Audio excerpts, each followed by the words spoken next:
Okay, so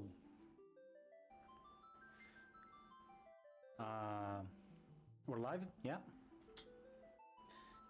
Okay, hey everybody. First of all, thank you everybody for being here. Thank you for supporting the marathon, supporting Child's Play. Thanks to the organizers, to everybody who's like behind the scenes.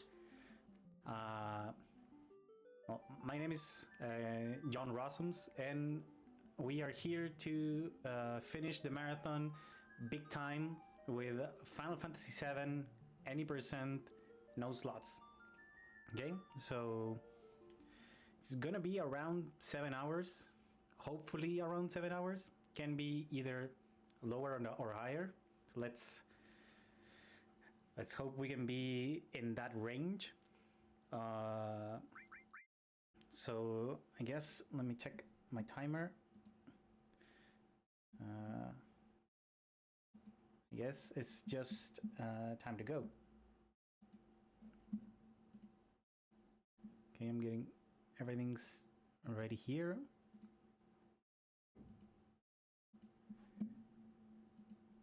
Okay, let's count it down. And 5, 4, 3, 2, 1, go! Am I in this one, right? Yeah. Once I got that I started the run and I was in another disc, so I was all hyped, ready for the next run, and it says the prompt, please insert disc 1. Oh, that was so dumb. Well, again, welcome everybody to the run. This is any percent no slots, and what that means that we cannot use Kate Sith's limit level 2, that is named slots. That it's a really overpowered limit. It can one-shot everything in the game, including all the bosses and super bosses. So so yeah, we're not doing that. So we're just doing the normal method of getting the HP of the bosses to 0.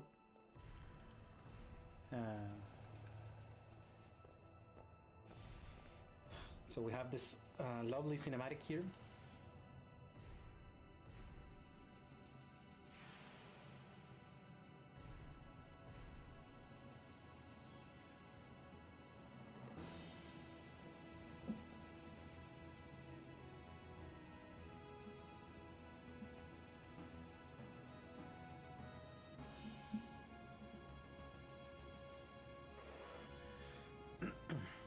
Okay, so I would assume most of you guys know this game at some level, but for those who don't, this is an eco-terrorist group called Avalanche, and we are fighting against the evil corporation Shinra. So this is our first mission in the game.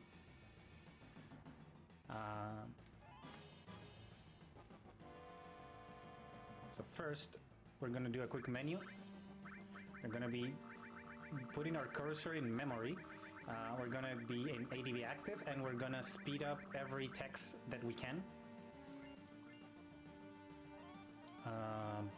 Cursor in memory is really important because it's gonna save the position of our cursor in the battles. So if I'm on item, for example, and if I use an item, next turn I'm gonna be on the same item menu, and also I'm gonna be on the same item that I used earlier in the turns. So that's gonna be really important for menuing in a lot of battles. Okay, but first we have to name our people, and since we don't have any incentive for names, I'm just gonna go with the usual, the fastest way possible, that it's shorten the names as quick as possible. So we're gonna have C, and we're gonna have, guess what, for this lovely guy. So we have B. So I already explained what memory cursor was. Now, before explaining ATB active, I'm gonna be trying to do a battle skip. So in this part of the bridge, there's a battle in some of these pixels, but if I open the menu at the same time that the battle happens, the battle is like cancelled. So we skip a battle right there. It's actually like you cannot tell if you did it or didn't unless you knew where the fights are.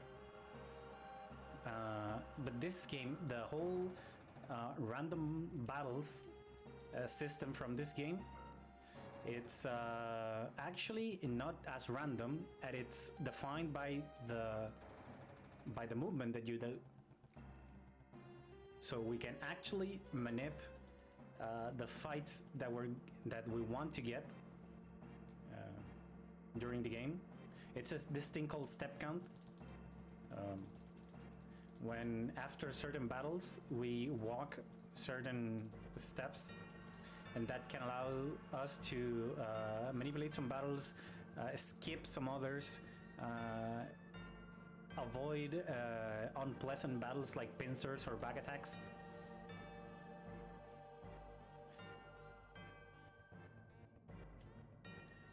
So pretty much we have to move really good for the entirety of the game.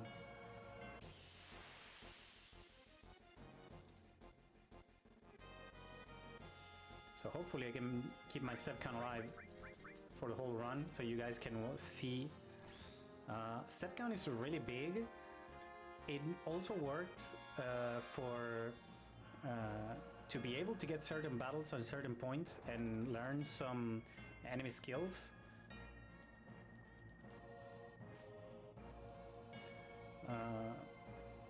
But there's just a few enemy skills that we're learning through the step count. It's mostly to avoid a lot of encounters and some really bad ones at certain points.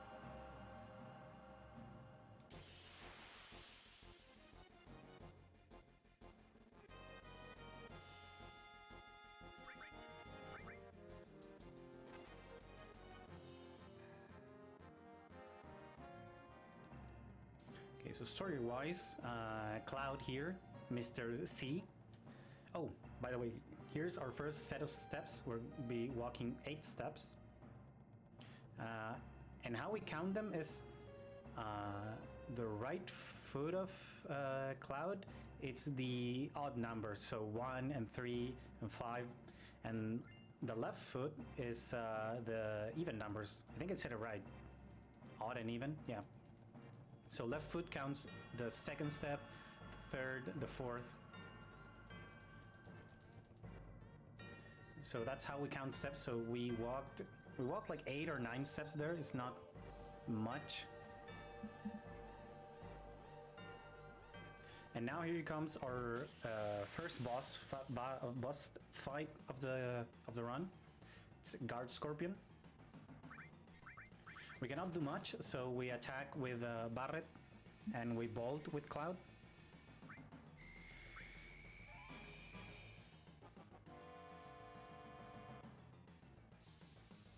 So we use this fight also to check how good our early damage rolls are.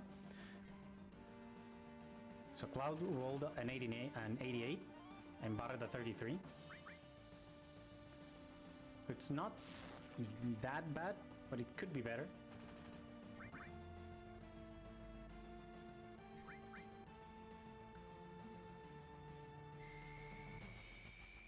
Okay, and what we want for the... we want to finish this fight with a limit for Cloud. So that's gonna be good for the next boss fight that it's gonna be coming up.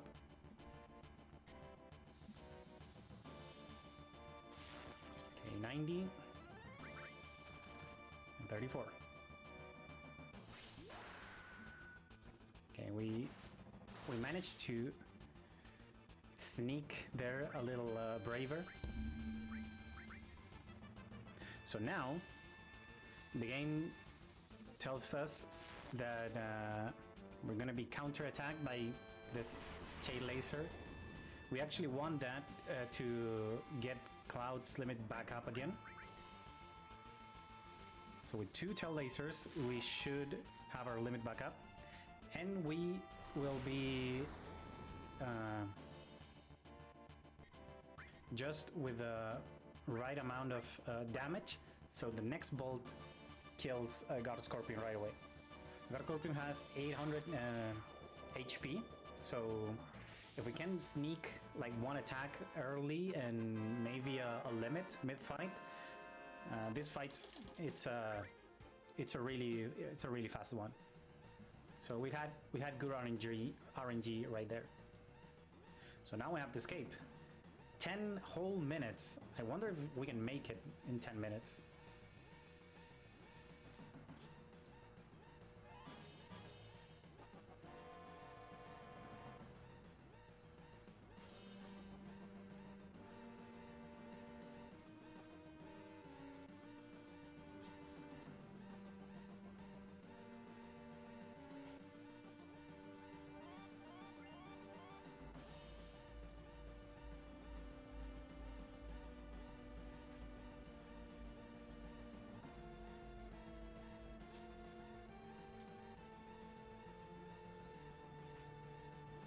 Okay, now we're gonna be setting up a little neat trick that we are gonna be seeing like in half an hour.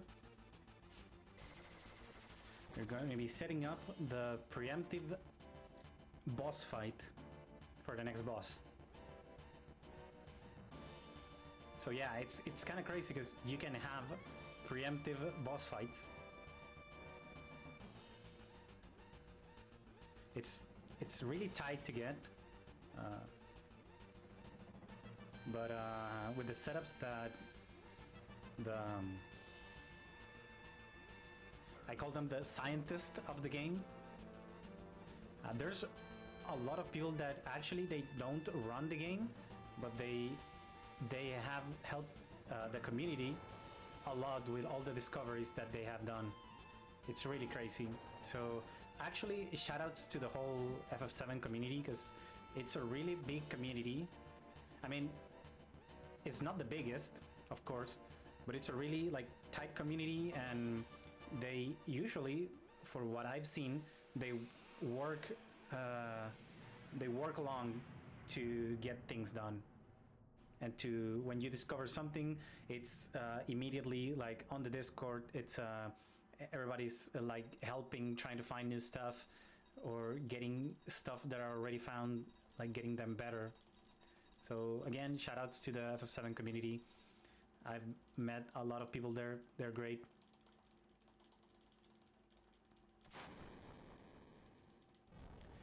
So our first mission is done. We explode reactor 1. So now we have to go back to our hideout.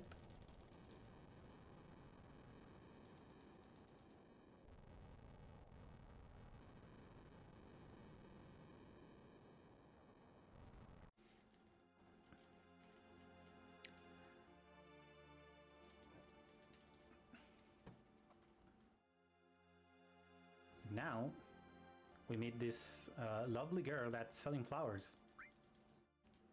But we're not gonna buy any flowers, just we're gonna tell her to just like go away or something. There's a lot of choices in this game, like this one coming up here, when the second choice is actually the fastest choice to make. And this can be a bit it can lead to unfortunate things if you are just not paying attention and mashing all along, because this were like 3 fights that we skipped that cannot be escaped once you enter them. So actually, choosing the second option can make you save a lot of time there. And we're gonna be doing a lot of second option. I'm gonna try to mention them all once they are coming up, but it's a lot of them.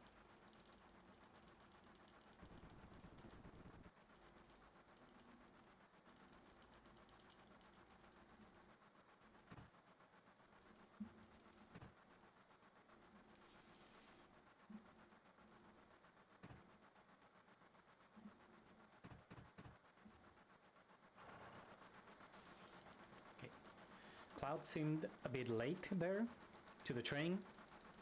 Luckily, he jumped right on top of the right train. And I don't know how many doors he opened, and he entered like with this spinning crazy trick before getting the right train card. Because I don't know if this was his first try. It's a card with no windows, so how can possibly Cloud know that this card was the right one?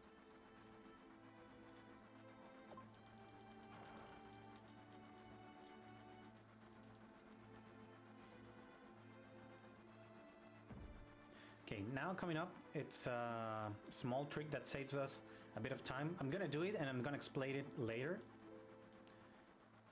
Hopefully it goes well. Think I'm good? Oh, it wasn't good. Okay, I'm gonna explain it anyways. What I try to do, I try to open two conversations at the same time. One with Jesse and one with the train operator that comes out to you and says like you cannot cross to the other train card. Okay, so what you do with that is that you can skip this whole Jesse explaining how the railroad system worked, and it saves around like 15 seconds, I think it is, depending on how fast you do it. It can be a bit less, but it was a bit early on my setup, so I was not on the right spot to make it's actually called a paralysis dodge. So we're gonna be doing a lot of those paralysis dodge throughout the run. Hopefully they work better than this one, because I completely messed up this one.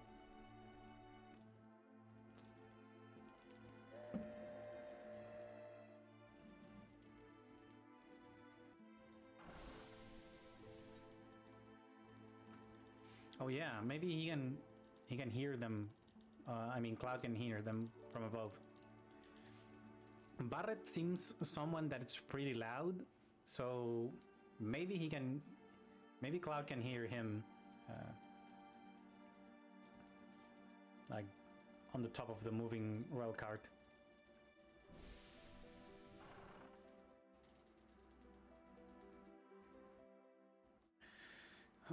Okay, so we are at the sector 7 now. We're going back to our hideout, Avalanche hideout. So here a little neat trick. It's actually faster to go back to the last screen and then go back again to the hideout and talk to Barret. It saves like a few seconds, I think it is, not much. But it's actually faster than just go and mash through all the text that Barret has right there. And now we meet the bartender.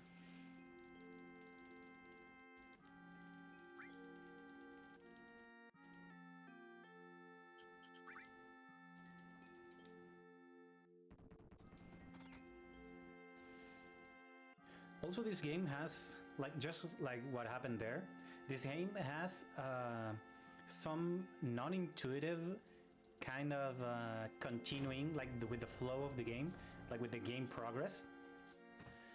So there, you name Tifa, you stop talking with Tifa, and you are free to go. So actually, the thing that I did to advance with the story of the game was actually trying to leave the bar. So there's a lot of things like that the game does not like explain you, or it doesn't say what you have to do. So you need to know where do you need to go at any point, because this game it's actually pretty open world, or there's some options that you can do throughout like the whole game. Like we didn't even check the whole reactor. We went just where we needed to go.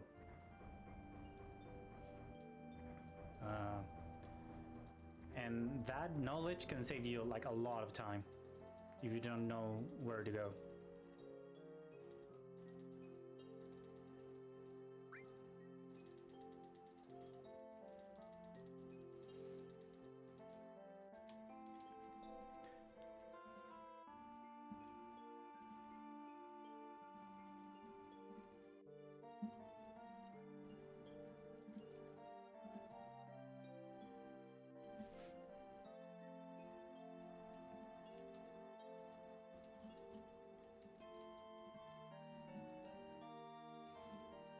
And now we are gonna relive the past of Cloud and Tifa, because apparently they grew up together in the same town. So now we're finding out that Cloud is telling Tifa that he's leaving town for Midgar because he wants to join Soldier. And this is the first time I think we heard about Sephiroth.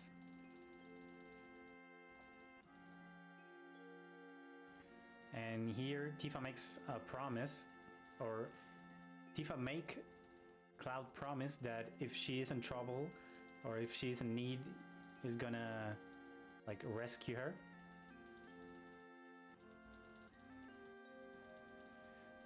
So pretty much Tifa's it's getting a bit she's using the promise that she made in order to Cloud to stay on Avalanche, because down in the basement of the bar, Cloud and Barret were discussing about the next stuff. Barret thinks that Cloud misses Shinra. Cloud says he doesn't care about Shinra, but he also doesn't care about the planet. So it's kind of like this lone wolf attitude. But it seems like in the end, Cloud is going to stick around with the guys a bit, at least for the next mission.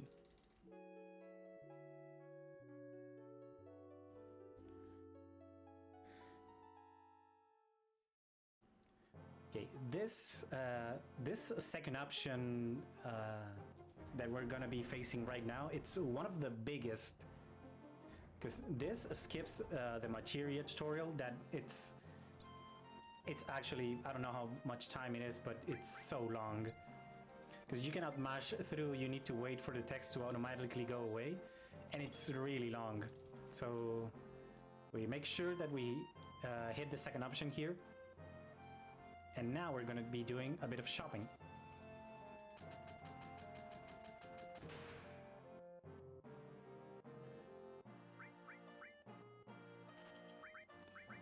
I'm going to buy 21 grenades, and also I'm going to get like a safety item here. I really like this this item that is right here. This ether. I'm actually gonna sell the all materia, because if not, it's gonna mess up with my menus. We're gonna leave the ether there, and we're gonna move along to one of the biggest tricks discovered in the recent time here in FF7. This is the guard skip.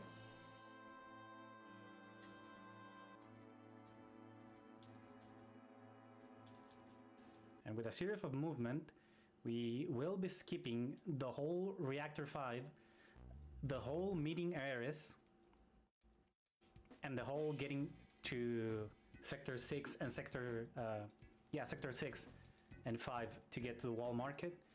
And we're just gonna be here with Aerith, and take notice of the way that her name is written. Is Aerith with a TH. Because we never met Aerith, so we cannot name her. So it's the name default. It's the game's default name that comes up.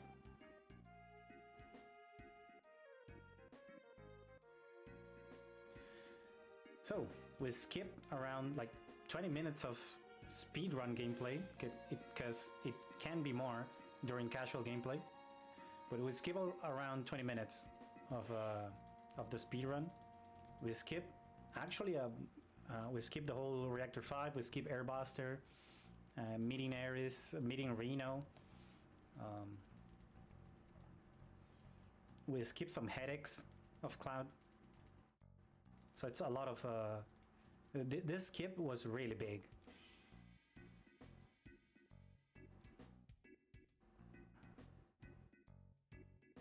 So now we are at the wall market, and if you didn't know what's coming up, oh boy, let me tell you, we're gonna be in a fetch quest after fetch quest to get some items for a certain thing that we want to do.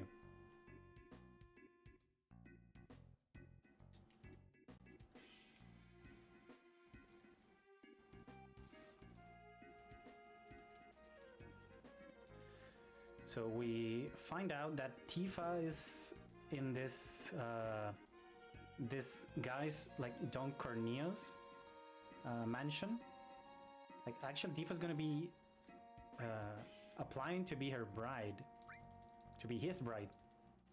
So we want to save Tifa, so we're trying to infiltrate Don Corneo's mansion, but we find out that Don Corneo only allows women in the mansion.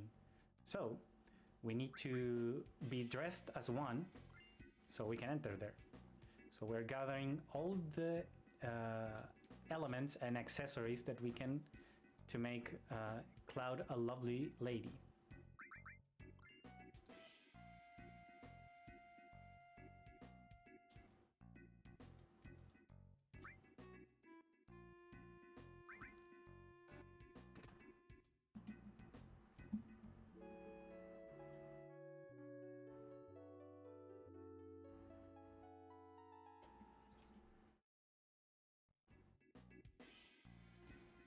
Okay.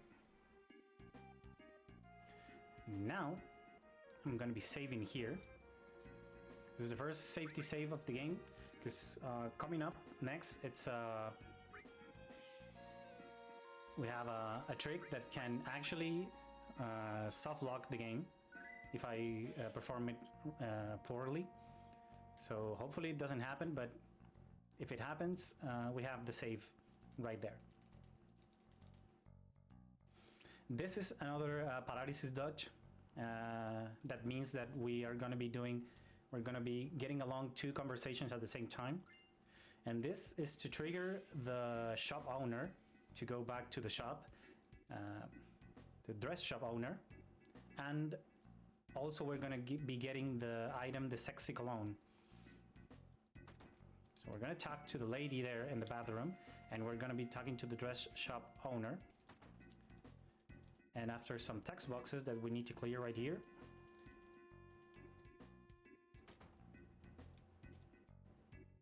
we're gonna be doing two conversations at the same time.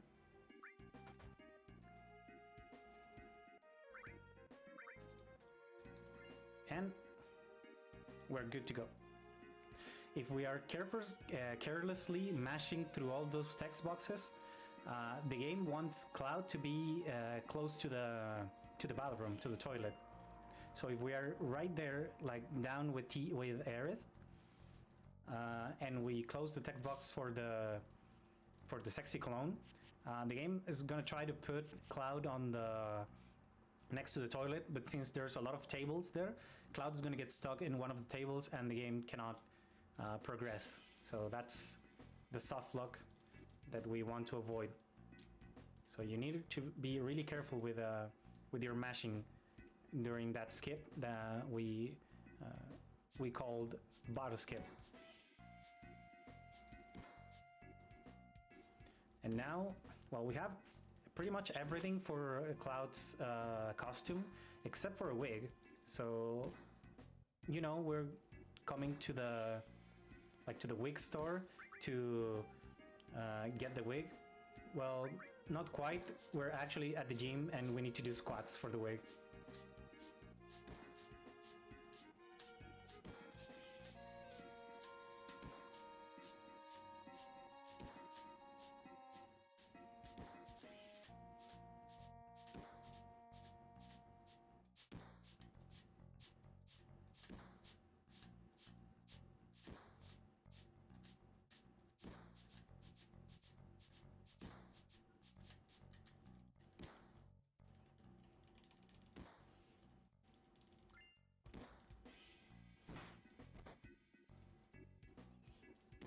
Okay, we got our wig and we are ready to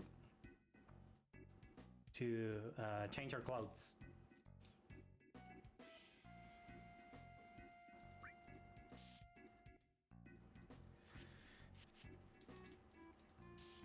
Yeah, we're ready to infiltrate Don Corneo's mansion so we can save Tifa.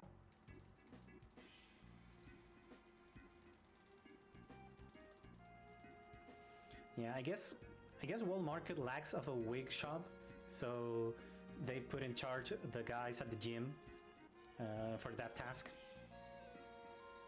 Yeah, but since they don't have a register, they don't have any cash to give around. I guess they sell them by doing squats. Okay, Aerith also gets dressed, really lovely. And now we're ready to go to Don Corneo's mansion.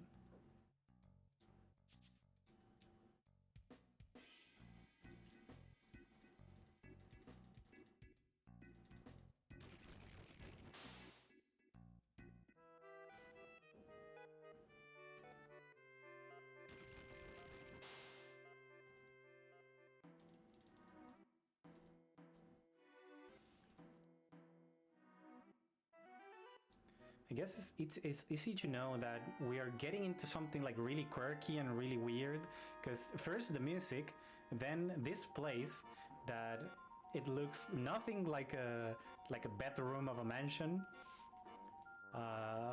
It looks kind of different.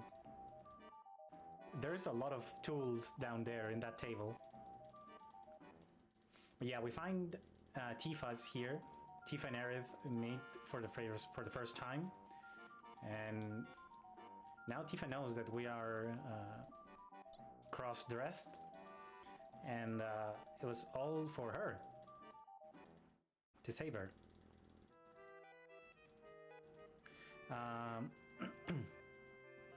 For the speedrun, we actually didn't need to get a lot of stuff in order to get into Don Corneo's mansion. But the thing is, we actually need Don Corneo to pick Cloud for his date. So we get the minimum amount of things required for Don Corneo to choose Cloud, because that's the fastest. It's the fastest option, because we skip like 2 fights. We skip using a lot of grenades. So this is the fastest one, even when it's a lot of time used and gathering all the things that we need for Cloud to be chosen. So now we're gonna meet up with the Dawn,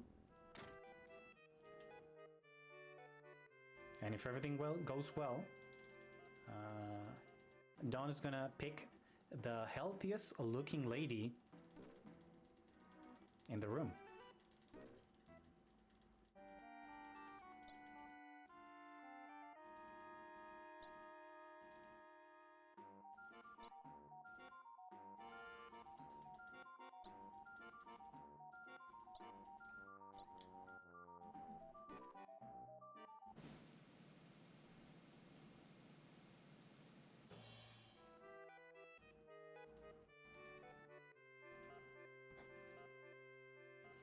So I wonder if Don Corneo's a romantic type of guy. Like, is he gonna treat Cloud with flowers, with a lovely candlelight dinner? I wonder what's gonna happen. Oh, never mind. We're at the bedroom. Again, 2 times second option, so the dialogue advances the fastest. Oh. Then we reveal that we're a guy, and Don Corneo's kind of being threatened with something quite painful if you're a guy.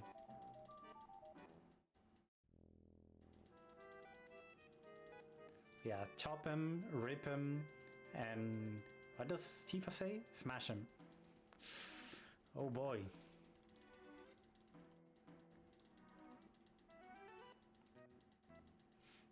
So Don Corneo explains everything that's going to happen next.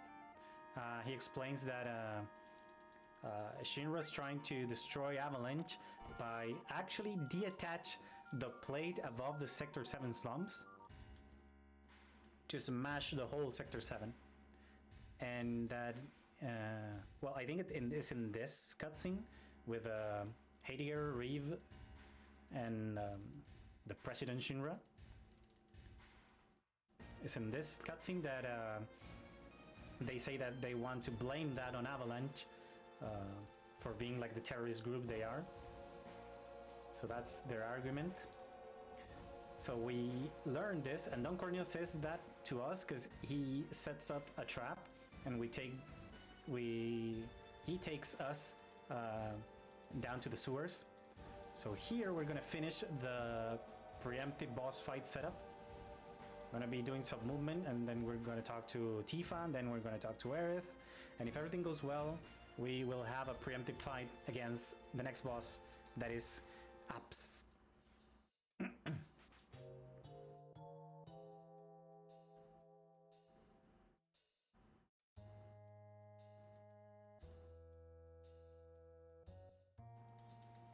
Okay, let's see. The good thing about the preemptive fight, if it happens, is that we can not only sneak 3 quick grenades against Apps, but also we can sneak our limit break as well. And the good thing about a back attack limit break is that even if the Apps sprite is turned to us, its damage is the damage that Apps gets, it's back attack damage.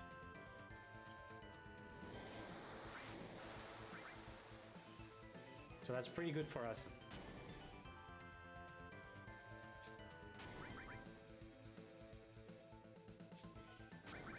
Now with some grenades from our team,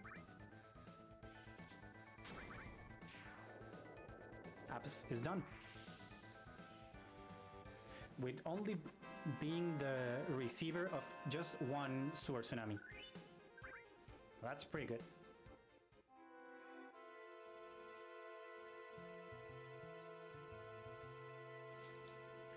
And now our step count is live, so we need to move really carefully around the sewers. This is one of the hardest parts for Midgar movement. It's this sewer section, and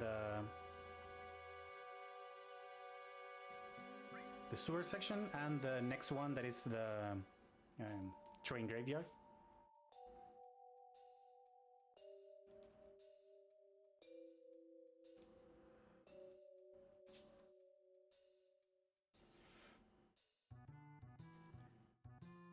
So we don't need to walk any more steps before the next boss fight, but we're going to be trying to do a fight skip in this screen of the train graveyard. So let's see if I can get it, because as I said in the first fight that we skipped in the first reactor, these skips are frame perfect. So if you miss it, you miss it, and that's it.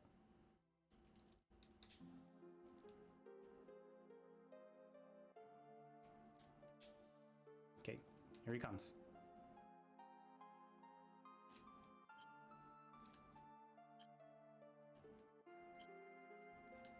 Oh, it didn't move. Okay, I think I got it. Nice.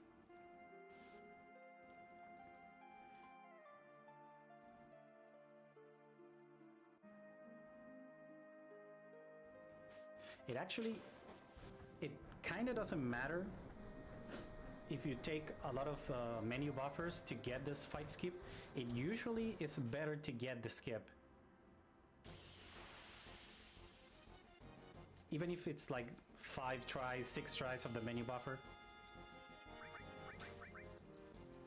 Because a fight can be as short as 15 seconds, I think it is, in load times, and it can last as long as they want in escaping. So at least 15 seconds, it's always worth to go for a fight skip. But for a fight skip that you know you can skip. Because the fight skip, since it's a glitch, and it's a pretty weird glitch, it can lead to some other weird things to happen. For example, if you skip a fight before getting into a boss fight, you're gonna get that boss fight duplicate after you finish the first one. So that's pretty bad. You never want to fight a boss twice. So yeah, we need to be careful with where do we use our fight skips. But now we get to the Sector 7, and we get to the pillar here, and we hear some gunfire. So that can be Shinra grunts, but we see up here that can also be one of our known acquaintances. Oh, watch out, Wedge! Watch out! Oh, those were a lot of stairs. I don't know how this guy can still talk. Like, this is crazy.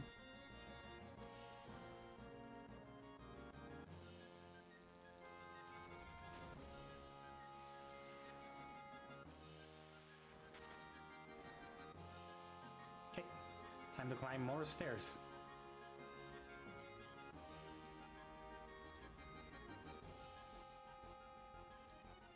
Trying to cut the corners as tight as I can.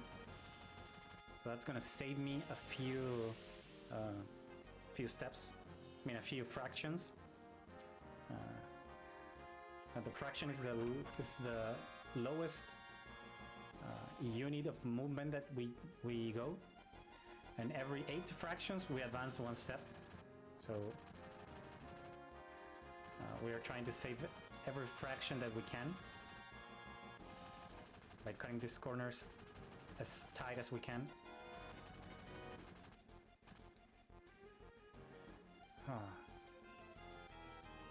So now, here comes the next boss fight against Reno. That we met Reno for the first time in the church with Aerith. But for this speed run and for the skips that we do, this is the first time that we meet him. And it's just activate the bomb and it's fight time.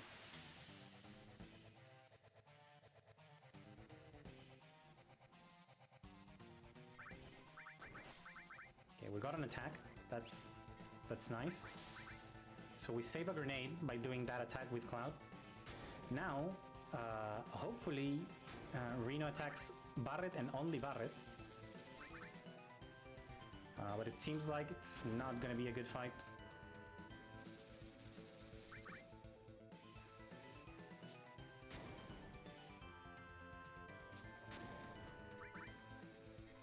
Okay, at least he's attacking Barret. We could save a bit of time here. It was not happening, so...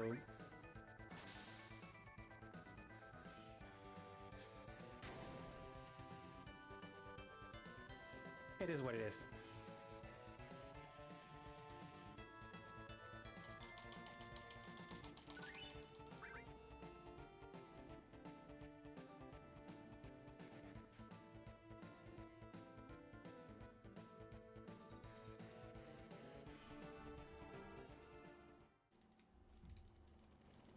now we see the real intentions from the Shinra.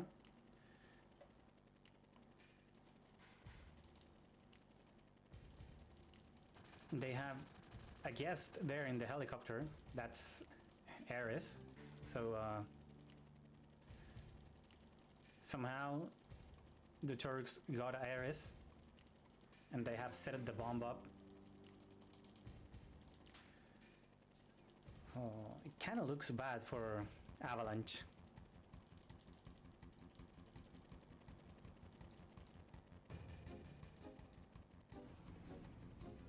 Oh god, yeah, it kind of looks bad for Avalanche. Everything's falling apart.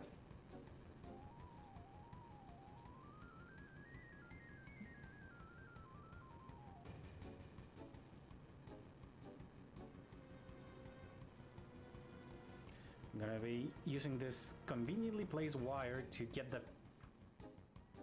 as far as we can from this, because this is gonna get ugly.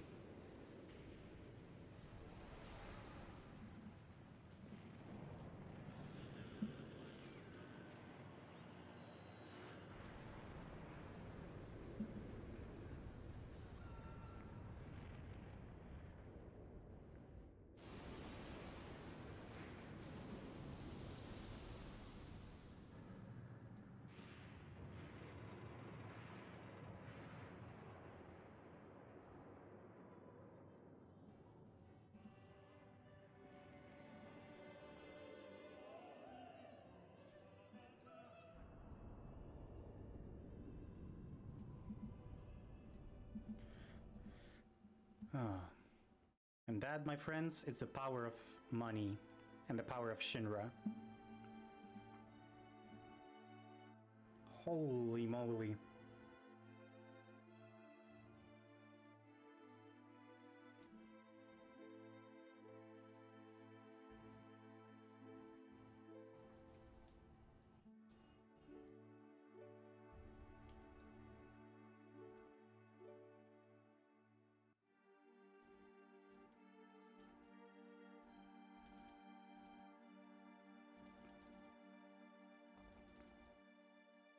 Yeah, everybody who was fighting there, like Wedge, Biggs, and Jesse, all the Sector 7, the people on the Sector 7, the 7 Heaven, that was Tifa's bar, the hideout and everything, it's all crashed. Marlene, who was on the 7 Heaven, Barrett's daughter, she's also gone. But luckily, at least for Barret, Tifa remembers what Aerith said, and she says that she's fine, so maybe Aerith was talking about Marlene. But how do we know that? Well, the only one that knows where Aerith lives is Cloud, because, well, we'll skip that part again. It's kind of, with this skip, it's kind of like a continuity error, but only Cloud knows where Aerith lives with her mother, Almira. So Cloud wants to go there.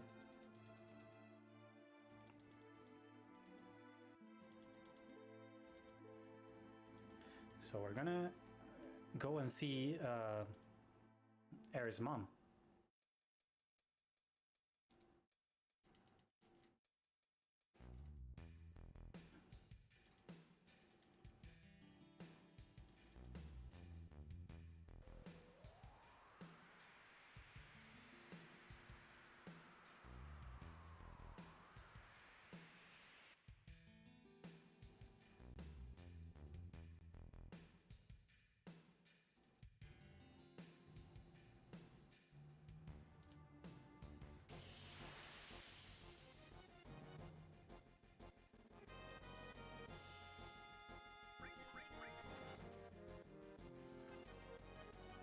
Now we're gonna walk 21 steps. 3, 4, 5, 6, 7, 8, 9, 10, 11, 12, 13, 14, 18, 19, 20, 21, and a bit more, just to be safe.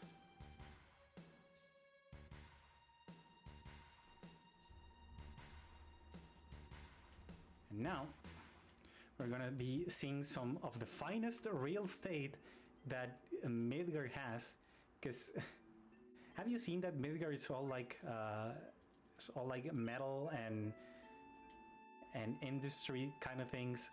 This freaking house has a waterfall in their territory. So holy moly, Eris and like Almira got some fine place to live right here in Midgard.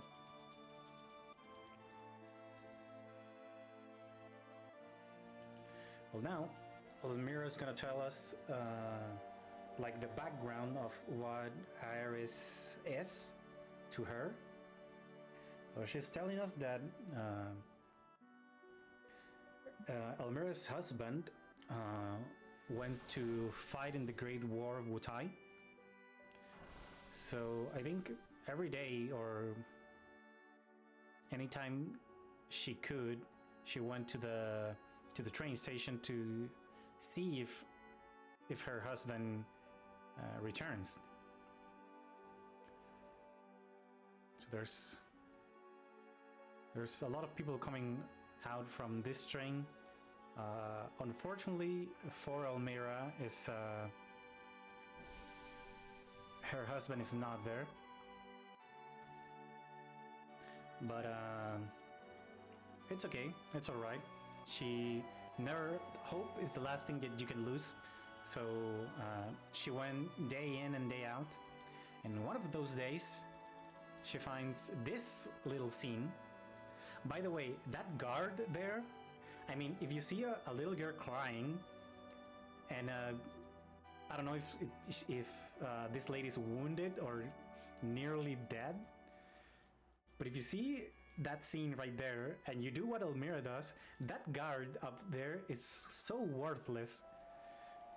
Like, I don't know if they trained them like that in like during Shinra camp or something, like to be the harmless human being possible. But yeah, that's how Almira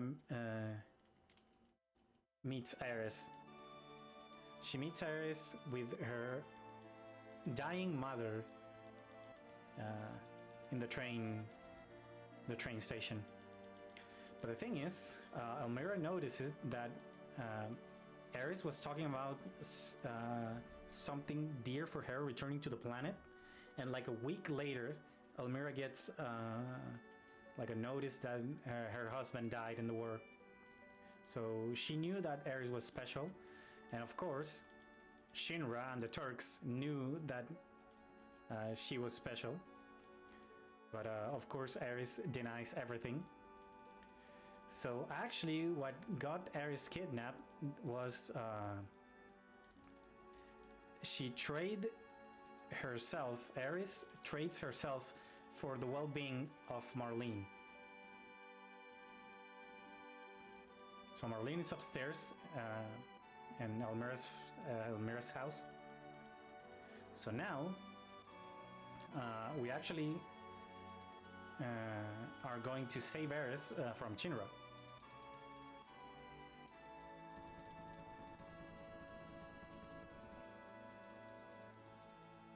So we ask Almira if she can take care of Marlene while we are saving Iris. So surely we're gonna be coming back here to take Marlene from Almira. Surely. Okay. This is, I'm gonna sell everything. Well, not everything. Actually, I'm gonna keep the Phoenix Downs. Should have kept the high potion as well, but it's fine.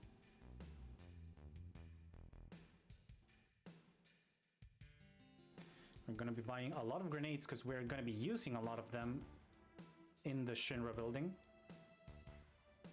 So we will be ready for the fight.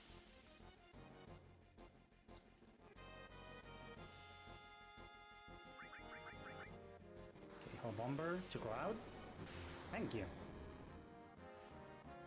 We actually want to, for pretty much everybody to hit Cloud, because we want to get as many limits as possible with Cloud, because once we use 8 times Braver, he's gonna learn Cross Slash, and Cross Slash is a really cool and powerful limit for the speed run.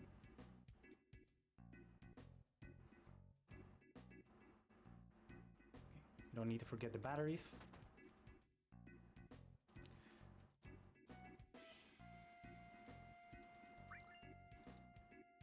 I think pretty much every FF7 speedrunner has forgotten the batteries at some point during a run.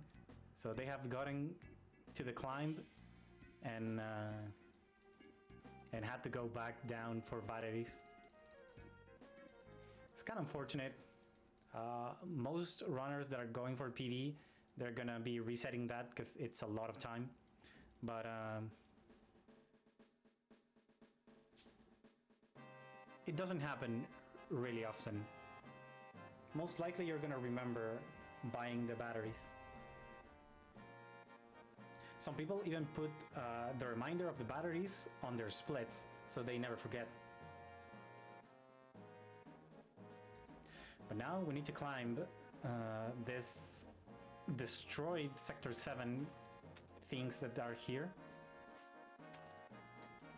in order to get to the upper plate of Midgar and reaching the Shinra building.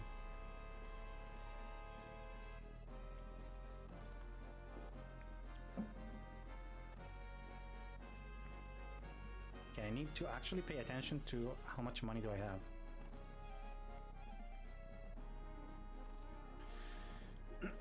After the Mighty Grunts fight.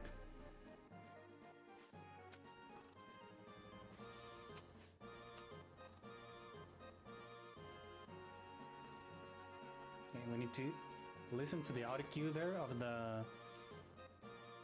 that swinging thing.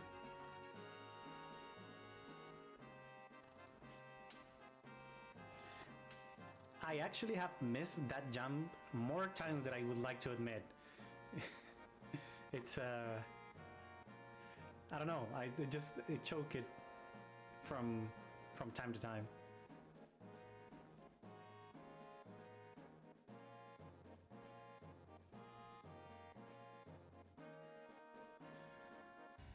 But now that we climbed all the lower plate to get to the upper plate, we are right here at the Shinra building.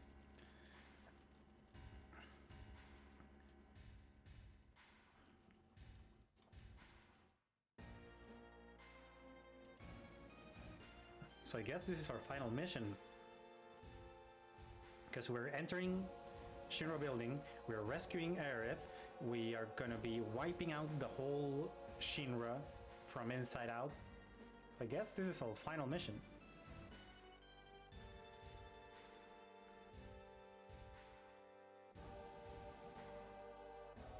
So, Tifa asked if we're gonna be going in or we're gonna sneak quietly. We are not busting in, like making a big noise. We're just gonna be real quiet boys, and we are gonna be taking the stairs.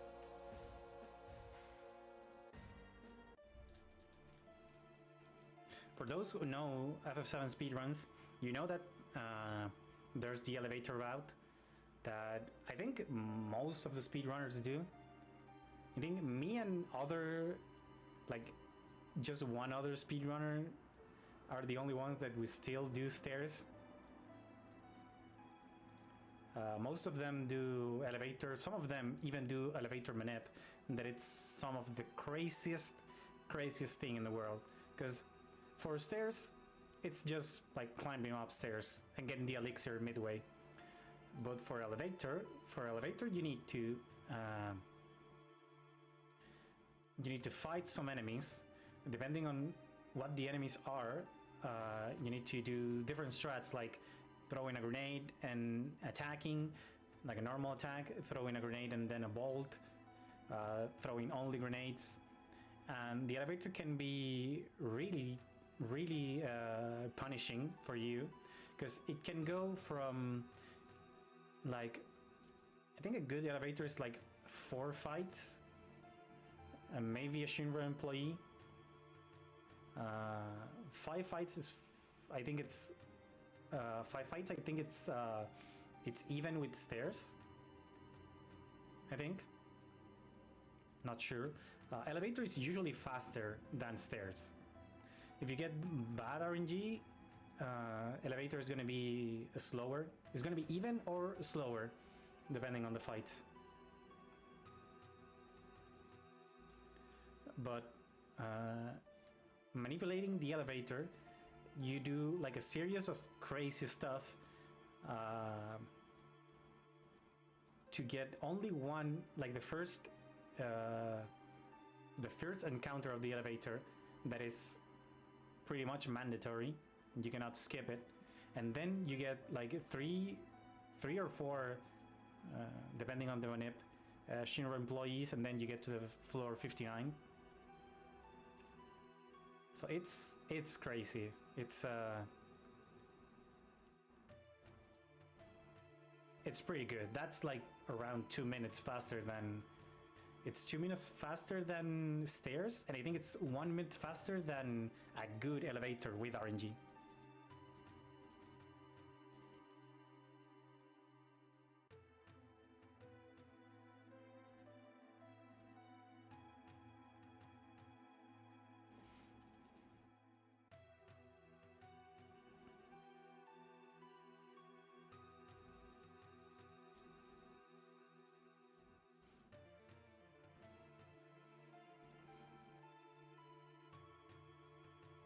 Yeah, and shoutouts also to Ace Zephyr there in chat. He's one of those what I like to call like the scientist of FS7. He knows like a lot of stuff. He knows so much about the game. So I get some things confused up and down. I guess I recommend to hear what he has to say, because he's the mastermind behind all this.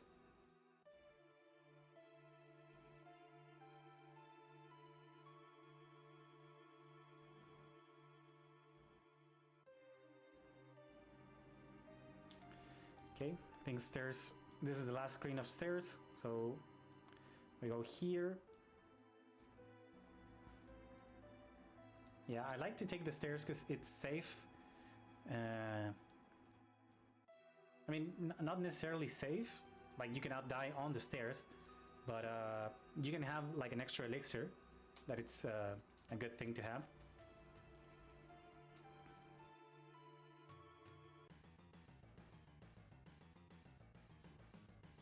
Now we're going to be fighting the Mighty Grunts, and hopefully we're going to get 0 attacks. With this ADV, I think it's not going to happen.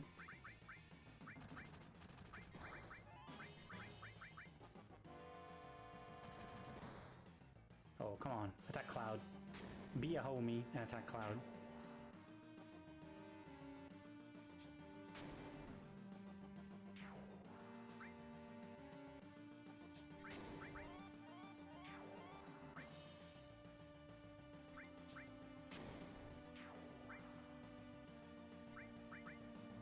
Oh really? Oh, they got a turn. Well, it was a slow fight, but it is what it is.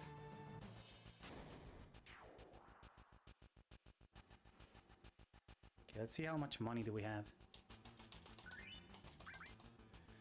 1372.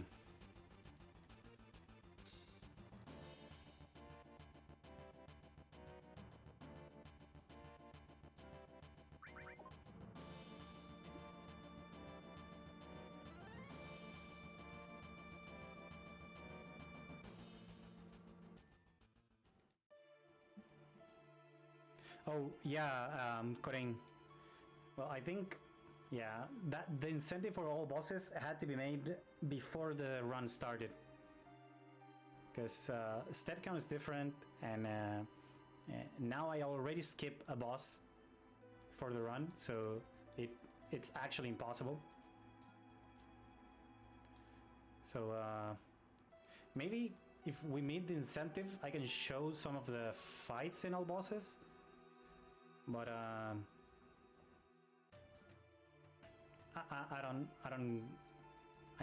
won't be able to do all bosses like from where I am right now. Oh, I forgot to move. Okay, guess we're gonna be doing the slow guards here.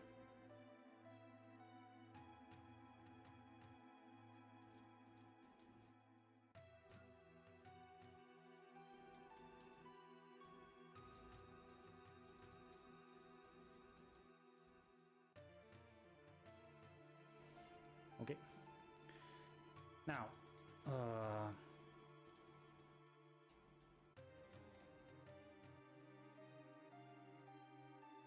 okay, there's a way from here we can manip the password from the next minigame.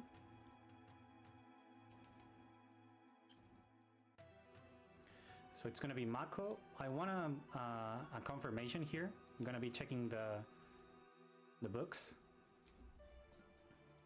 But yeah, it was Mako. You can know which answer is gonna be by looking at your in-game timer there. I just wanted to make sure that it was good. So we need that elemental materia for the run. So it's a must-have first try.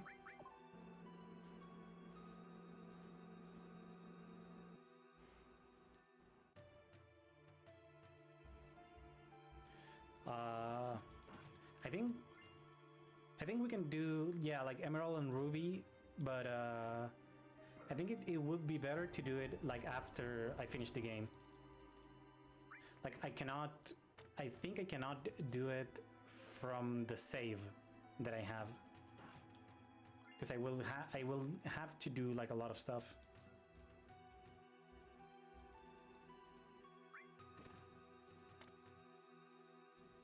But we'll see what happens.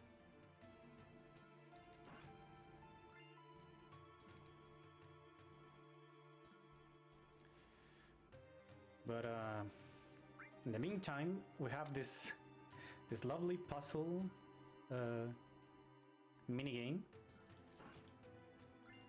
when we have to go get some Midgar parts, and we have to place them here in the model.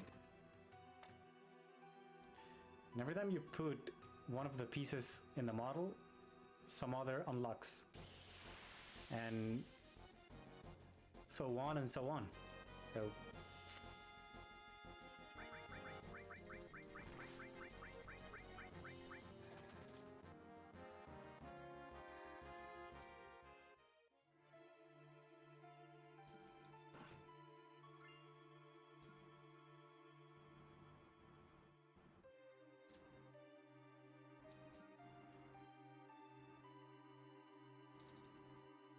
okay, this is the last piece, so we're gonna get our next key card for the next floor.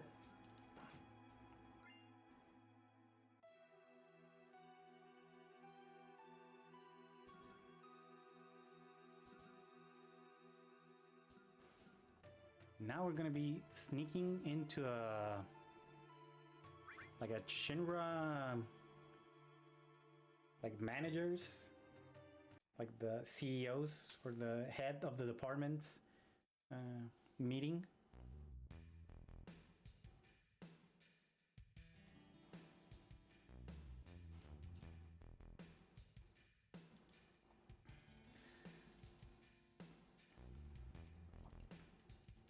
They're actually talking about this Neo Midgar project that they have.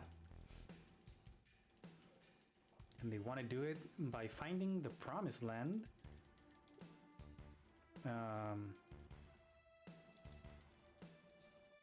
And it seems like Ares is going to be the one that helps them.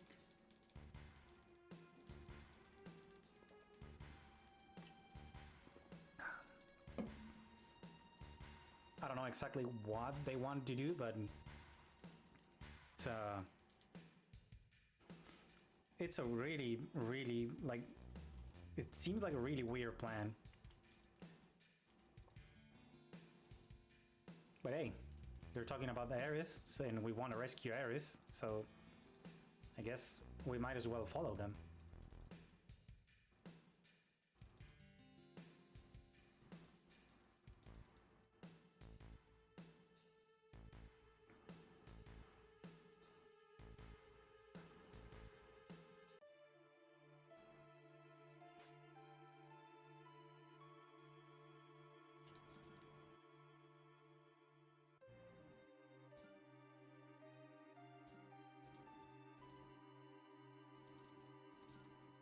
Okay, that's Ojo. Ojo's like the scientist of Shinra, but he's also known for leaving doors open. So, yet again, leaving doors open. I bet Oyo's mother, like, went nuts every time he left a door open at home.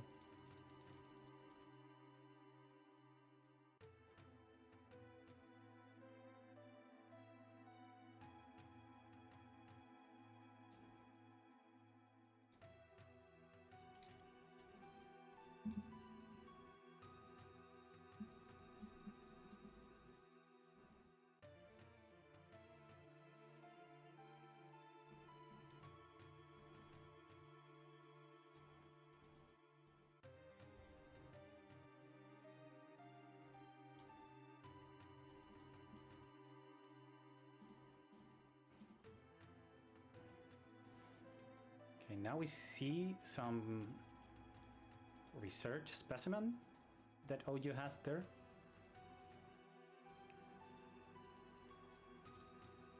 Looks like a dog. But Cloud notices something else. It's Genova?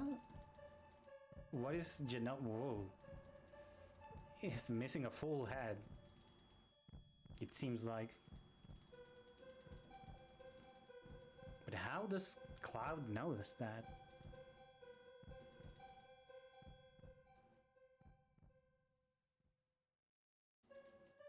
It's talking about Genova and Sephiroth. It's... Well, Cloud has a lot of headaches, so maybe it's something with his head.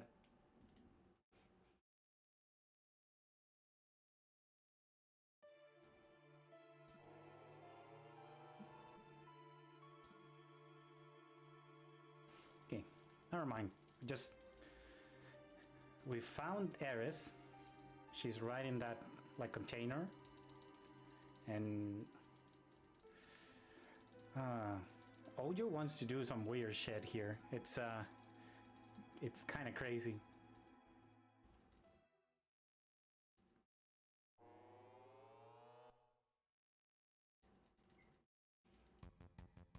But it looks like the Dogo and Ares are in the same container, so this could be dangerous.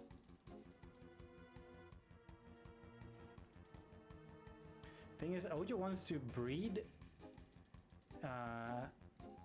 Red 13, that's the Doggo, and Ares for keeping their both species, like the ancients that Ares is, and like the Doggo species. I don't remember what's red species. I actually don't remember. But here comes the next boss fight. This is the sample fight. I'm gonna be using Red 13 and Tifa for this fight. So we're gonna ask Barak to take Ares to a safe place.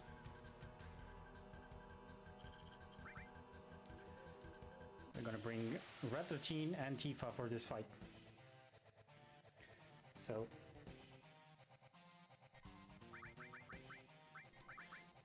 I'm using fire to save a grenade here.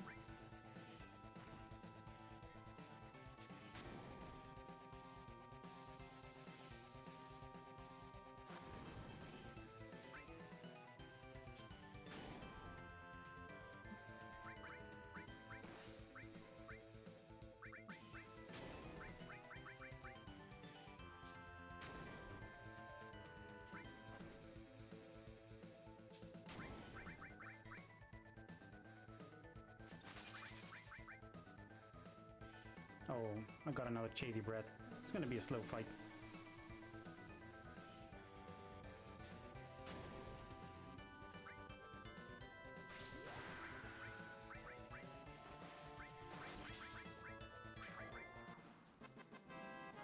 Technical term is Lav Rat Dog. Yeah, Lav Rat Dog.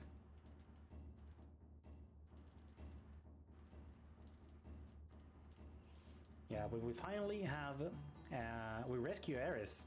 So we need to get the heck out of here. We're gonna be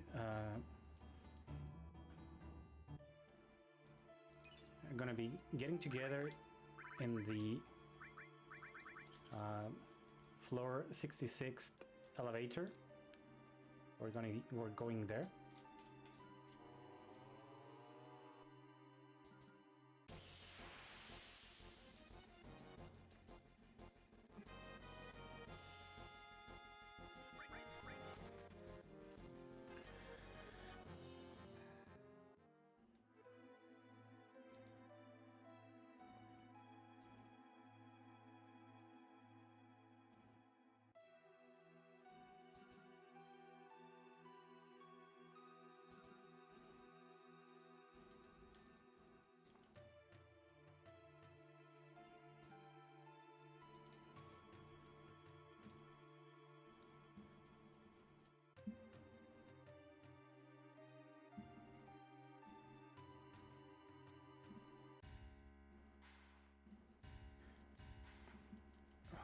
Okay. For clarification, if we adjust the incentive to Emerald plus Ruby, that would run through the end of the run and you do the fight after you finish the game, if met? Yeah, that link. I will, most likely, I'm gonna be booting up the emulator, and well, I can see if I have the fights here in my memory card. But if not, I can boot up the emulator and go through the fights, like right there.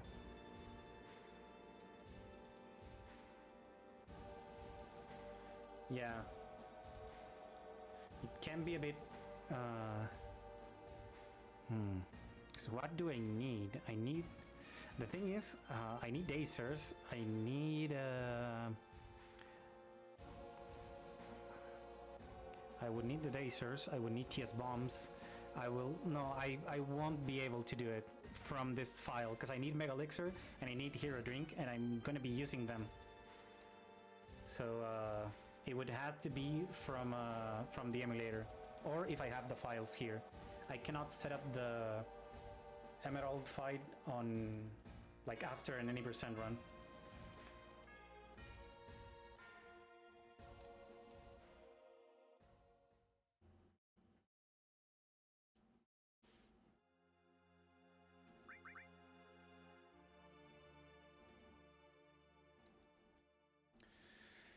Oh, so during all that time, we got caught by the Turks, and President Shinra explained to us what his Promised Land plans were.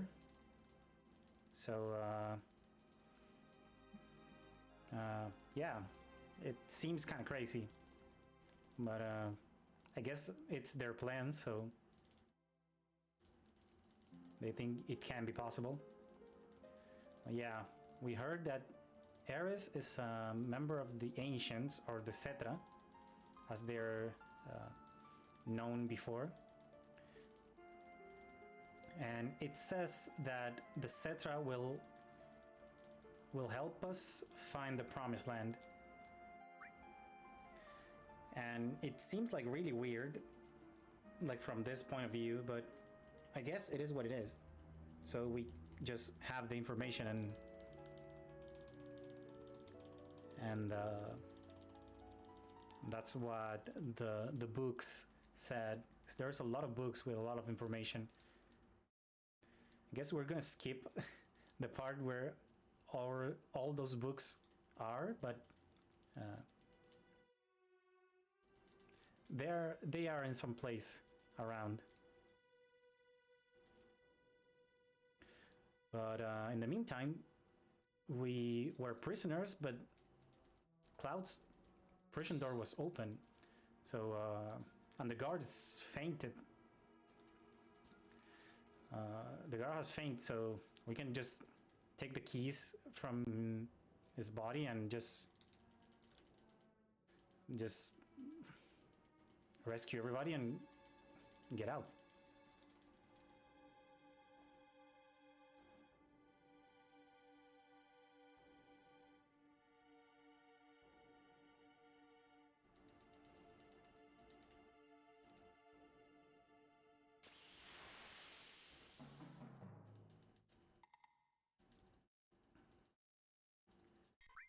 So it seems like Genova has escaped from where she were.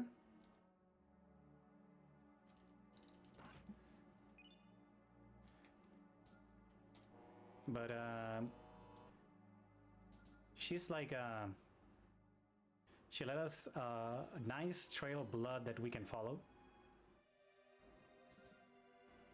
So we go exactly towards she was.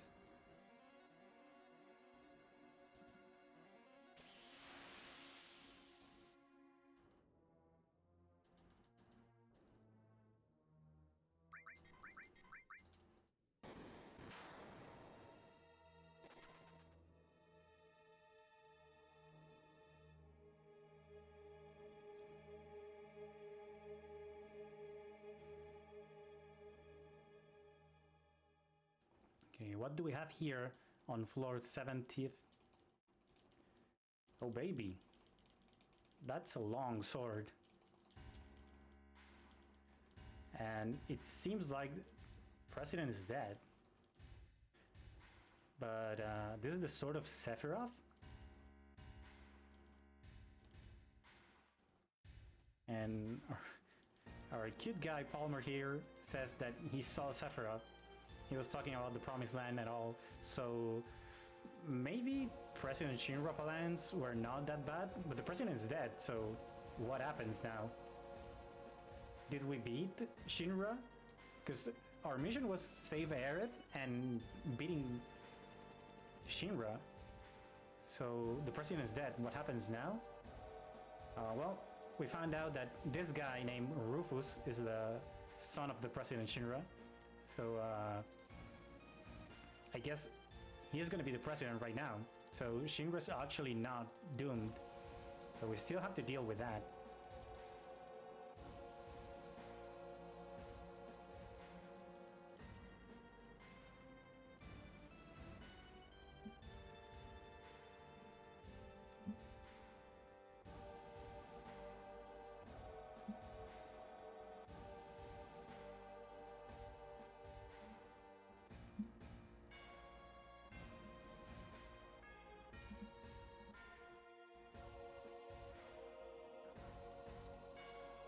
Okay, now Cloud, it seems like Cloud knows something that the rest of the group don't know.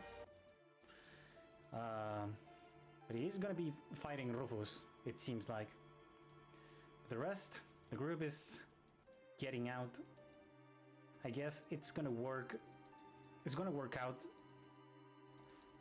some way. But we'll see. Tifa's gonna be waiting for Cloud, and the rest they're gonna be going through the elevator, and I guess we're gonna have a long way down to the first floor. Oh, never mind. We are gonna be fighting.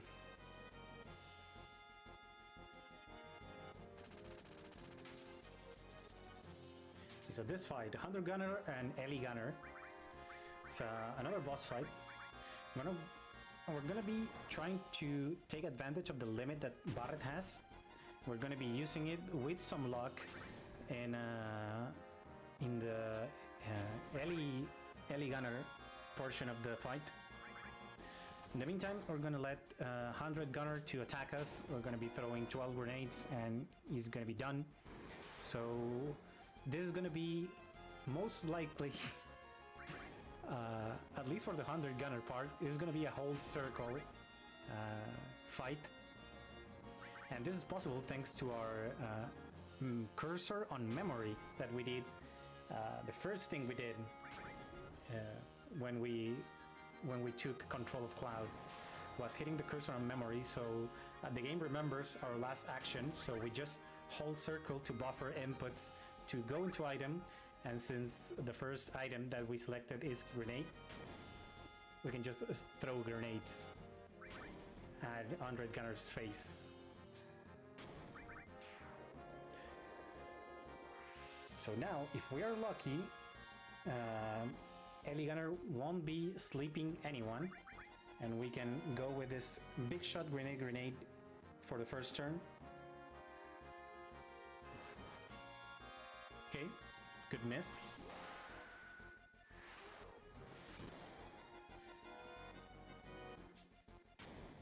So now, again, if Heli Gunner doesn't sleep anyone, we can sneak another 3 grenades, and we can make this faster. Of course, FF7 RNG says, not today.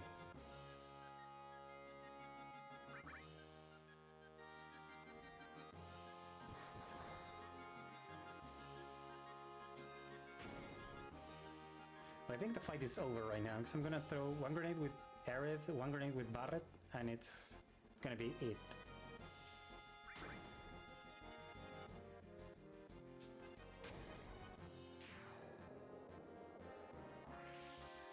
Okay, we are through with the elevator fight.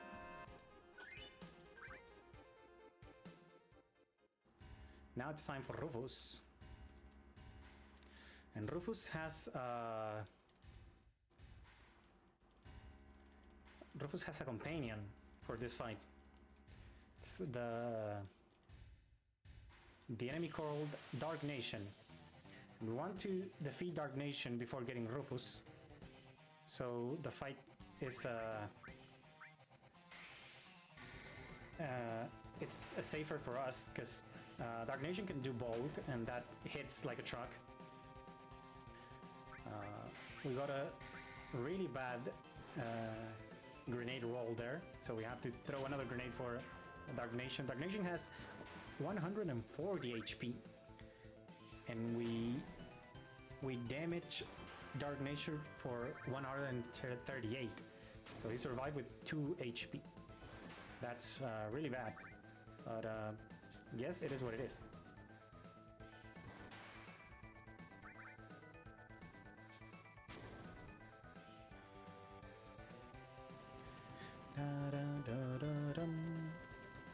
Okay, we will be doing a quick menu here, and then we will be ready for the next minigame.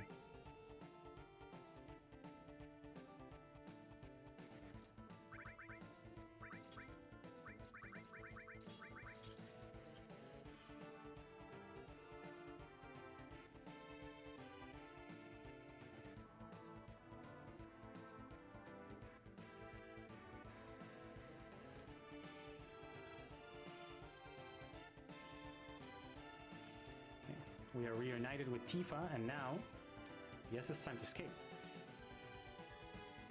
Back at the first floor with Barret, Edison, Red,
Okay.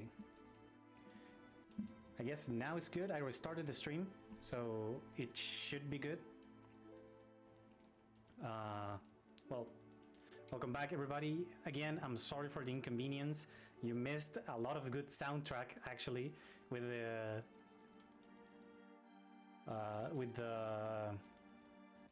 cinematic and the motorbike minigame. Okay, now I'm gonna be doing another paralysis dodge. I'm gonna be trying to exit Midgar and talk to Barret at the same time, and that's gonna make me skip choosing my party, and I can just go out of Midgar right away. And this is our first world map experience. I'm gonna put restore on Tifa because I want to save Cloud's MP for the next boss fight. And now we're gonna be doing one of the latest skips found in the game. I think it was found by Kuma TV. Shoutouts to them and to all the people in the FF7 community that works actually really hard to make the skips going and make the skips actually viable and fast for the speedrunners. And thank you guys. I'm gonna be saving because this skip has a chance to softlock the game. You can softlock with bad execution, and you can softlock by just being unlucky. So I'm gonna be trying to skip both. Hopefully I'm lucky and I'm good with execution, so I can perform the skip for you first try. And to do that, we actually need the help from these little yellow birds in this Final Fantasy universe. So we are going straight to get them. Do I have any? I think I have some IGTs, like right here.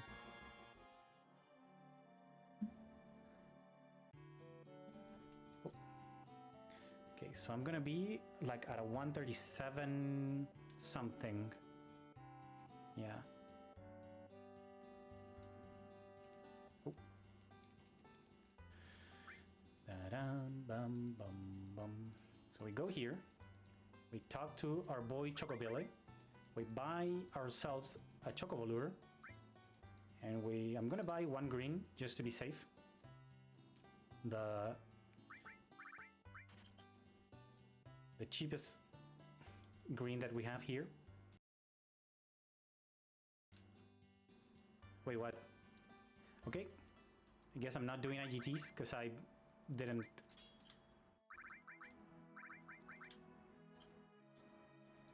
Oh, okay, I re-entered, so I could do some IGTs.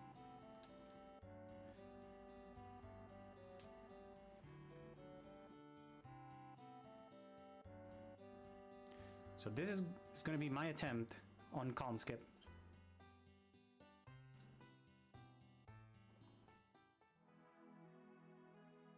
Let's see how it goes.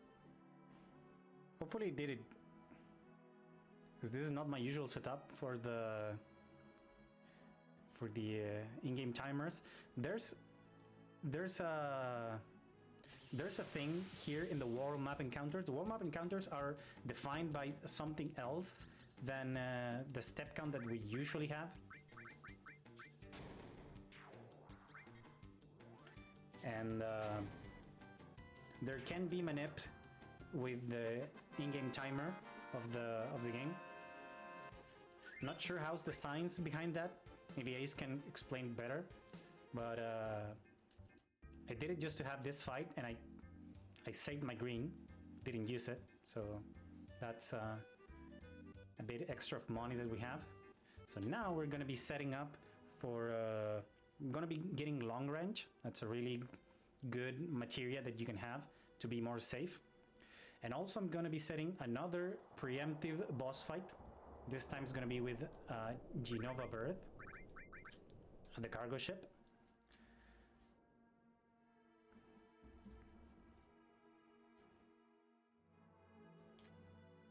From now on, we're going to be going into the Mithril Mines, and we're going to be getting this ether that's right here. one of the perks of doing stairs is that I have extra steps to go for the ether right there. And now we're gonna be forcing an encounter here. And we're gonna be setting up just to be in the right step ID to get the preemptive boss fight.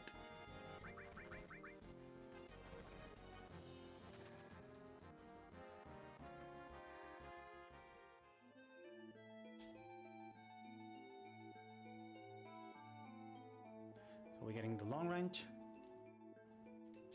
And we are getting out of the mines.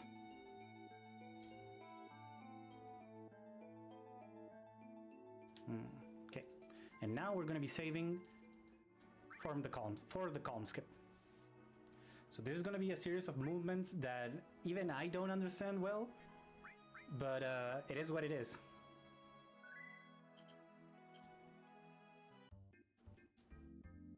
Oh, just skip the solemn. Solemn is pretty annoying. We don't want anything to do with the solemn.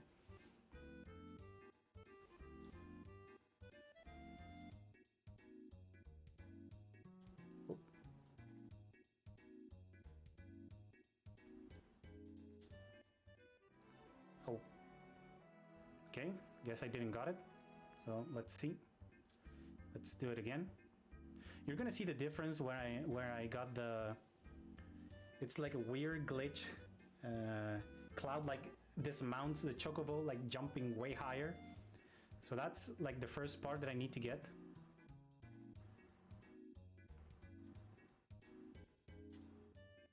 Okay, there you go.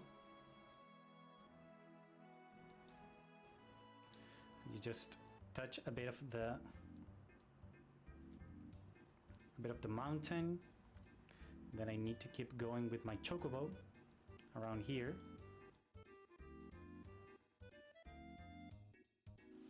Okay, hopefully this works. If not, we're just gonna need to reload the save.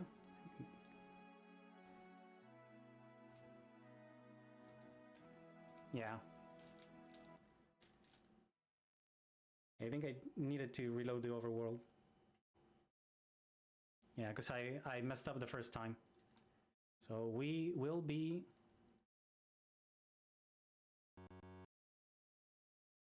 using a save. So we got stuck in the mountain because of that.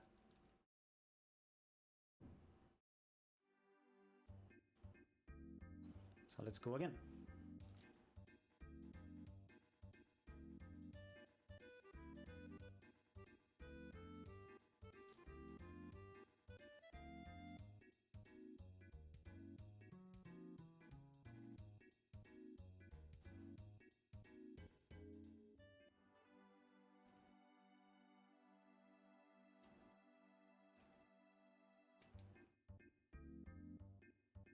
Where's the solemn? The solemn is past us, so we're good.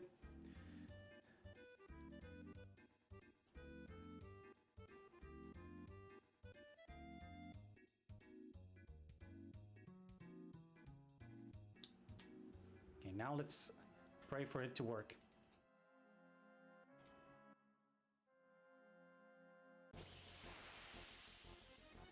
Okay, it worked, but I got unlucky.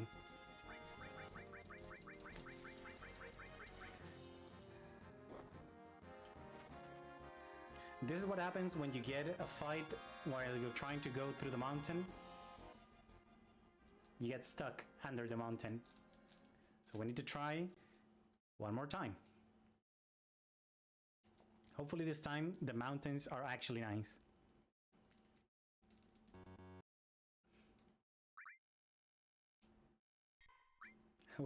We're jumping from game to game, like from FF7 to Chrono Trigger to FF8.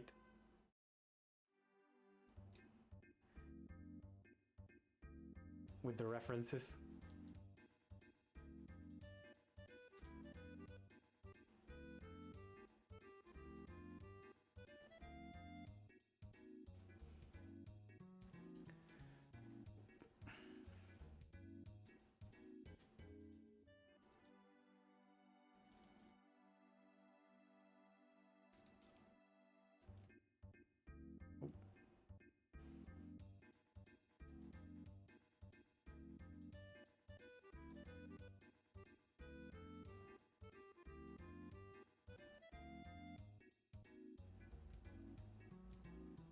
Okay, third time is a charm, they say.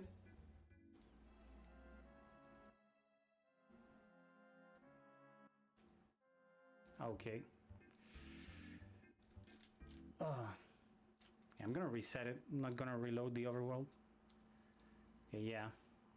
Needed to go lower.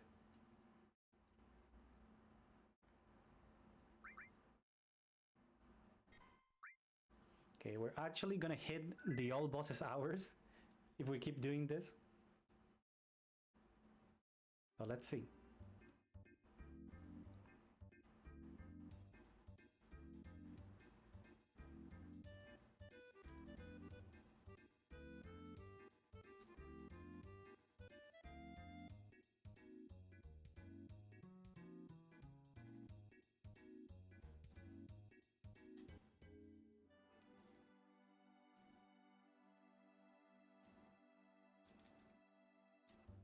Okay, that seems good.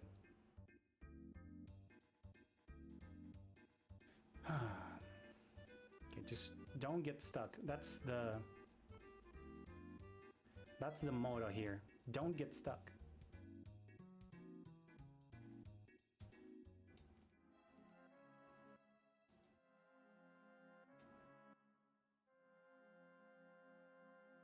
And we're through. Took a lot of tries, but we are through. Okay, we can continue with the game.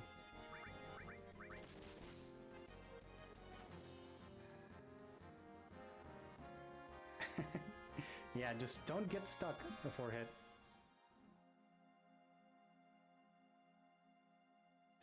Okay, so with that, we skip the whole calm flashback of the game, and we just go right into Junon. And it's right here. Oh, that was close.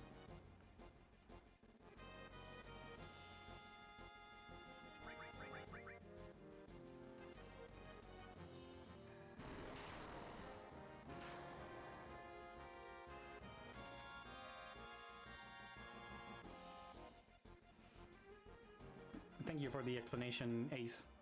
I really appreciate you here in the chat. Okay, so now we reached to Junon, so we need to do a little shopping section here.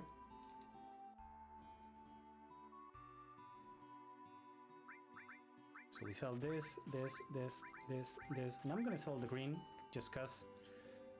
And we're gonna be buying 35 grenades.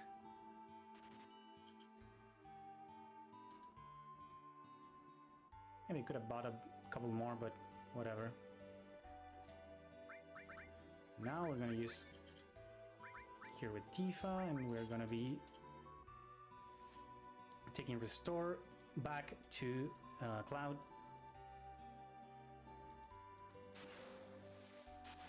So with this little juggle that it did from Restore Materia, Cloud's gonna have enough MP to throw. It's gonna be like 6 bios, maybe 7 bios. So let's see how good RNG is with me, because I need bio to stick on bottom as well.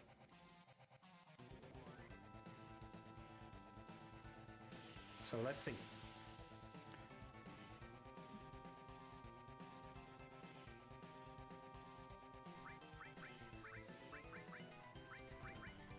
Oh, good crit, asshole.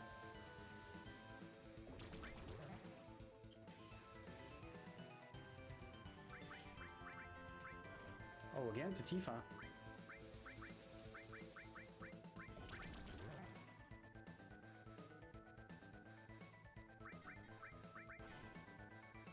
Okay, thank you, that's what I wanted to see. Hitting Cloud. Okay, third try.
Okay, let's resuscitate Priscilla.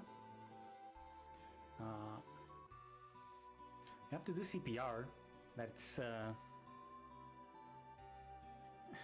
we didn't knew how to do CPR like I don't know, like 10 minutes ago, but now we do, and now we're doing CPR to a small child.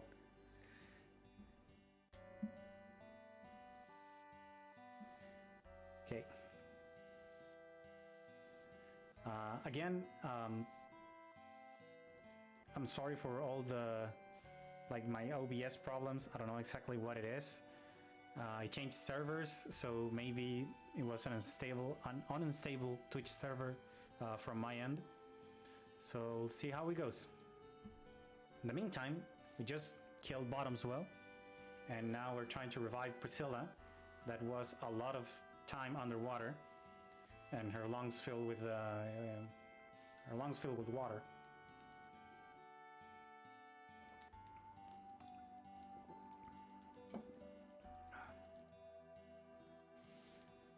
So, since we fought hard and we saved Priscilla, so I think we should rest. We have a well-deserved rest coming up.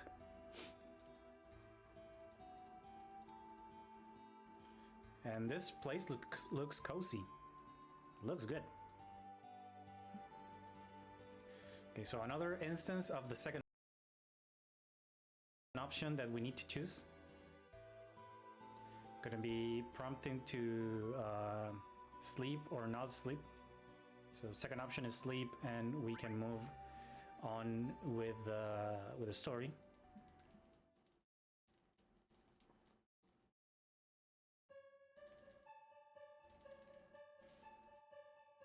And now this is the first time that it's actually Cloud is like talking to himself, but it's not himself, but just like another thing. It's kind of weird, but this is the first time we see this in the run, because we skip the other like two parts or two times that it's done.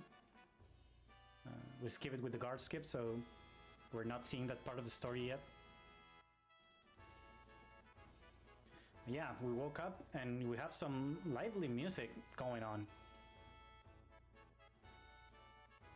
Makes me want to strut my polar bears or whatever.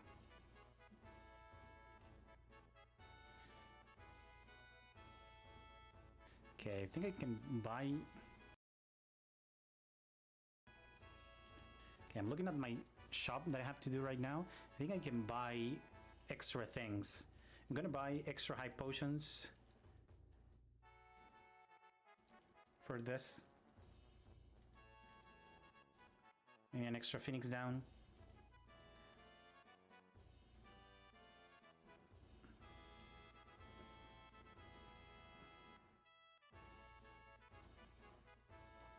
But in the meantime, we need to go to Upper Junon. So we are at the shores of the small town of Junon. And in the upper deck, similar to Midgar, there's like an upper plate that has all like the industrialized Junon world. So we cannot use like any means to go up there except for this lovely dolphin that's gonna help us jump up high.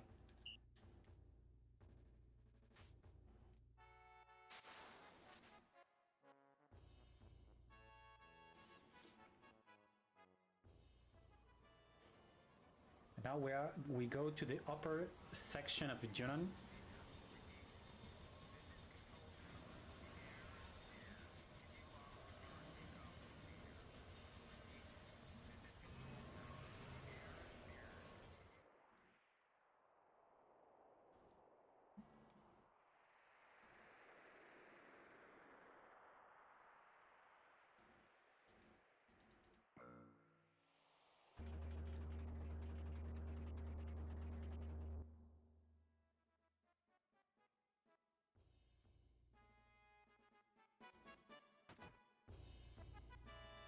Okay, it seems that they're gonna be doing like a welcoming march, or like a welcoming parade to receive Rufus as the new Shinra president, or President Rufus.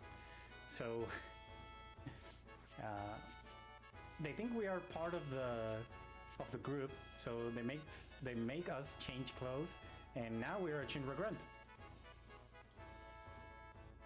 So I guess we can use this as cover, so that's kind of convenient for Cloud. Hope the rest is good. Well, now we're teach how to walk for the parade, so I guess it's gonna be needed.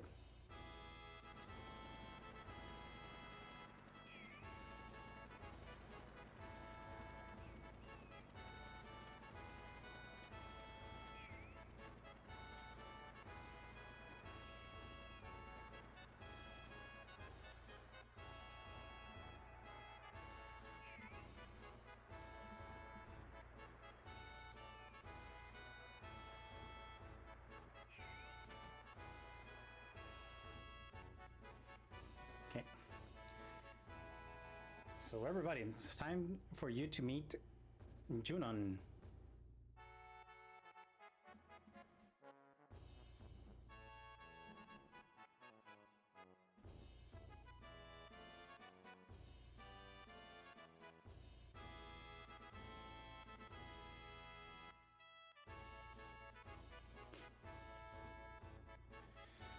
Oh. By the way, that's like a huge ass cannon. I wonder what that cannon was used for. Why they build a huge cannon like right there.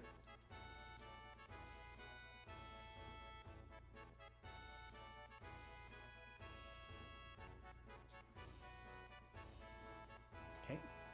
Well, it's time for the parade minigame. So we need to get the live TV ratings up to 50 or more. So we're going to be trying to do our best to make that happen.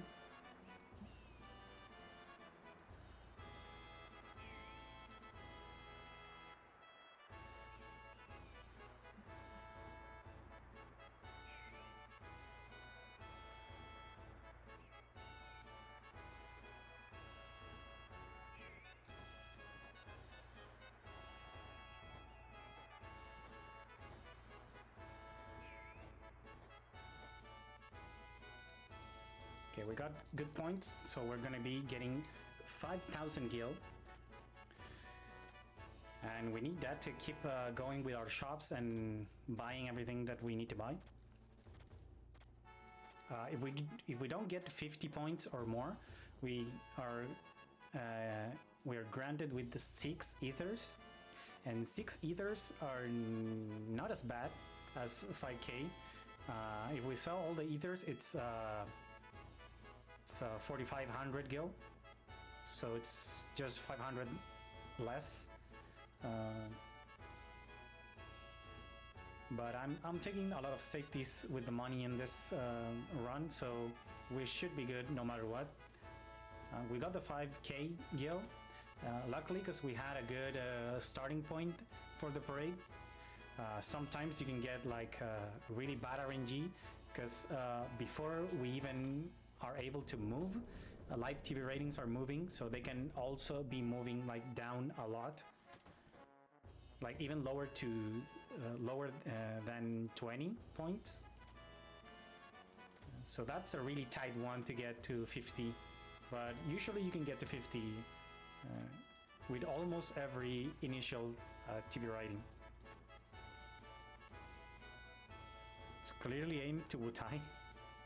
Well, I think it has to go through a whole continent to get to Wutai. Hopefully the cannon doesn't like lose its force, or the shell that the bullet they're throwing to Wutai, it doesn't lose force like midway and it lands on Mount Neville or Rocket Town or whatever.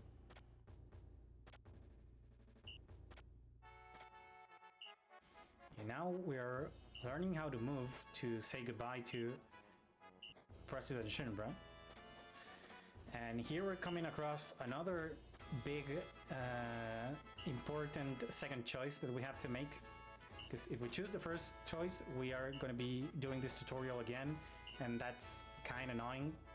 It's a big time loss, so we make sure we choose second option and we're good to go.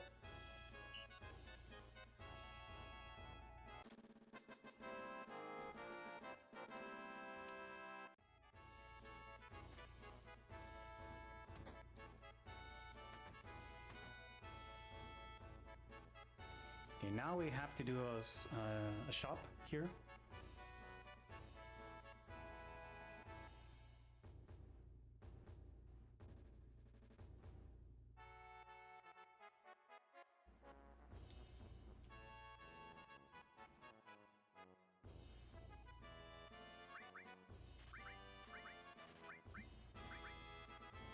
This is one, right?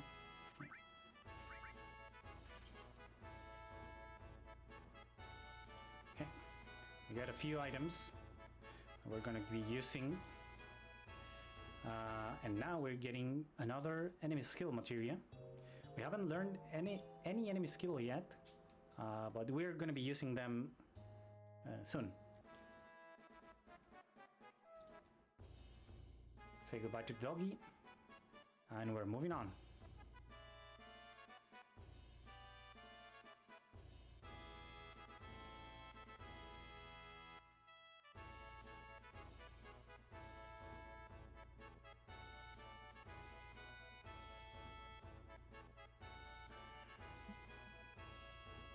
Okay, we see our friends right ahead of us, so I guess they're all fine, because we haven't heard of them for a while.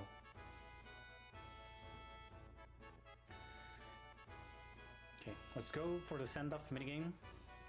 We need to get 100 points or more to get the Force Stealer. That's the prize that we want to get. The Force Stealer is pretty much the weapon that Cloud's going to use for the rest of the game, with a couple of exceptions.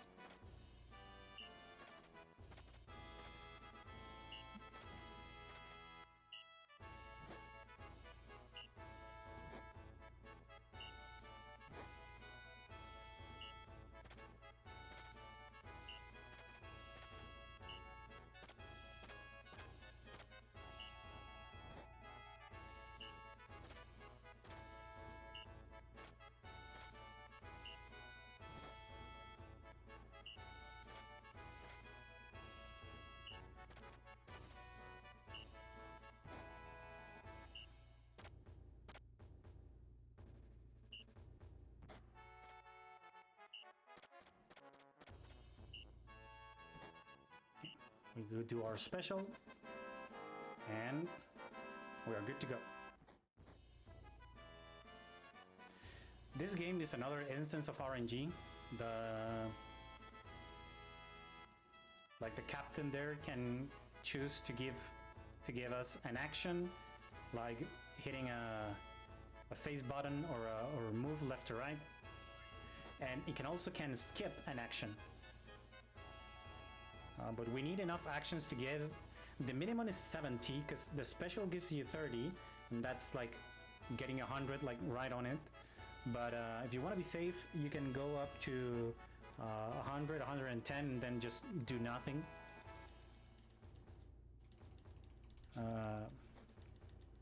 But you actually want to stop doing actions once you get to like a certain number, because if you go over 250, it will overflow your number and it's gonna go back to like 0, I think, or something.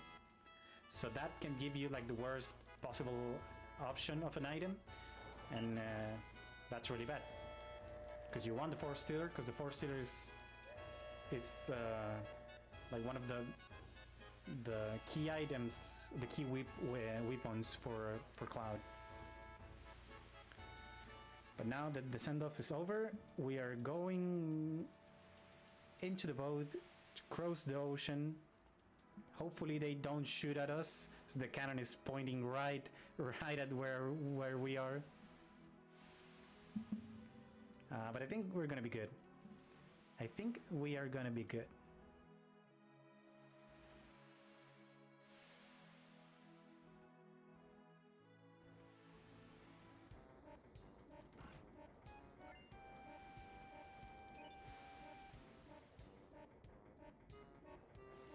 now the cargo boat, we need to talk to everybody once. Everybody means Red, Tifa, and Aerith. And then we have to talk to Aerith again, so we can trigger the Barret portion of the cargo boat, and then we can continue with the story.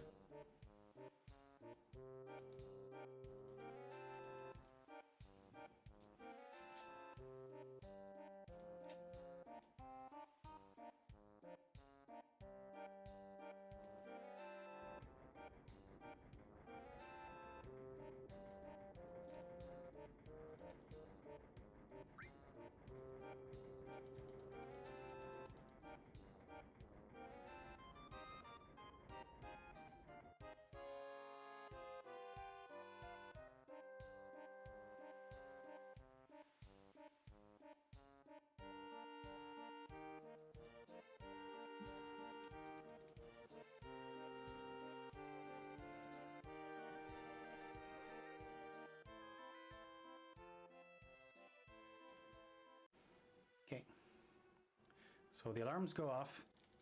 We think they find us, but we are all here. So maybe Sephiroth is on the boat.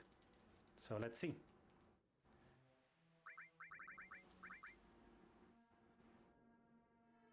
I'm getting Tifa and Aerith.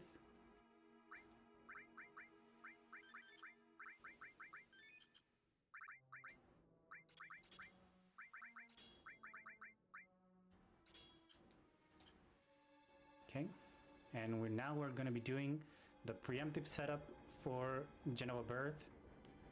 Hopefully it works.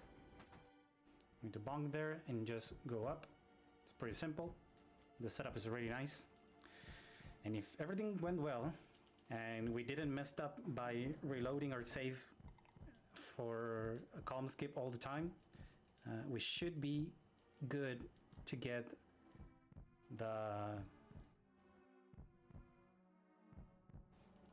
Genoa preemptive fight.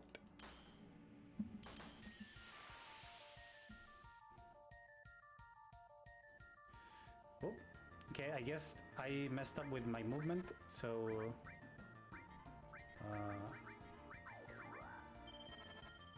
it's okay.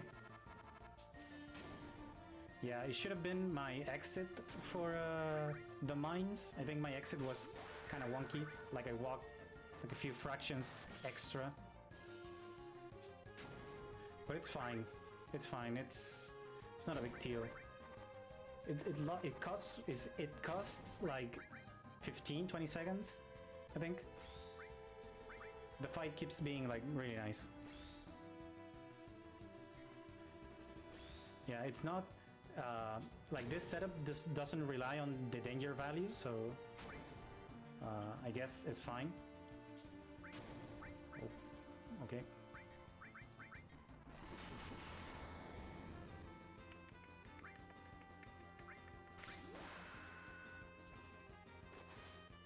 Yeah, I think I messed this up. I should be behind.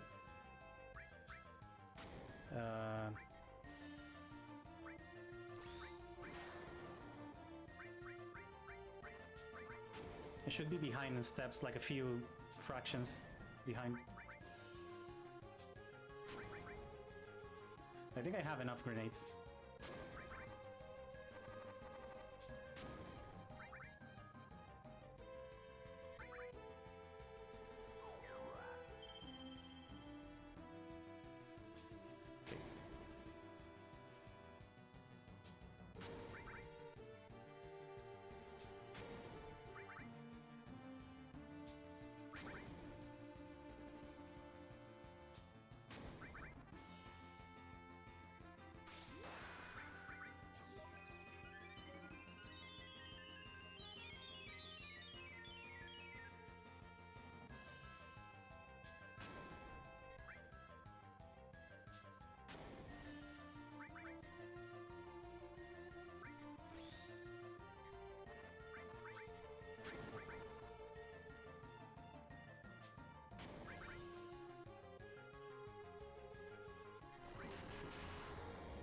I'm actually kind of low on grenades. It's not good.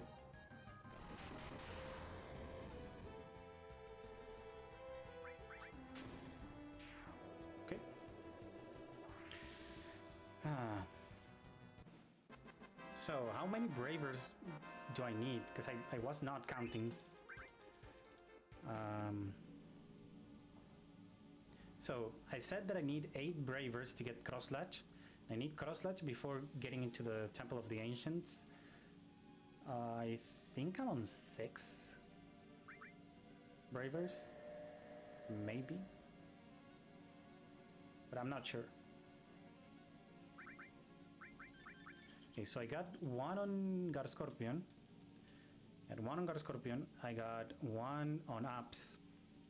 Got 1 on Sample. And I got 1 on Motorball. And now I did my initial one.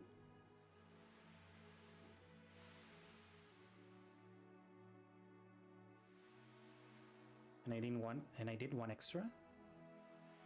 So I need 3 or 2. I think I'm gonna go with 2. I have the worst memory of them all. I think I need to write these things down. But it's fine. We're gonna go through this, no problem at all. But in the meantime, we are here. We arrived to Costa del Sol. And oh boy, we're not dressed to the occasion. We're not dressed to the place. I think we need what every sane person would wear on a lovely vacation resort. I think we need our lab coats.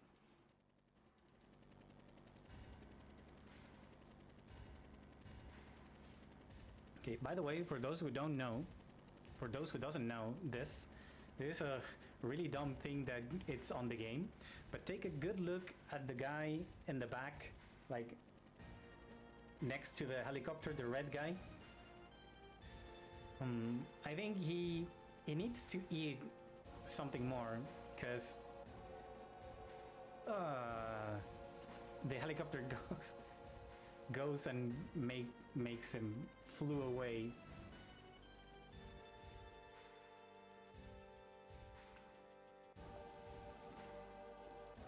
Yeah, I think that's why it's called a helipad. If you're not big enough, you're not strong enough, you're gonna get yeeted by the helicopter.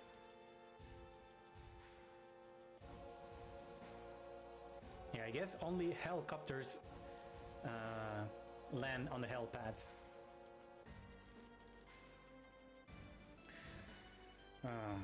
Sadly for our group, we're not staying in Costa del Sol much. We're not visiting the lovely beach. Like the blue crystalline waters and the nice sand, like the feeling of the sand in between your toes. We're not doing that. We're just gonna take some stuff from this Costa del Sol villa.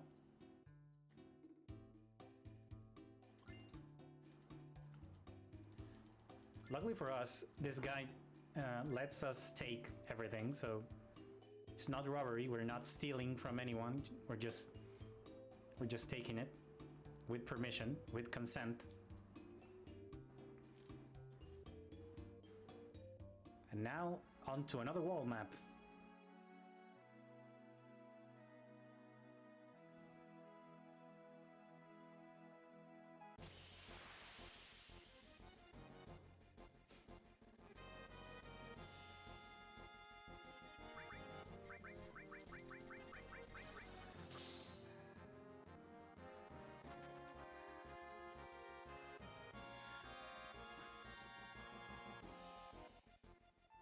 So we're gonna get into Gorel and we're gonna be checking how our step count is. I think I missed the preemptive Genova fight for like a few fractions, so it shouldn't be that bad. We should be good with our step count.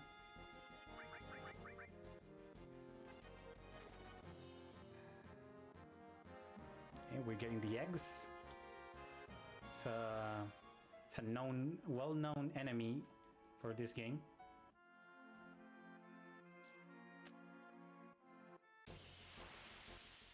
Yeah, I think I'm a bit behind, but it's fine.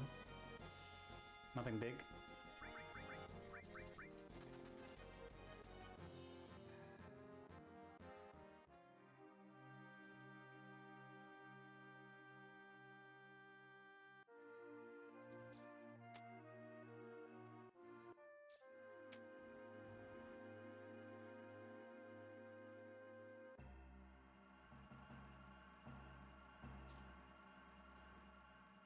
Okay, now we should have a fight here. Okay. Nothing bad. Oh, we got the vacuum. We got the suck right there. It's a pretty slow attack, so a bit of an unlucky attack there.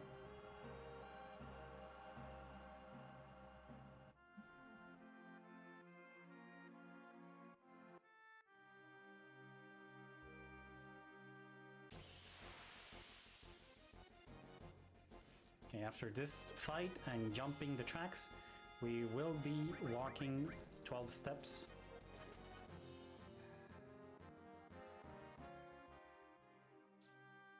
So, 2, 3, 4, 5, 6, 7, 8, 10, 11, 12. And we're good to go.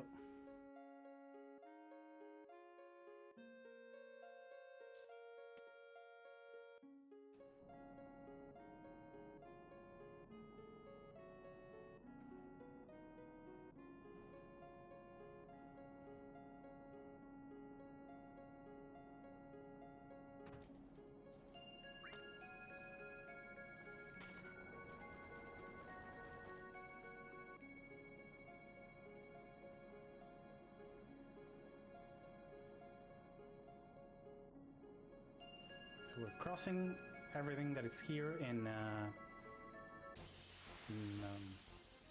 Mount Corel. I think this is the place. We're heading to the lovely, well, not so lovely anymore, town of North Corel.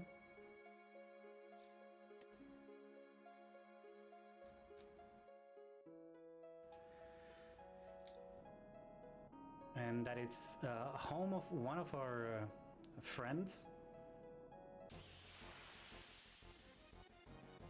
So I guess they are gonna be excited to see this person.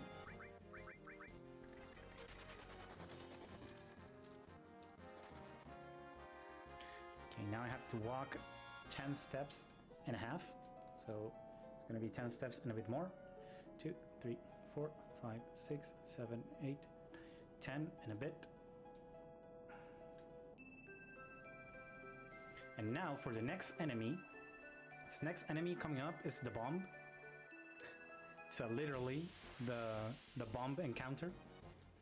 And we're gonna be trying to steal some item from this encounter. I'm gonna be trying to steal the right arm, so hopefully we can get it. I'm gonna give it a few tries, like more than I would give in a normal playthrough or a normal attempt. I'm gonna give it just one more try. And we got it. 4th try was the charm. We got the right arm, so that will make the next boss fight that we have coming up in a few minutes. It's going to be a really easy fight. It's actually going to save us a tranquilizer, so that's good for our economy.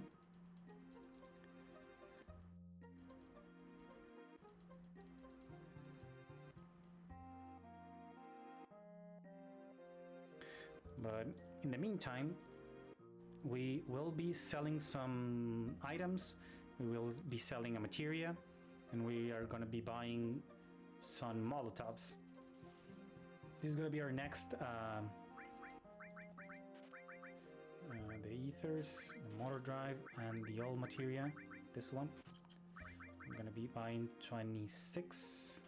Good. So Molotovs are going to be the next weapon we're going to use to kill most of the enemies.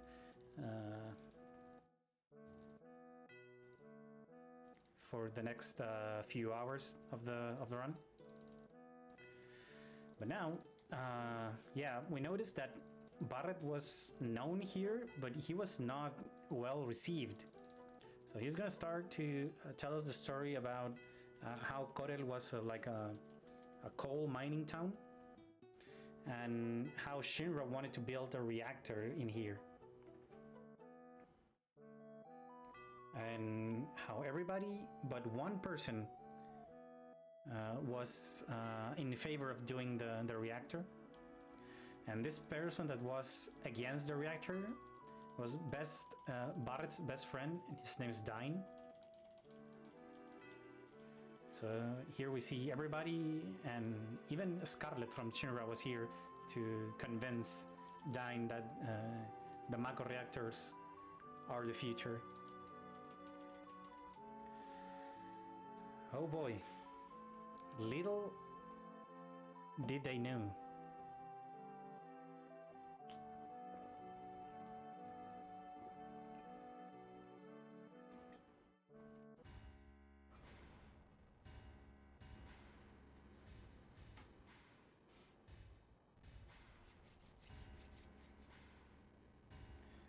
Corel was burned down by the Shinra troops. That's the key sentence.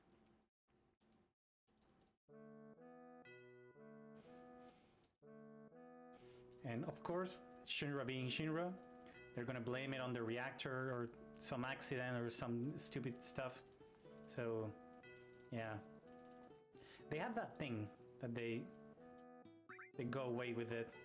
Oh, by the way, if you choose don't go on the roadway, like the second choice here, and you go like manually into the roadway, it's a bit faster because you don't have to see everybody going one by one and with a text box to the roadway. But you can go with 3 people and then they just walk 2 instead of 5.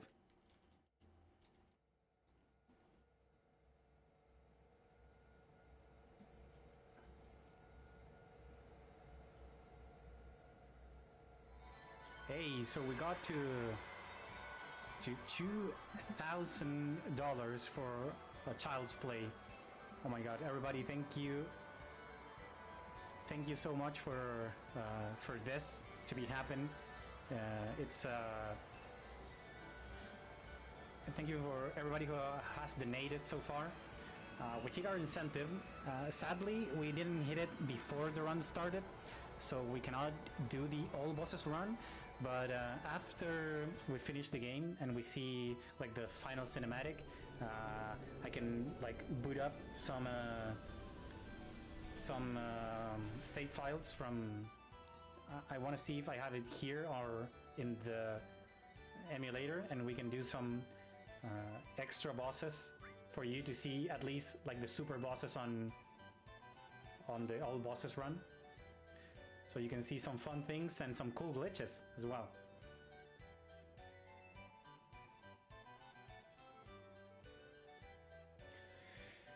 But in the meantime, we are at the Gold Saucer, happiest place on Gaia.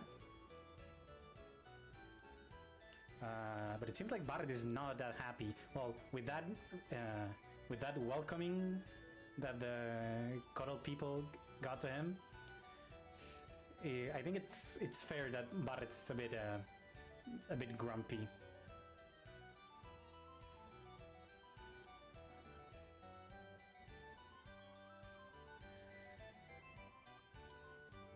Well, it is what it is. Let's go find Barret and let's try to put him on a good mood.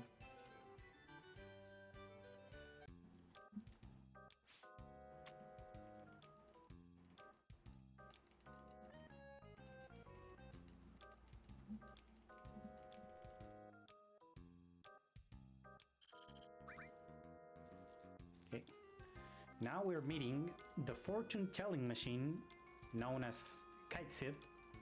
It's Ka for the friends.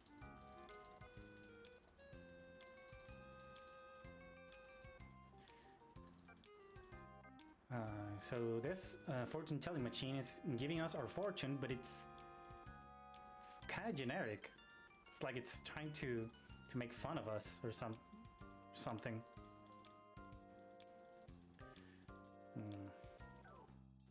Wish the last try was a good one, at least.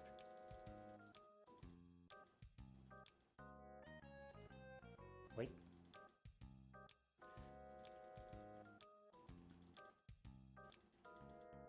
Well, I guess the fortune telling machine is joining us somehow. Oh, we get another member. New addition to the group.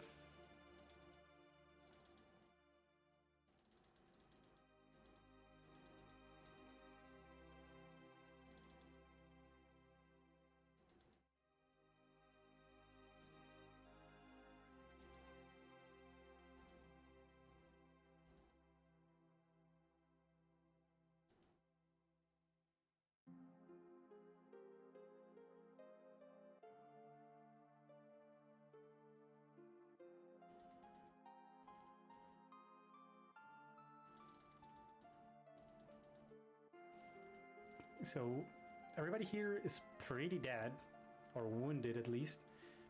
And the lady in the counter says that it was a guy with a gun in his arm. I wonder how many people with gun in their arms do we know? How many? Can only think on Barret. So why is Kate Sid running like this? Well, I guess Kate Sid didn't meet Barret, but why is no one telling, like, we don't have any guns. I have a huge sword, Tifa has her fists, and Kate Sid has like a megaphone. We don't have any guns. Why are they chasing us? Well, guess we're going to heaven.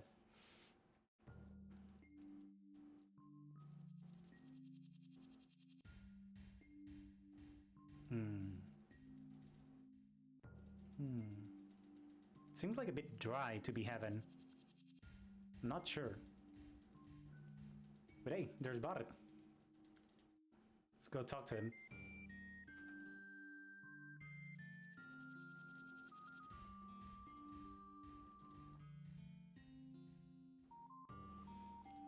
Well, to be fair with Dio and all the Gold Saucer people, Barret looks kind of suspicious. He looks kind of sus.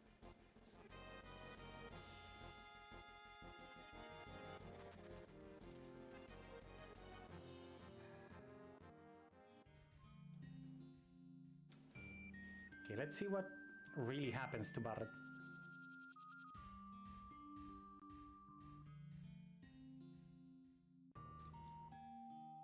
Shit. That could be bad, but let's see. Okay, so here's Barret. And he shoots at the couch. Okay, poor couch. Couch deserved better. The thing is, this house looked really similar to another house we saw during a flashback, but it's burned down to the crisp. I guess we're gonna be seeing Barret's angle on the accident, the accidentally coral burn down. And boy, yeah. Even the trees, dude. Burning down everything. And where Barret and Dyne are right now, they're like pretty close to the reactor. And Shinra was blaming some accident on the reactor. The reactor is like to the other way of where Barret and Dyne are looking at. So I don't know how everybody believes Shinra. It's just not happening. Now the old man is dying. Barret is dancing. Everything is bad.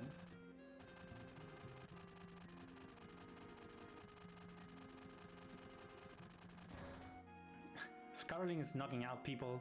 This is a mess. Oh, and now Dine is hanging by an arm. Oh. I think that's what happens.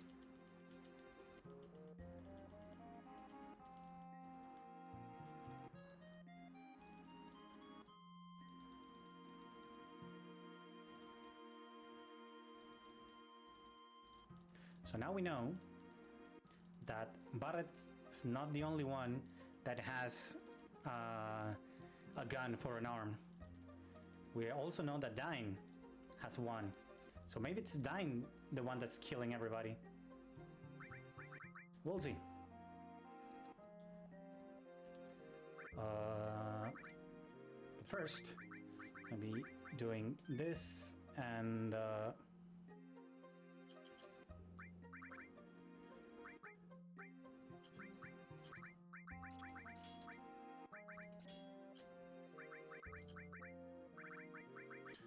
I'm doing a little menuing.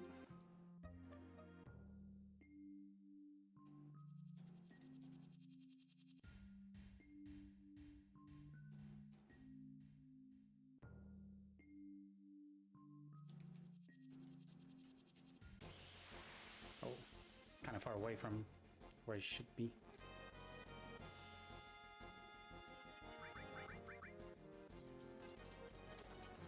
Okay.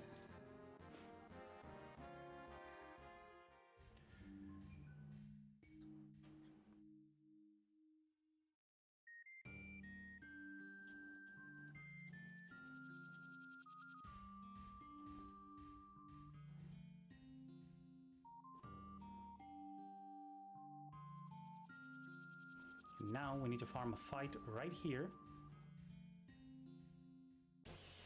so we can learn our first enemy skill of the run.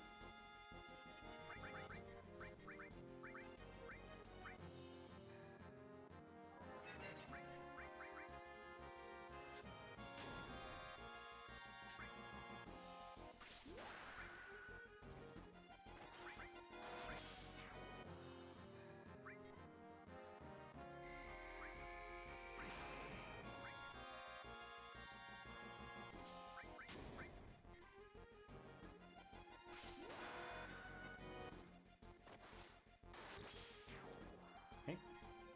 We learned laser. Let's see if we get the cross latch. Okay, we got cross latch. That's good. And now we're gonna kind of take advantage of the right arm that we stole from the bomb, and we're gonna be using it right here against this boss fight that is gonna be Dine. So friends reunited after a lot of years, I think. Well, not a lot of years. I think it's like a couple of years, maybe 3 years.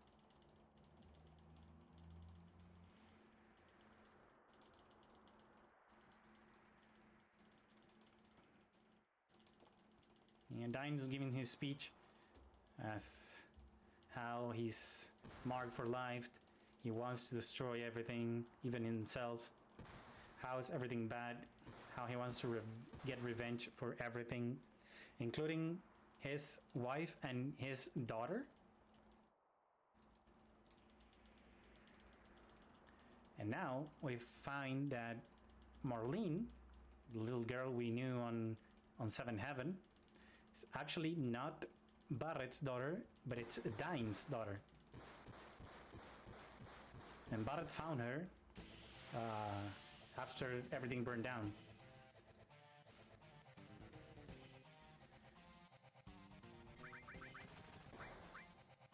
Now we use the right arm. That's a lot of damage. And bada bing, bada boom, the fight is over.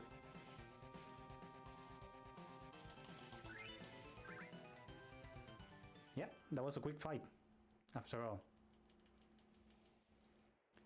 So, we finished with dying, and now to everybody in chat, I wanna tell you, coming up next is the most anticipated event of the run. It's the Chocobo race. So 6 Chocobos are gonna be racing, and I want you guys in chat to tell me which one do you like. Which Chocobo do you like to get at second place? First place is gonna be to us. We are using the yellow Chocobo, and the other Chocobos are the blue one, the red one, and there's white, pink, and purple, I think it is. So let me know your preference in the chat, which one you guys want to finish at the second place. I personally like the blue one, but I want to know your opinion on Chocobos. Okay, so we have some pink enthusiasts right here. Myself, I'm a blue enjoyer, so let's see what chat thinks on this race.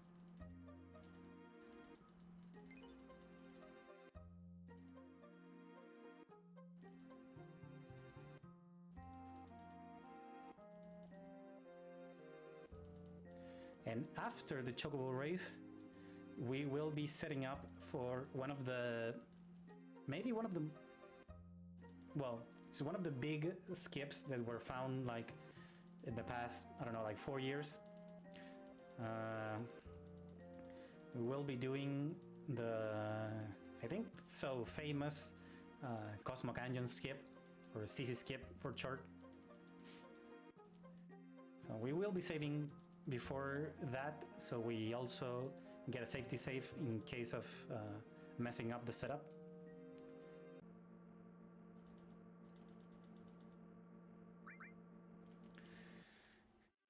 But again, we are going to be meeting the racers right here.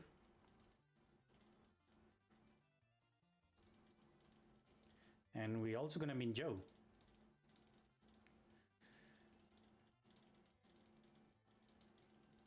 Now, Joe who, you would ask?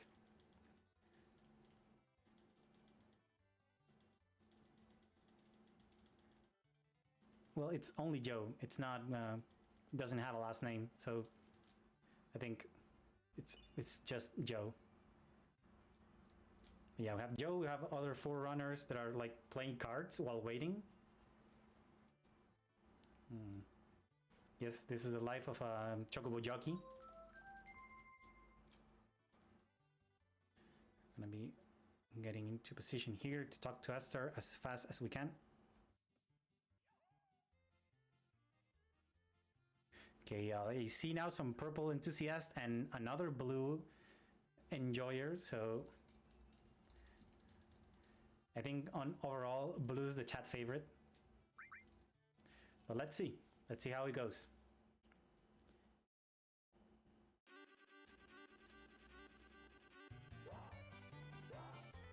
We can actually see if a Chocobo is not gonna be good for the race, and you can usually tell that by the first Chocobo that takes the lead by sprinting, because there's 2 speeds in this game. There's like normal running and there's sprinting. You can notice by the change of on the Chocobo, like the Chocobo head on the top. When you're running, the Chocobos are just like that, fine. But now that I'm gonna be sprinting, Chocobo changed to like a more like leaning on forward thing.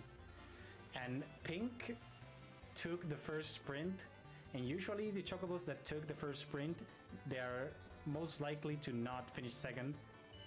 They actually are dreaded to be last or something. So we'll see between white, blue, purple, and red. I think white and blue are the second and third right now. So let's see. White and blue run first. Red and purple are coming close. So white and blue. Maybe blue can take the second place right here. And it looks like it was white. So white is the second place. Congratulations to all you silent white enjoyers. Yellow was deemed to be first because we're actually better than any other jockey in the game. But yeah, we're done with Gold Saucer. Now it's time to set up for the Sissy Skip.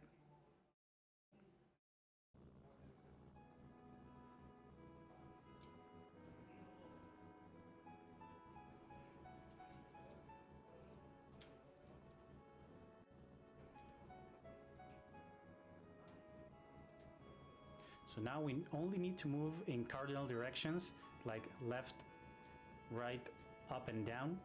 We're not trying to hit any diagonals, because that's gonna mess up our setup, and we don't want that. Also, we cannot bonk to any walls. But we also need to be learning enemy skill right here.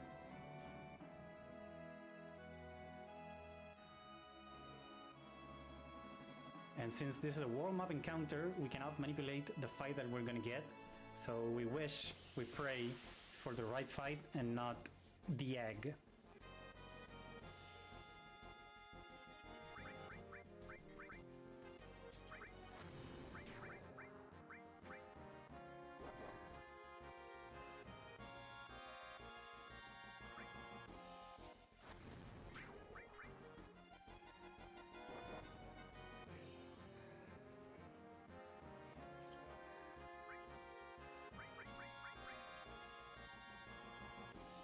Kates is failing to manip, so it's kind of unfortunate for us.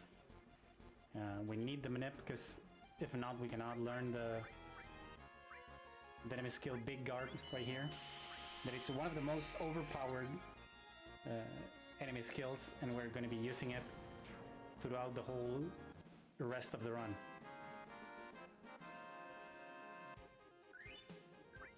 Okay, and now here it goes. This is the calm skip.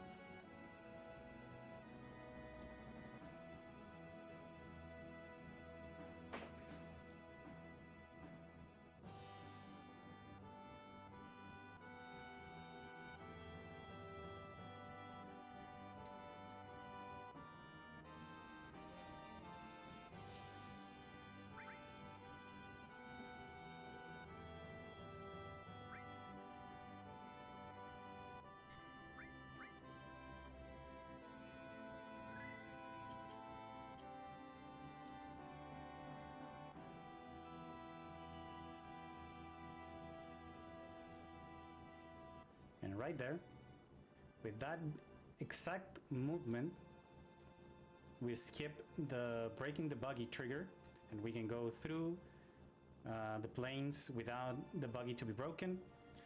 And we are skipping Cosmo Canyon right there.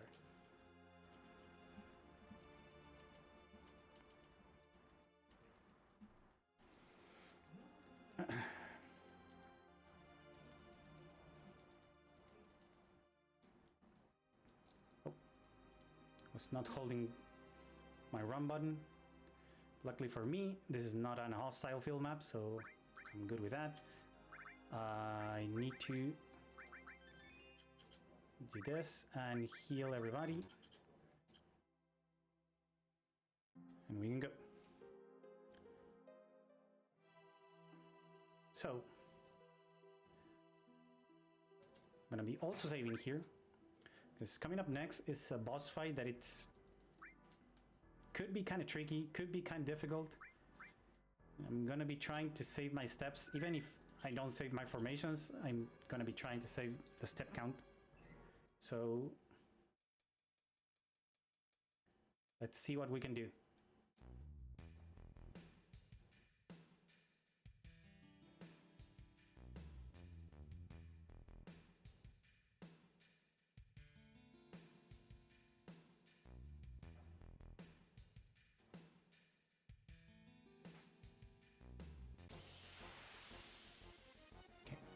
After this fight, we need to take some steps.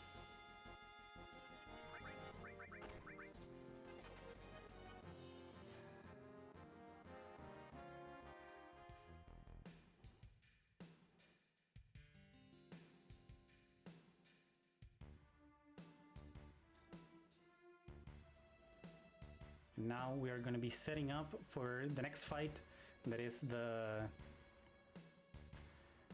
Materia Keeper fight.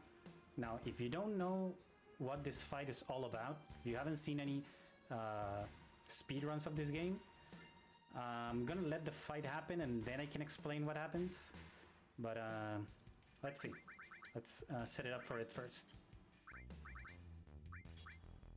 Oh, wait. This is you first and you, and then you. Okay.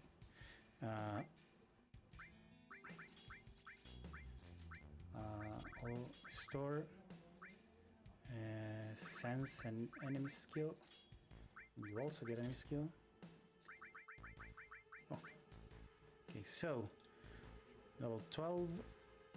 Okay, you need 1 green and you need 1 green. Oh no, you're fine because you're a 13. Okay. So Tifa just needs 1 green. Now we are healing everybody. I'm already on ATB weight. Okay, let's go.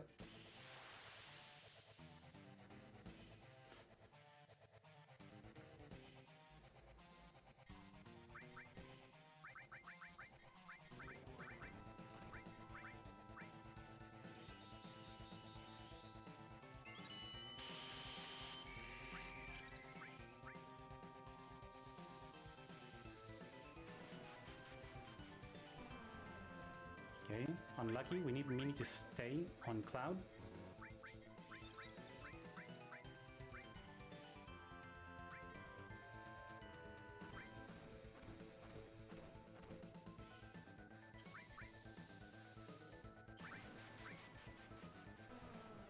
Okay, there you go.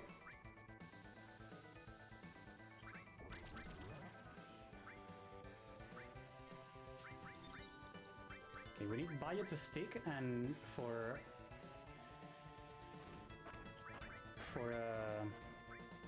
Materia Keeper to be on full health. So let's see. Okay, 72. 26, that's only 1. Okay. Okay, nice crit.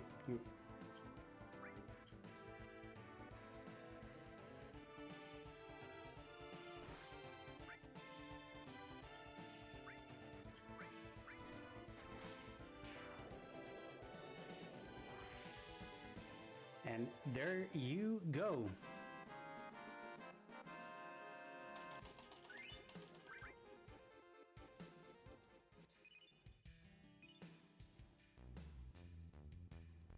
So, you might be wondering what just happened there.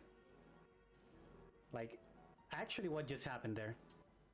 Well, let me do this menu and I'm going to explain to you.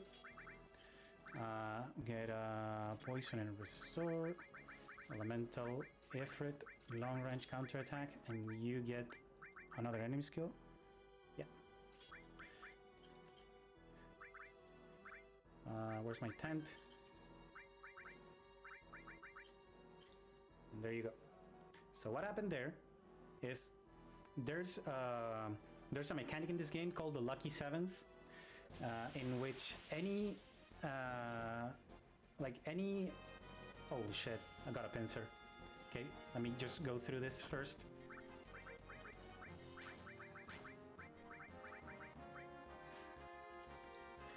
So any enemy or any character that it's on 7,777 HP is going to be on the Lucky Sevens, like in Lucky 7 mode, if you want to tell it like that. And any attack that anyone that's on Lucky Sevens, any attack that they do, it deals that amount of damage, like 7,777. So what we do is we manipulate with Bio and some attacks, we manipulate Materia Keeper HP to be on 7,777. And then with that manipulation and the last tick that the okay, let me see this. It's all manip and sense. Okay, we're good. So, potions 6. This is 21. This is 11. Ethers are 2. Hypers 9. Tranks 21. Intents 3. And I have a bit of money. I guess I'm gonna buy an extra this and an extra this. Okay, as I was saying,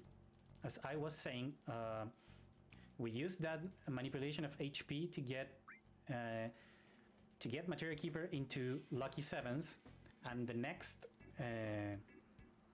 next poison tick, since poison is considered self-inflicted damage, it actually deals the lucky 7 damage roll to itself. So that's why we're able to do 7,777 damage on Materia Keeper, and it pretty much self-destruct because he has that same HP. So, like in short, we manipulate Materia Keeper. We manipulate Materia Keeper's HP to basically he kills himself. And now we're through with Mount Nibble, and we are down here at Rocket Town, and we heard that there's a plane here and we want to use it, so we have to talk to the captain. So we are gonna be talking to the captain that's right here on this kind of crooked rocket ship.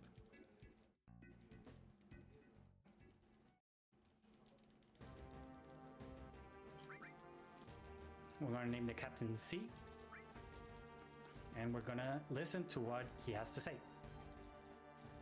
By the way, this song is one of my favorites. It's so hype. This song, you can have this song like running in the background of something like you want to do, and it's really hype, and it's gonna hype you up like to the top. So good.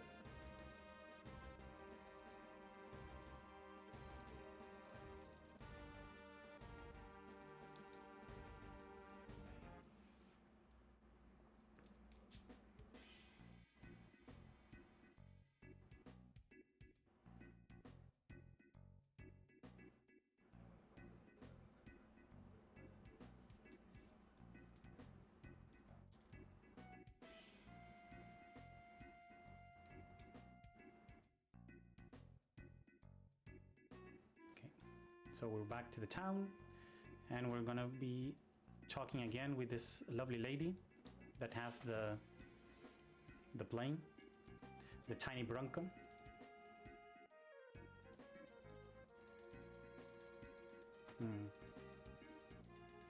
Oh well, the captain is already here. So he's really a good host and offers us some tea. So I guess that's what we're gonna drink right now. But first, I think we have to hear something from Chera. That is that a person in the lab coat. It's a bit of a story between Sid and Chera. Chera is like the engineer, like the scientist of the town, and she's trying to get everything set up for the rocket launch. Since Sid is the captain, and he is gonna be the pilot for the rocket to go to space. So I guess get ready, everybody, because we're going to space. I'm gonna leave the FMB of the rocket launch for you. Gonna be RB real quick.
Okay, we are back.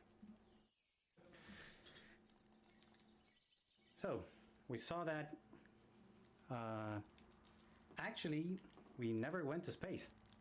Sid's dream of going to space was shut down by Shera still being fixing the tank number 8.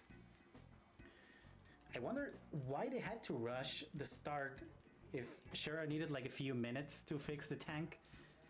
Why they just didn't wait? Why they went for it with the thing? Well, here's Palmer. He likes his tea with a lot of sugar and lots of lard. I don't know if anyone drinks tea like that, but holy moly, that seems kind of bad for your heart. Well, I guess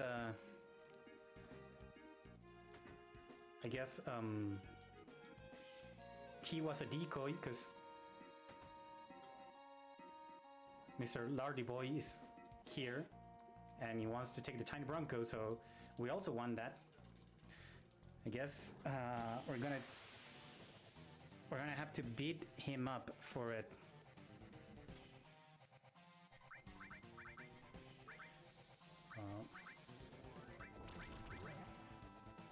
Whoa, a miss. Full miss. It's kind of bad, but I guess it's not that bad.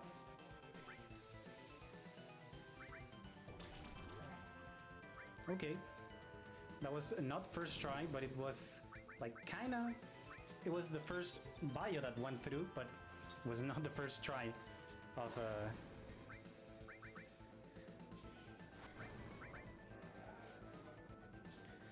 So, same thing as Bottomswell. Biotics are on active are really fast to go, so we just throw mollies, and each time a molly hits, we have a biotic, a poison tick, and each time Palmer attacks, we have another tick. So it seems like he's gonna let us just throw mollies at his face and not do anything.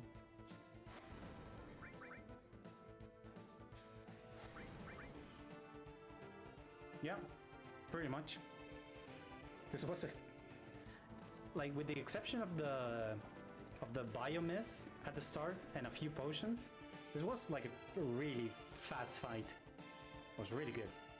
But Palmer is not dead. Just crashed.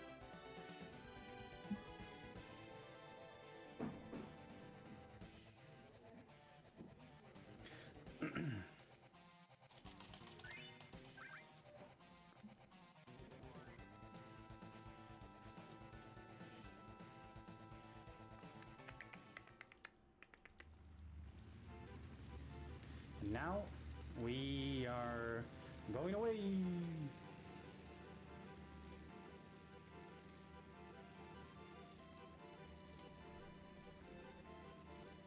But no, check this thing out, everybody. Check this out. You wonder how fast does a plane go? Well, we have an actual human being that runs pretty much as fast as a moving plane. Not at max speed, but maybe as fast as a moving plane.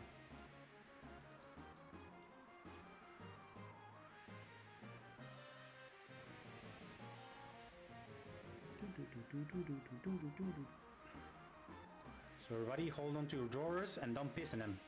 It's a great advice by Sid.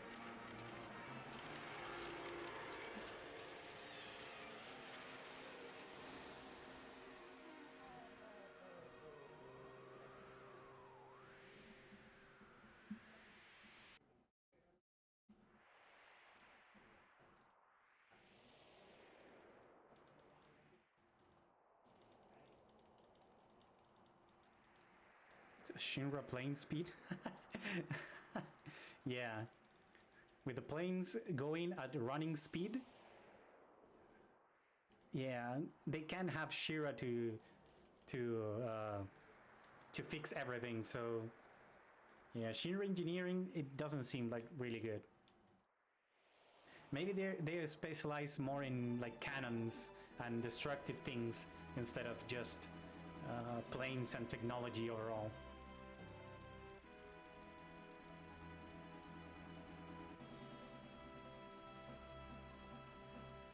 Okay, so now actually we need to go through a lot of stuff just to know where we need to go. But if you have played this game before, you know that you need to go to Gold Saucer, because we need to go to the Temple of the Ancients, and to go there we need to get the Keystone, and the Keystone is at the Gold Saucer, but it's in a really hidden place, so it's kind of tricky to find out. Like most first playthroughs, like casually of this game, this part is like a huge pain in the ass because you actually don't know where you need to go.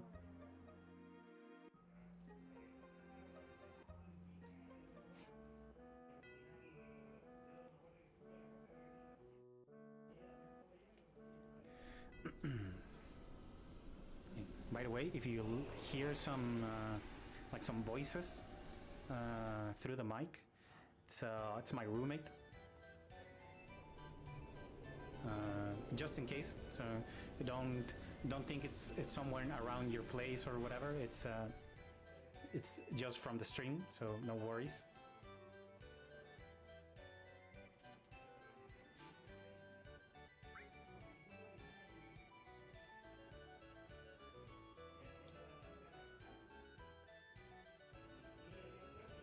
So now we're going to be getting the Keystone, or at least we're going to be going to where it's located. So right at the end of the battle station, there's Dio's showroom, and in the middle of this showroom is the Keystone.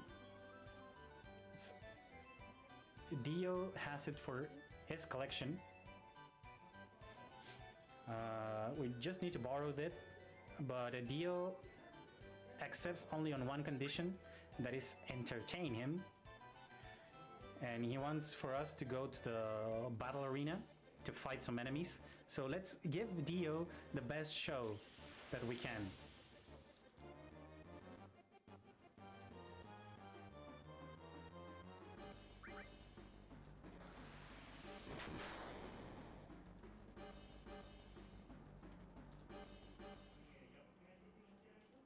Good job, everybody. That was the best running man that everybody can ever do. That's actually the best that the best that Cloud can do.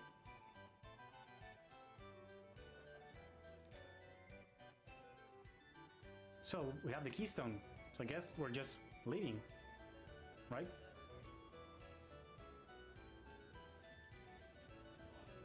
Wait, what happened? Oh, it's the roadway is out of order. Okay, too bad. Too bad. But luckily, Katesip, since he is from here,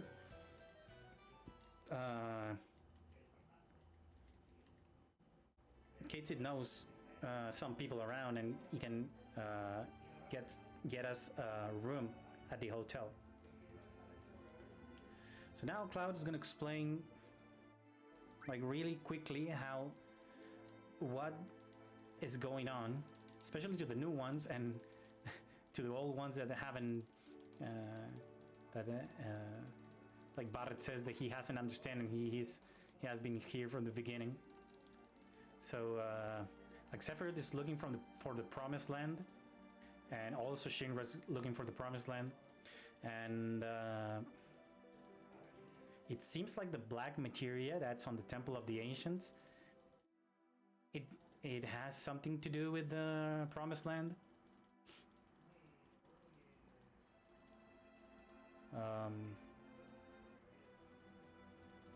But yeah, also they have been bumping with some people in black coats that have some tattoos on them.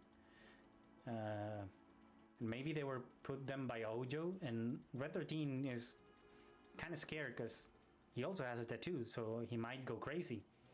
But we don't know. We don't know what to do in a situation like this where everything seems like really, really bad. Well, how about going to a date? I think Aerith knows that it's her time to go on a date with Cloud. Since they're stuck there, might as well.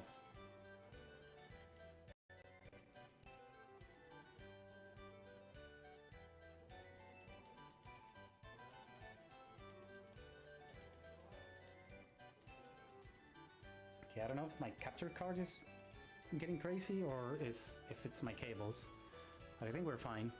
Yeah. Oh, it's time to participate in the play. I wonder if Cloud is a good actor.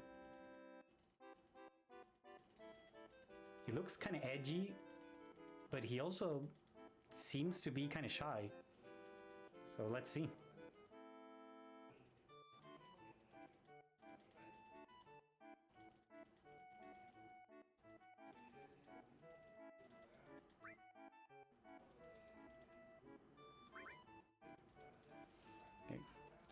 In terms of the speedrun for this part, you need to hit the first choice that is talk to the knight.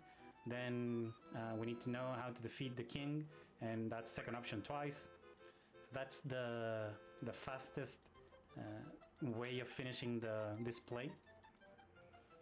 Again, this is like an auto scroller, so we just need to select a few options and then mash through the text.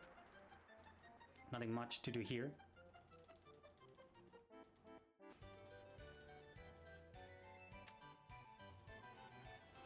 And now, for the gondola part, it's actually even more auto-scrollier, because we just need to sit there and let the cutscenes happen.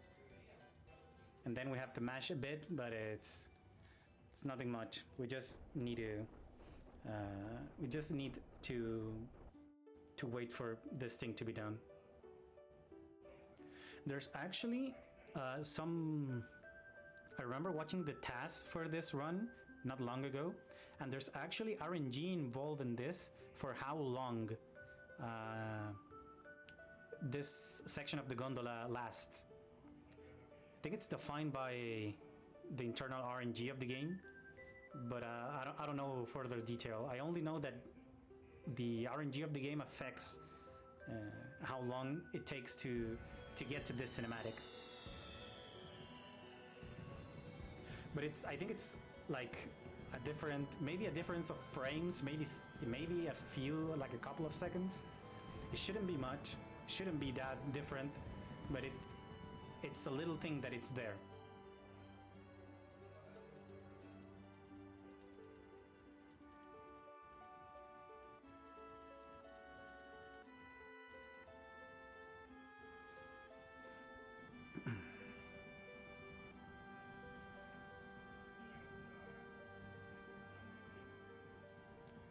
$23.20.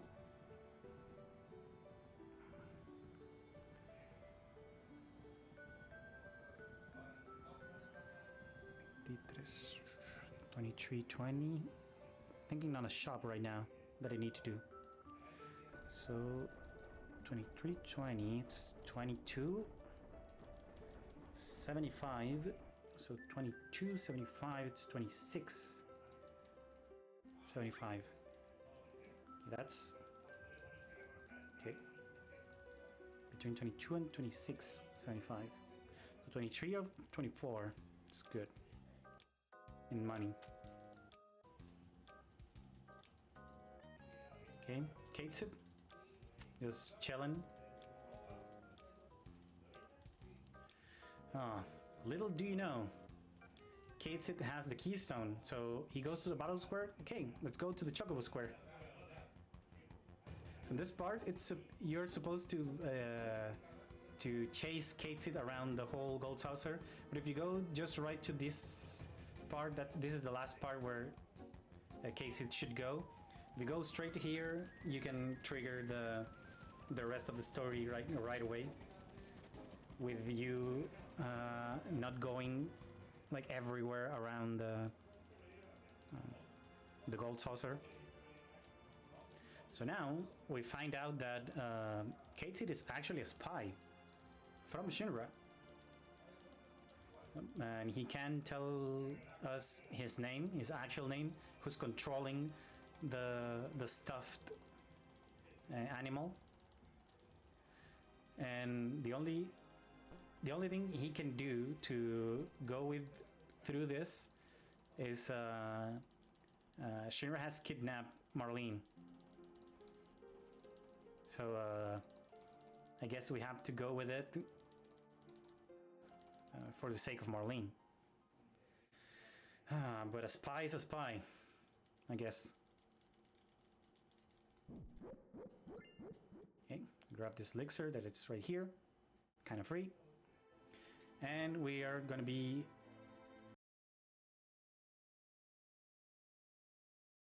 getting ready to go to the Temple of Ancients. Since Ares wants to go so badly, let's bring the spy here to keep a good eye on him.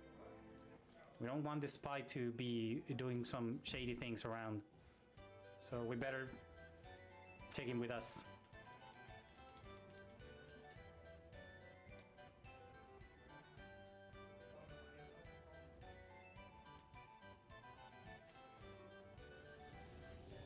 Okay, now I'm gonna do a small shop. I'm gonna buy a few.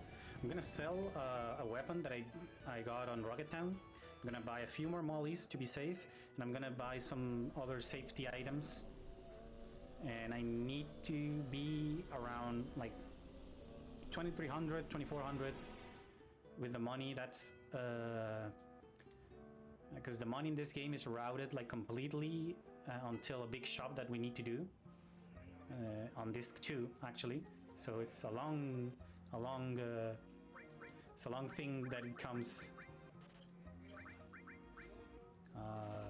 Okay, so 23 or 24. Can buy a few potions.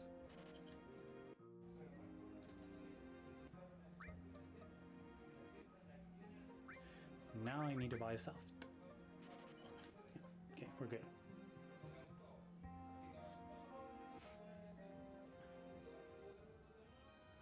Now we need to go to the Temple of the Ancients, but before going to the Temple of the Ancients, we will be getting one last materia before going there.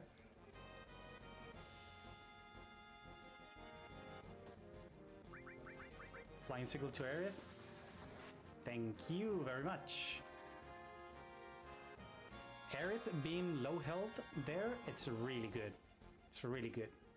For the strats that we're doing on both Red Dragon and Demon's Gate, we need Aerith to be the lowest HP possible.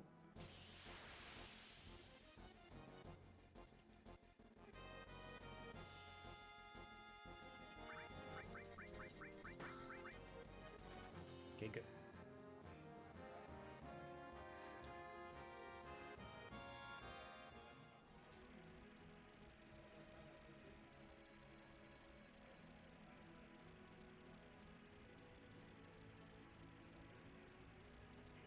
First, we're going to be doing a small stop at Gongaga, because we are going to be getting a materia that's going to be really useful for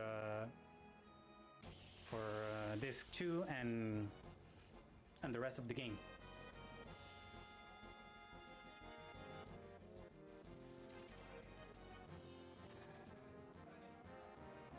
Okay, 4 steps and a half.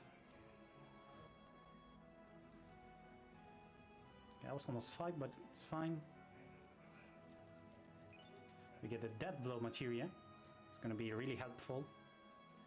And we are good to go.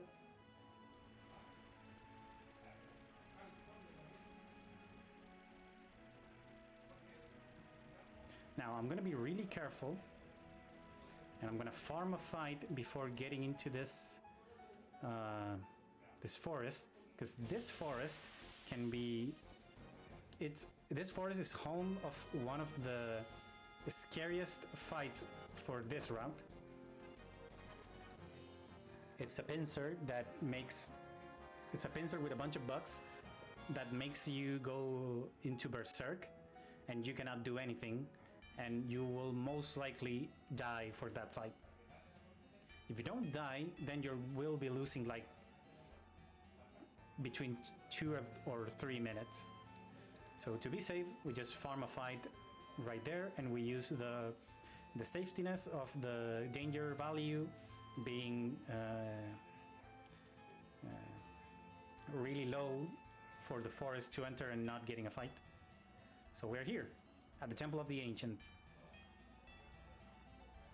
So Eris is really excited. I guess maybe she hasn't, she's not a full Asian.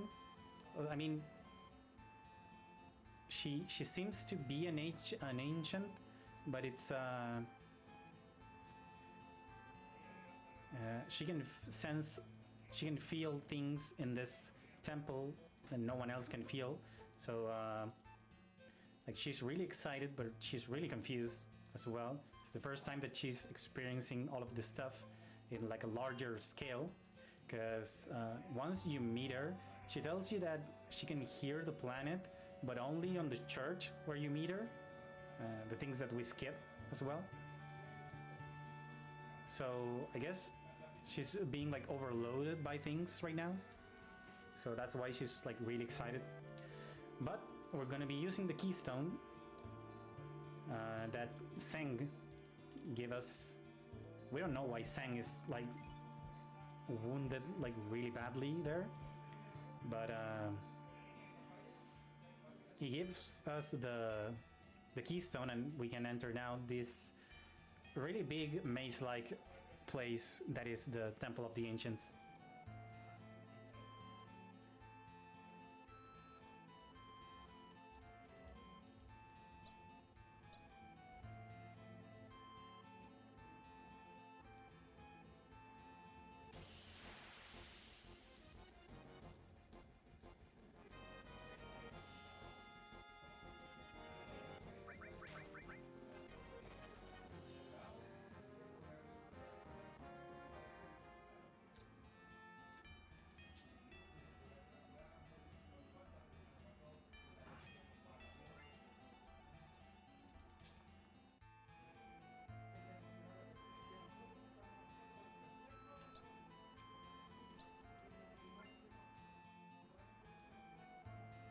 Okay, we got a few items on the way.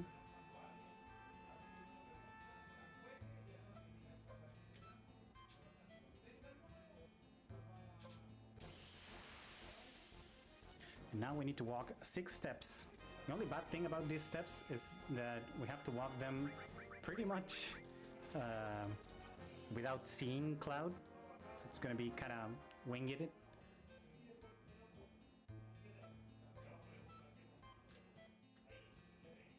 Okay, hopefully we walk enough. And now we have to go through this Indiana Jones kind of like minigame.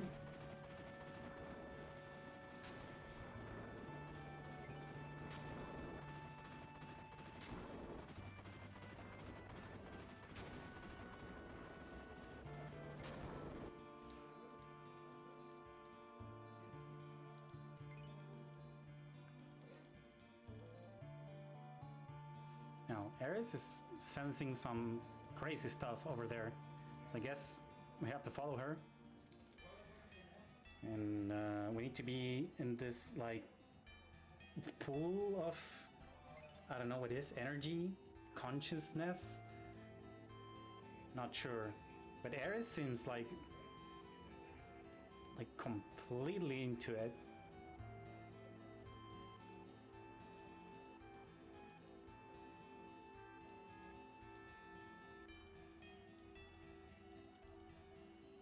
Okay, so this thing is showing us something. Oh look,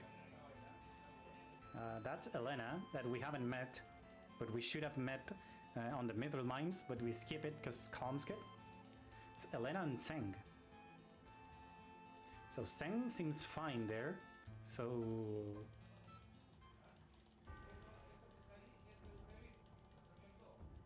yeah.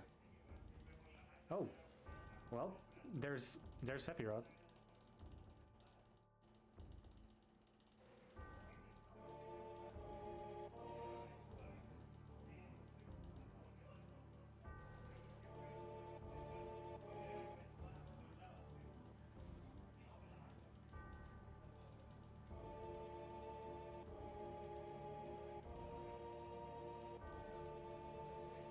So Sephi is explaining some things to Seng, but it's being kind of weird. He's wording things like he knows, but he doesn't want to tell. So he's wording things like really, really awkwardly. Oh. I think that's what happened to Seng. That's why he was wounded at the entrance of the temple. He got a taste of the Masamune.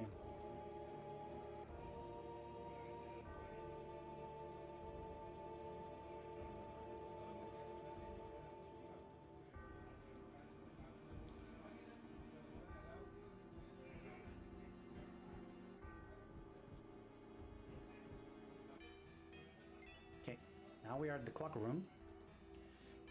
Yep, clock. Need to go to the 6 p.m. or 6 a.m. Door. Is gonna make us advance with the story. Now we have to catch this little guy. This was also a bit annoying for a first playthrough, but being the speedrunners that we are, we know exactly where he is and where we have to go. We go here, we catch him, and we do the menu. So we're gonna use the Yoshiyuki, Deadlow and cover. We're gonna be healing, we're gonna be tranking Kate Sith, yeah, high potioning Kate Sith, and we're gonna be hypering Cloud. And we're gonna be back to 8 TV weight. And we are good to go. So now, since these fights are actually kind of scary, both bosses on the Temple of the Ancients are really scary. I'm gonna be saving. And hopefully they behave and we can go through this with no problem. But first, we got a lot of things to mash. Yeah, this is the room with the murals, so we know Sephi's here. So we see a pyramid and we see a bunch of people in the murals. And now we see like, it's like a crystal, like a star on top of there.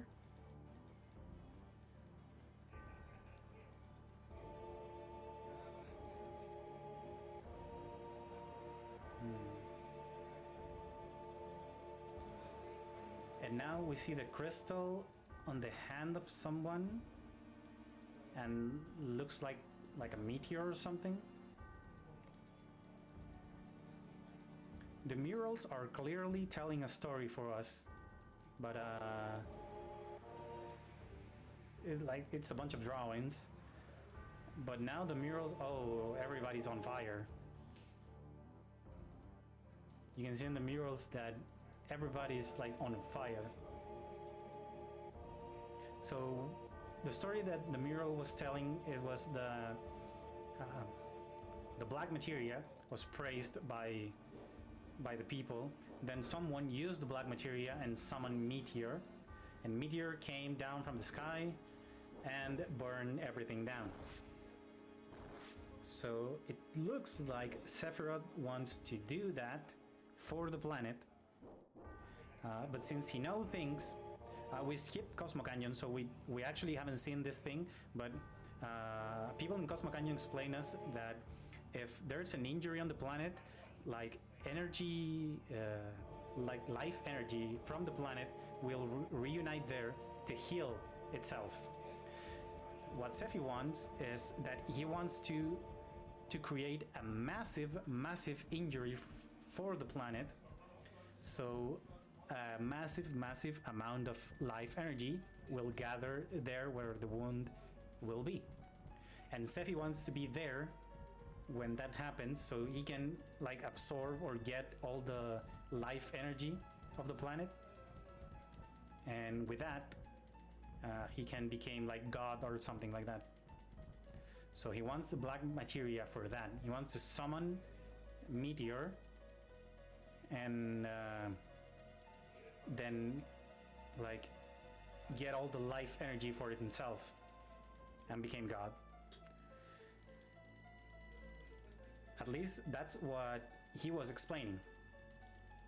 So I guess our new mission is to get the black materia before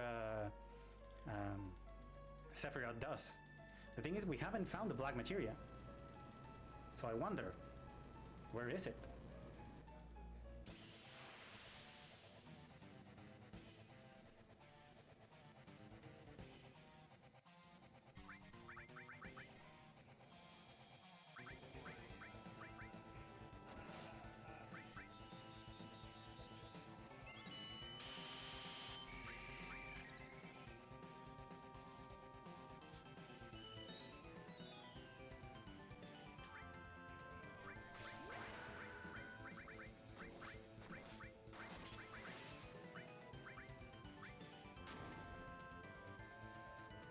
Okay. This is not good. What should I do? I'm out of grenades. I'm gonna use a molly. Okay. I was kind of slow, but hopefully I can get 3 death blows out of this. Nope.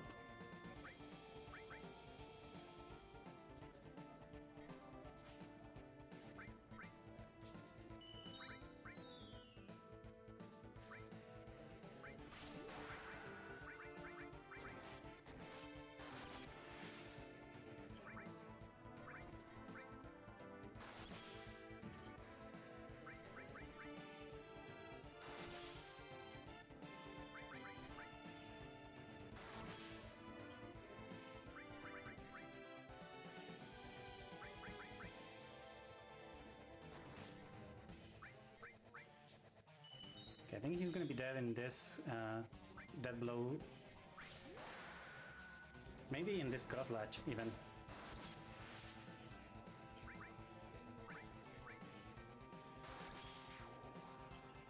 Yeah. That was a nice fight. It's a nice fight overall. I should have just mollied Aerith right away instead of doing a grenade. Now I have only 1 grenade. The grenade can be useful for other things, but it's fine. We will be fine. Good thing is, Red Dragon is dead. So that's one of the crazy fights that we need to do here. And now comes an even crazier fight. That is, everybody who has played this game had trouble with this boss fight that's coming up. It's called Demon's Gate. And he can be really bad. You need to be really good on execution to get this fight through, and even with that you need also to be kind of lucky, or not lucky, not being lucky, but you want to avoid things that might kill you even with unlucky stuff. So you can be really safe in this fight, or you can go YOLO and try to get this fight done like as fast as you can. But if you get bad RNG, if you get nasty crits or bad things, this fight can go like all over the place. Okay, so Adding code for you and remove the fire ring. You get the dragon armlet. You get Bahamut instead of Deathblow and Steel instead of Ifrit. And now we heal with potions. We Trank Cloud. We revive Eris. We Ether Katesith. And we Hyper Katesith. Yeah, that's everything we need to do. And we're gonna save.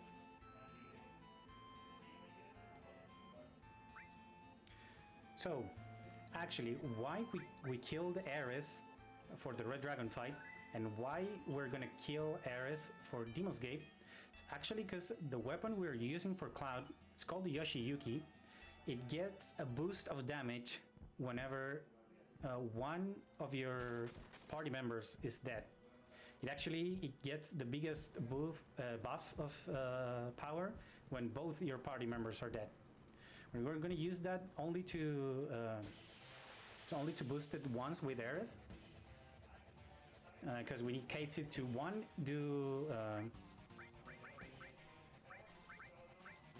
we need Katesith to do weight tricking, and also we need them to be like the support in the fight. Oh, what did I do? Oh, I was on enemy skill. Yeah, I just noticed that. This can be bad for me.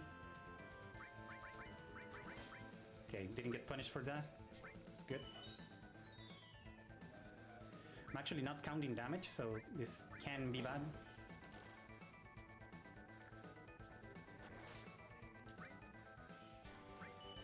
Shit. Not weight tricking well. Okay.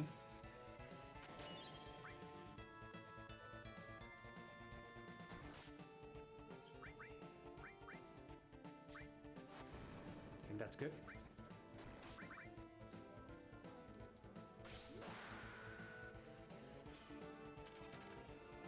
Also, we're going to be using dice because it can be really good for us with dice.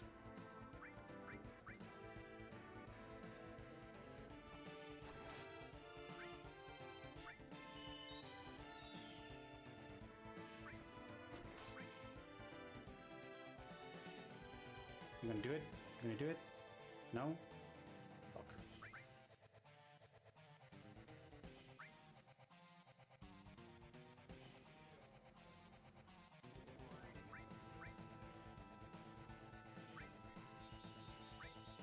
Okay, I think I'm good with this big guard. Fuck. I messed up. If I'm lucky, no one's gonna die.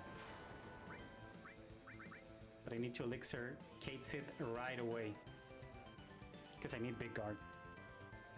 So this is kind of scary, but I'm gonna be trying to get through with this.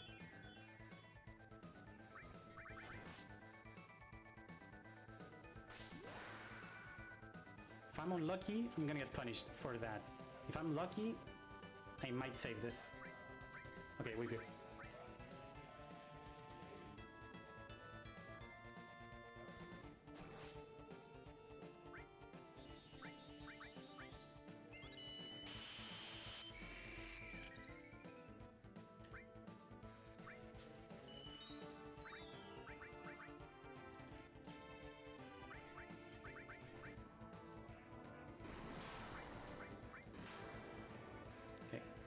Good thing. We didn't get unlucky, so we survived this.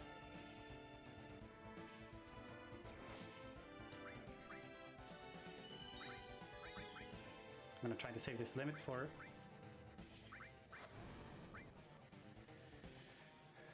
Cloud. Okay, an average dice roll.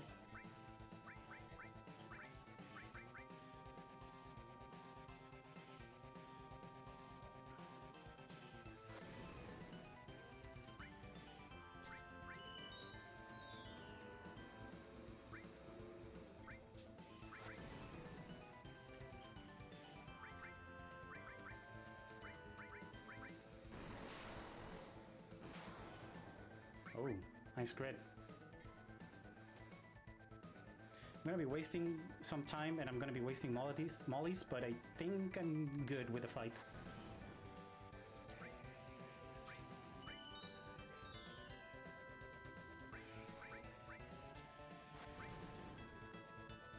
Okay, this dice, if it's good enough, it's gonna seal the deal. If not, I might have to use something else, but I think it's gonna be good.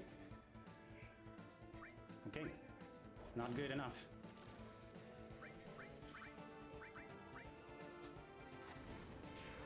There you go. Okay, it was a slow fight, but it was good. I mean, we finished it. That's the good thing.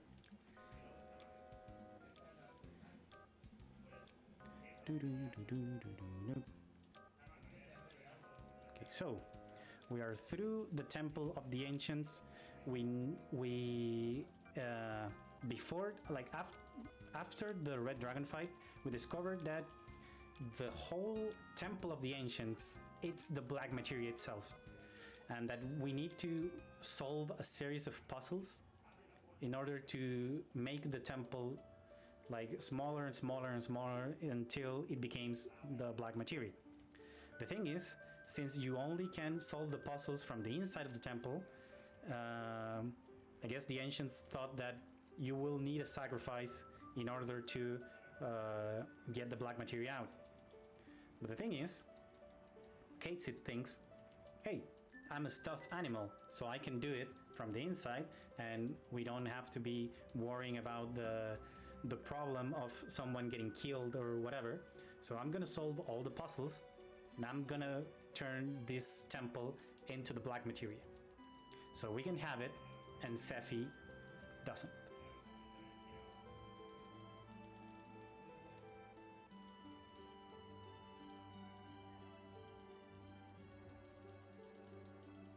So now we see the big sacrifice from Katesith to the world.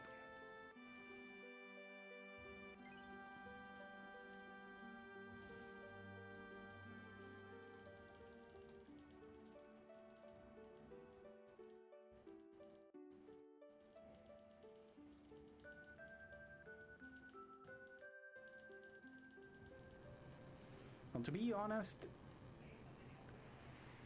I think since it's a stuffed animal, it's not like a big sacrifice, like at all. And we also get rid of Katesith, so it's like killing two birds with one stone. Is that the saying? I'm not sure. I might be botching something. Yeah, there it is. The temple is reduced to only the black materia. It's time to get it, and it's time to hold it forever. I guess with the black materia in our hands, no one can do anything, and the world is safe. So I think it's GG. How much time it is? 3 hours and 40 minutes? I think it's nice. Yeah. Way under our estimate. Oh, wait, here's Sephi.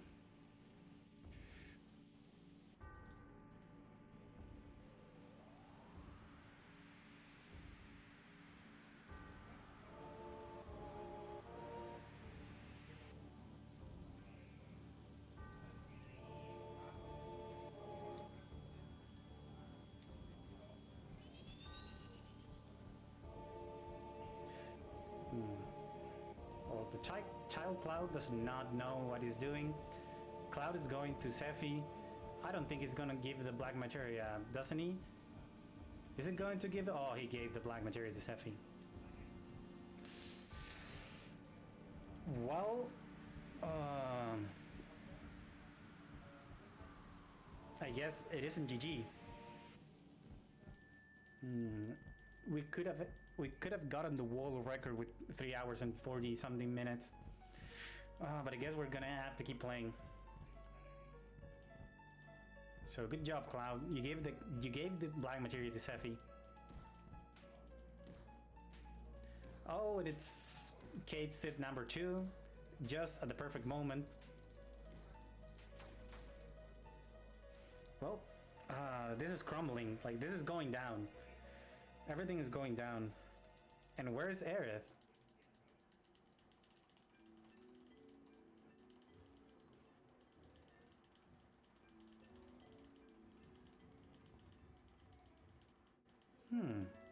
This is weird. We haven't seen this place. Haven't we?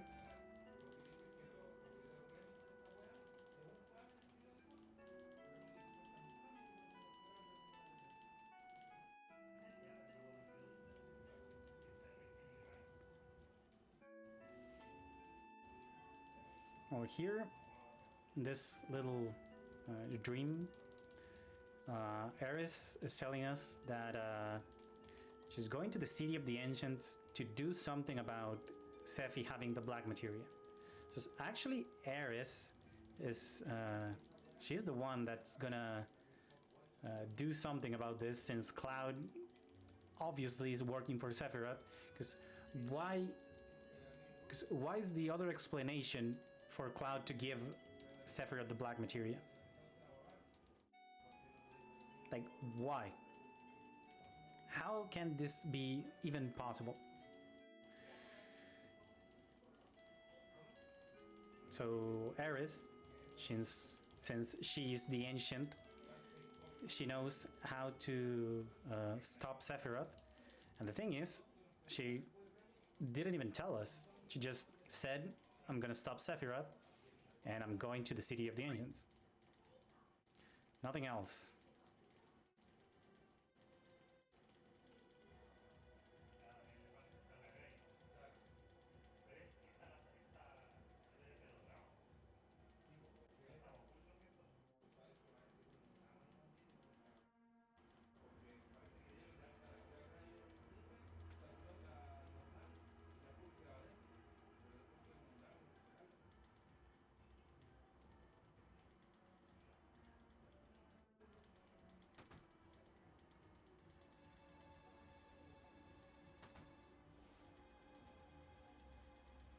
Okay, Cloud seems like a bit bad on his head.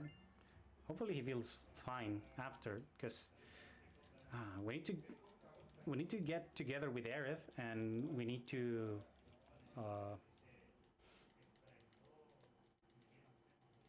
find Sephi, so we can have the black materia taken away from him. So we're back in Gongaga. Another reactor. I wonder who's that reactor and what happened to it. But anyways, now we need to find where is the City of the Ancients. And again, this part is really open world, so you need to find out for yourself where's the Sleeping Forest and where's the City of the Ancients. We know it's past Bone Village, and we know that we need to find an item for it to go through. But before that, I'm going to tell you about something called the Final Descent manipulation. So at the end of the game, you have the Final Descent, and you can have from 0 to, I think it's like 8 fights in total. So we're going to be starting the Final Descent manipulation pretty much like 3 hours earlier, 3 hours before we get to the final minute for the Final Descent. So it's going to be the manip starting by entering Bone Village at a certain in-game timer. So I'm going to do a small menu, and then I'm going to be waiting for one of 4 possible in-game timers that helped me do this manip. So let's try to do this quick enough.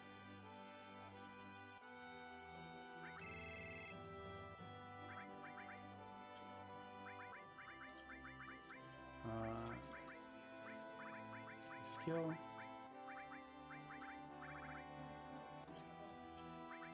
This is long range and steel. Yeah, and that blow here. I need to range. Cloud is on its limit, and this is 44. Okay.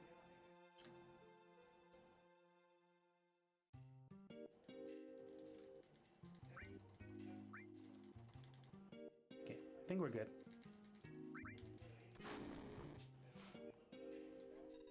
So with that, we should have the first part of the manip going. The next part of the manip is actually in like 2 more hours, so we just chill on that for a bit.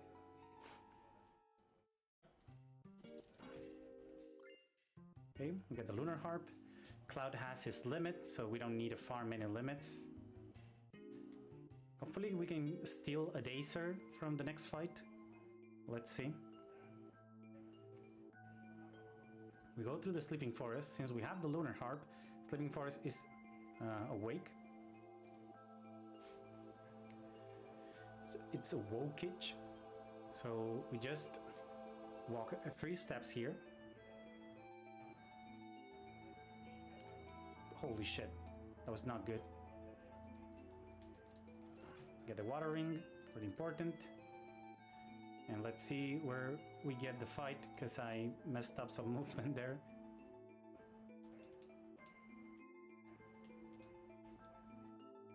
Okay, I think it's not that bad. Okay, we're good. We are good. We have this fight.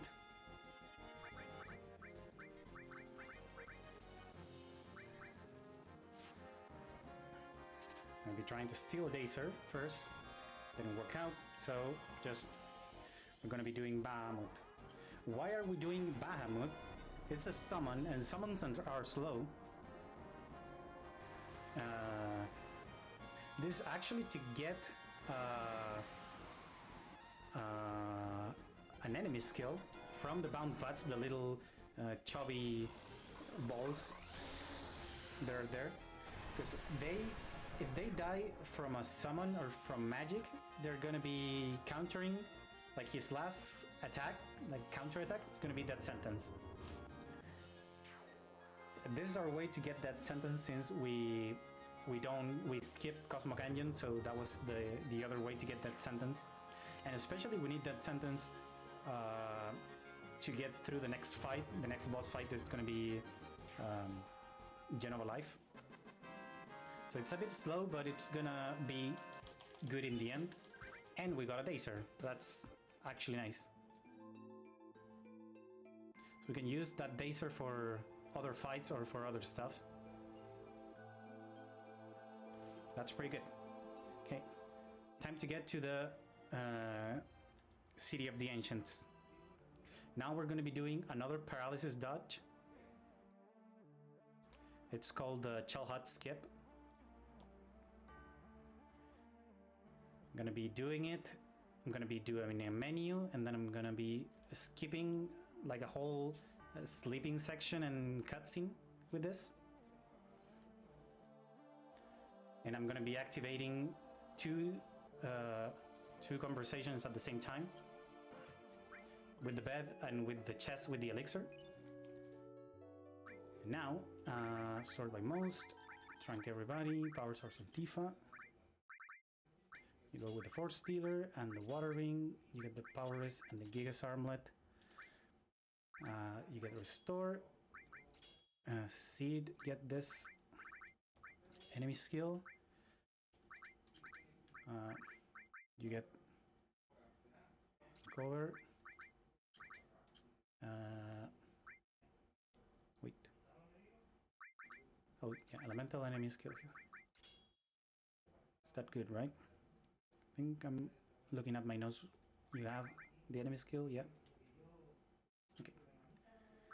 I'm on ATV weight, right? Okay, and this, you need to get into this ladder before the party appears. If you can't get the ladder before the party appears, the ladder is like unusual, unusable. It can be used. That's what I wanted to say. So you get soft lock right there in the second floor of that Shell Hut. So it's called the Shell Hut Skip because you skip like the sleeping section of that thing, and you also skip a bit of conversation between the party members.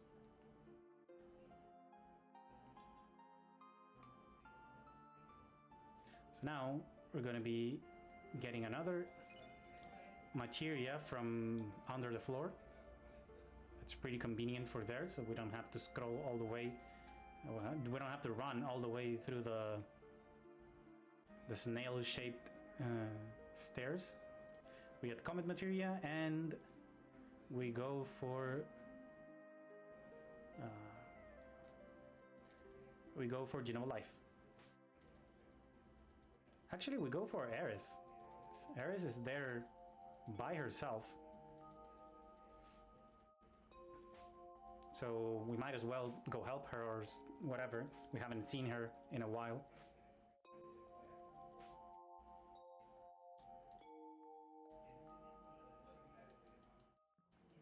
She's praying, so I guess she's using her ancient powers to help us with Sephi or something.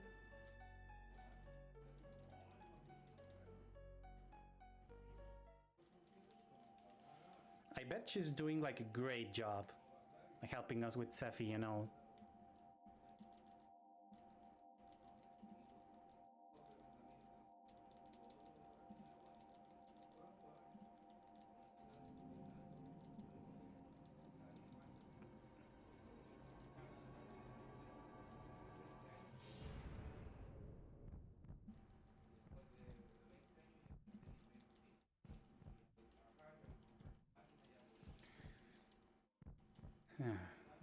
Surely, nothing can go wrong.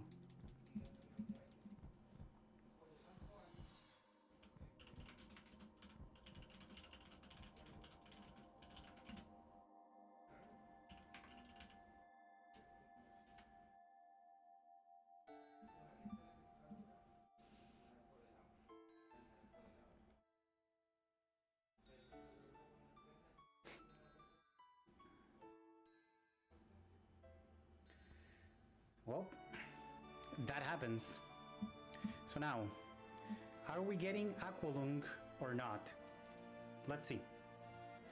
We have the Dacer, so that's actually good. We want to do the backup. Let's see. Are we getting the bad RNG to show up on a marathon, or are we getting the nice RNG and we're on with the fight? Let's see. This is the last fight of this one.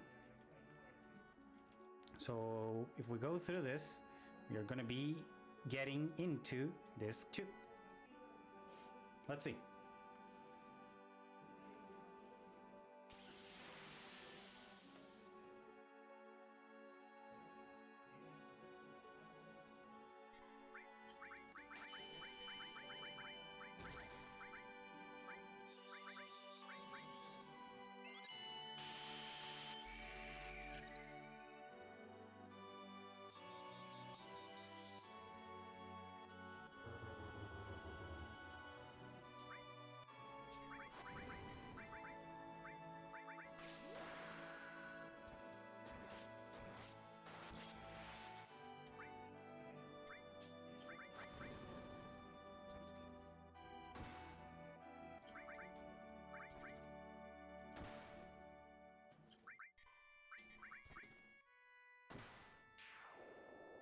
And there you go. That's Genova Life. No Aqualung, good fight.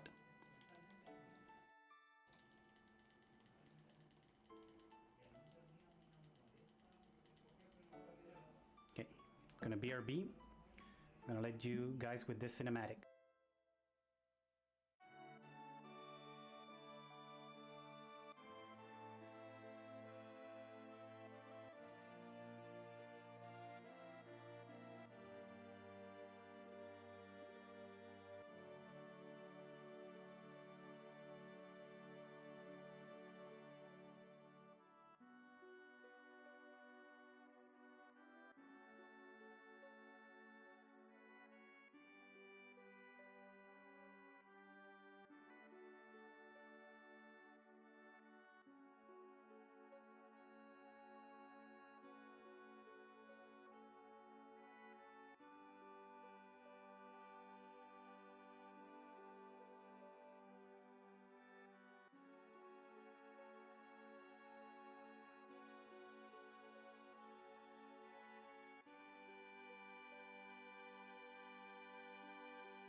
Okay, we are back.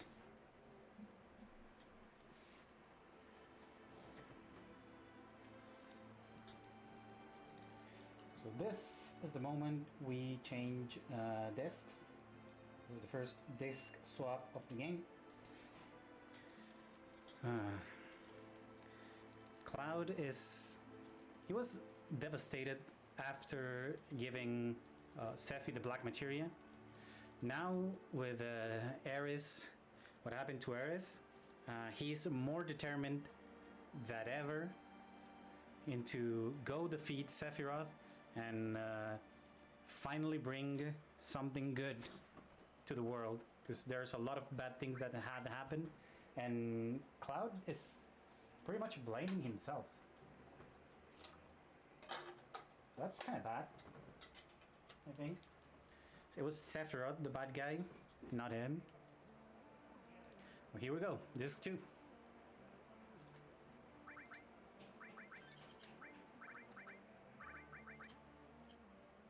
We heal and we go ETV active. And it's time to climb. Time to climb.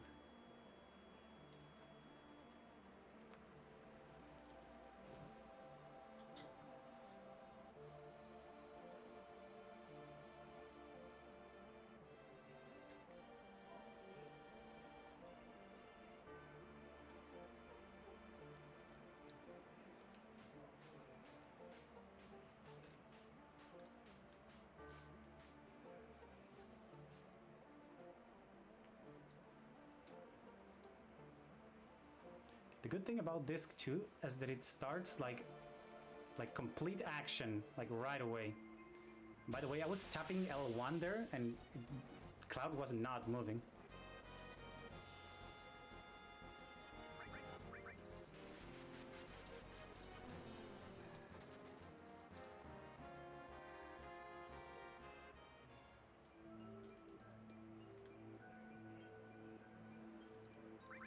Okay.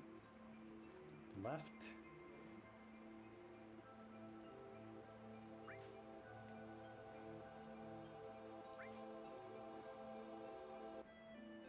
Get this important mega elixir right here.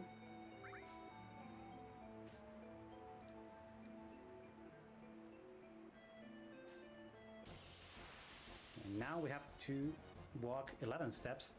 This is kind of weird steps because we can do like 7 or 8 right here, and we have to do the rest on top. So let's see. 3, 4, 5, 6, 7. It's kind of like 7, so I'm gonna be counting a bit more.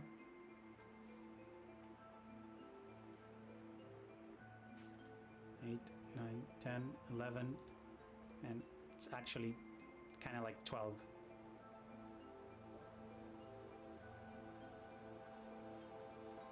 Okay, and we are out in the world map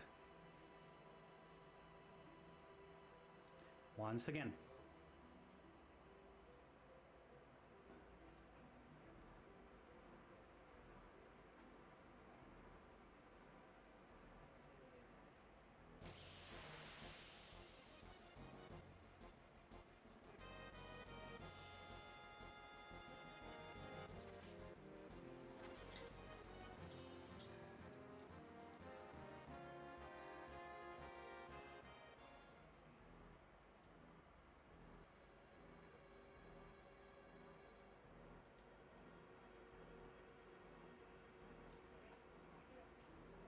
Okay, so one fight in this world map is really good.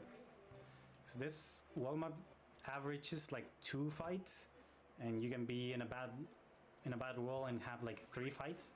And some fights can be like somewhat punishing. There's a pincer with the wolves that it's really bad. So we got lucky and we got only 1 fight. It's really good. So now we have to go past the snow. So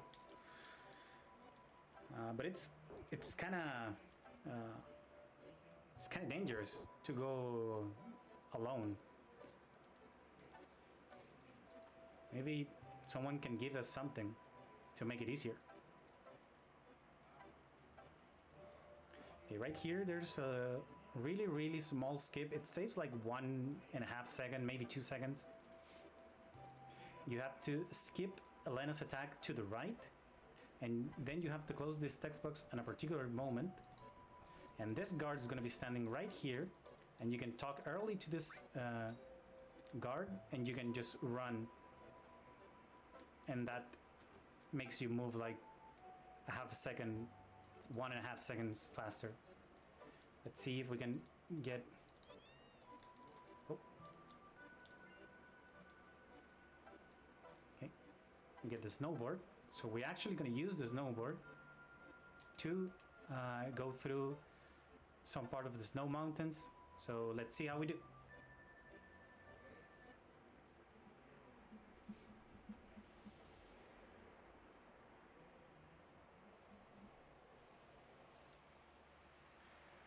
Who would have thought that Final Fantasy VII had cool borders built in the game?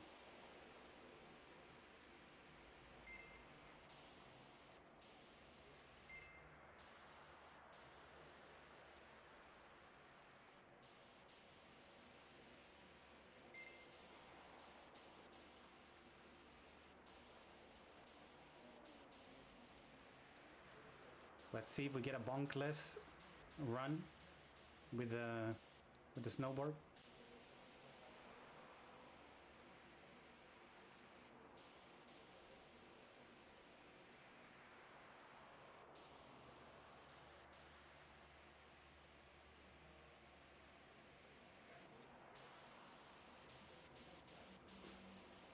Yeah, and one good thing that this game has is that in Wonder Square at Gold Saucer, you can relive all these mini games, like the bike mini game, this mini game, the submarine mini game.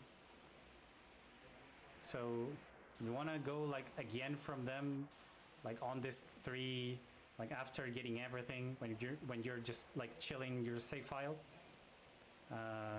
It's a great way to do it.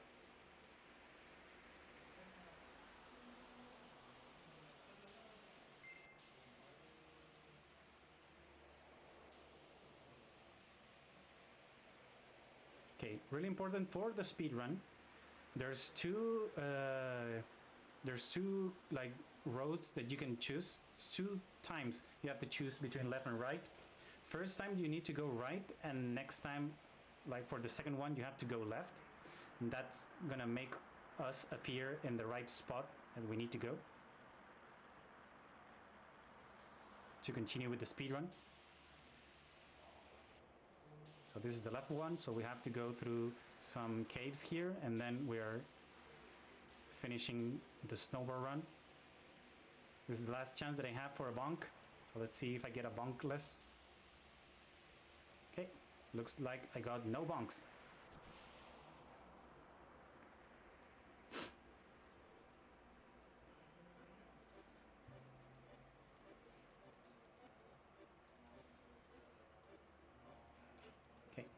Let's go. We need to get one crucial materia for the run.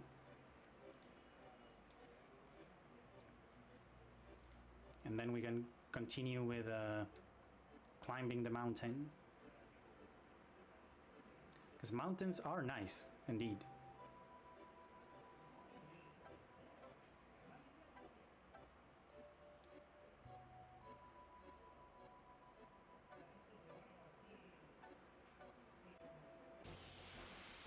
After this fight, we need to do some steps, but it's kind of hard because Cloud Sprite is so far away that we are going to try to make steps happen like really far away. So let's see, 2, 3, 4.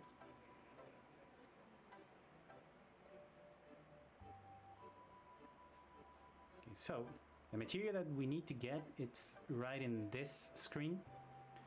Gonna be getting, it kind of like camouflages with the snow, but it's added cut. It's a blue material.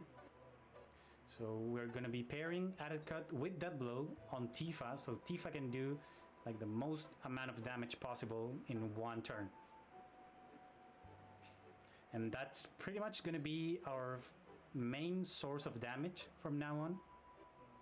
It's going to be Tifa hitting death blows like crazy.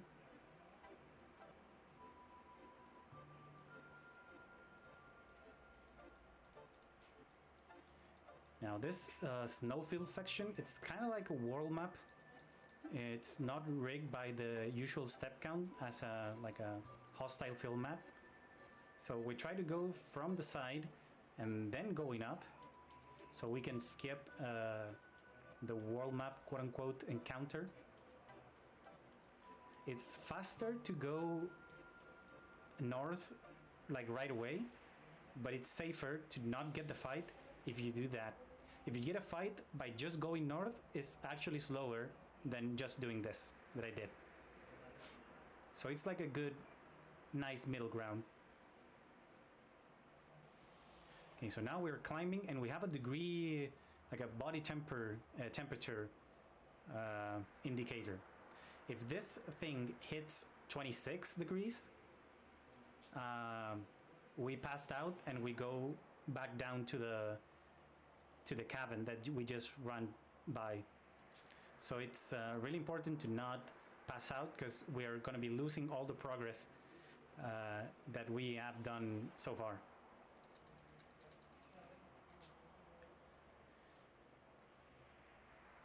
Okay. Wizard Bracelet, Fire Ring, Poison Comet, Advocat, and Shiva.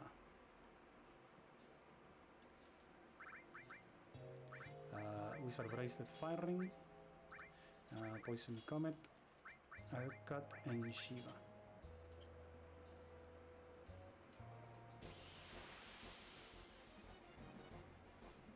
Okay, and now we're going to be facing the Stilva enemy. We have two Stilva encounters,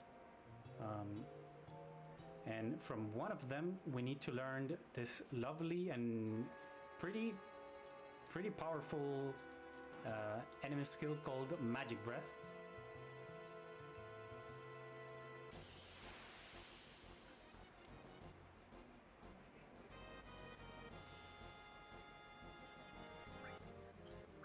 Oh, nice. It's the first turn Magic Breath. That's really good. So we're able to learn it.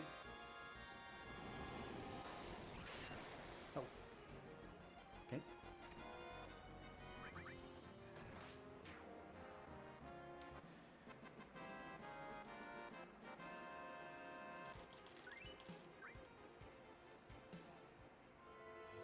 Two, 3, 4, 5, 6, 7, 8, 9, and we go.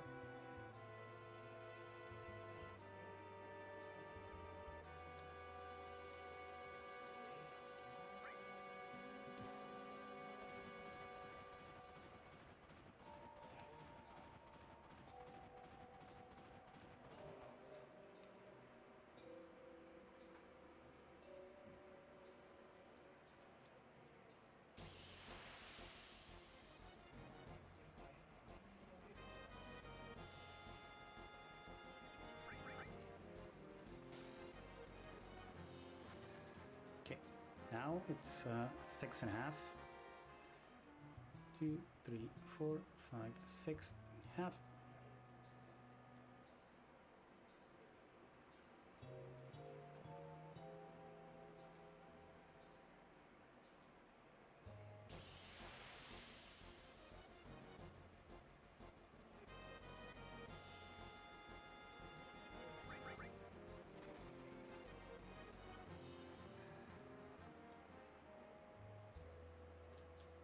Okay, now the second section of climbing is right here.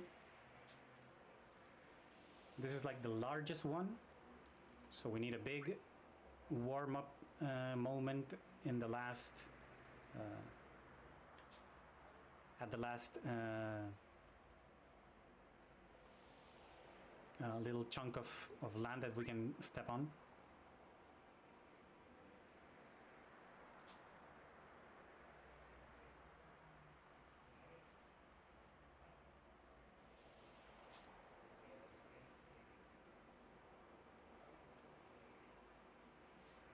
Warm ourselves up to 31 to be safe. And we're good to go.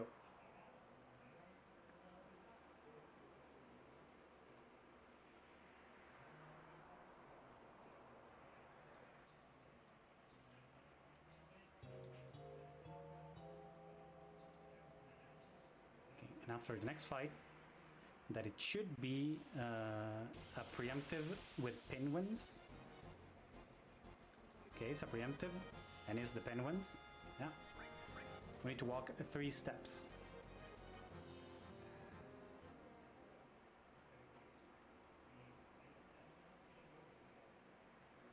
Okay, so step count has been good so far. That's really good. It's really good. Now, we go to ATV weight, go Cloud, Dragon's Armlet, lose the Fire Ring, Tifa gets the Fire Ring, and Sid gets the Ribbon and the Fire Armlet. And Cloud removes Bahamut, Poison, and Comet. And now, we trank everybody, we Phoenix down everybody, we Ether, where's my Ethers? We Ether Cloud, and Cloud heals everybody. And this is the part where we go through the icicles. So for one of this icicles fight, we need to actually kill one set of bats with magic breath. That's gonna be used for EXP and some money.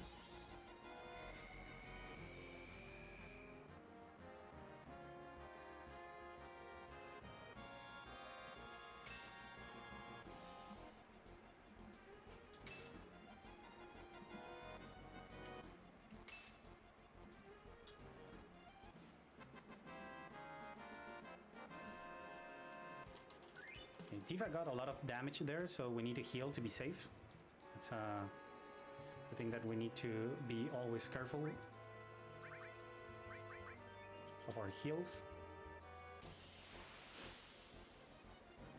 And we need to do Magic Breath with somebody, hopefully with Tifa this time.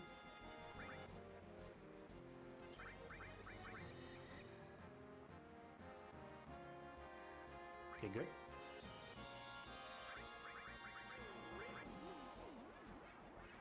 Can we get a... Are we getting a counterattack from... Yeah, we got an icicle drop. That counterattack can or cannot happen. It's RNG, whether it happens or not. But now that we have our second set of set of bats killed, we're gonna get the extra experience and gil. So the next one we can just focus on the icicle and drop it with a laser beam. So that's great. Gonna heal again just to be safe. One more time.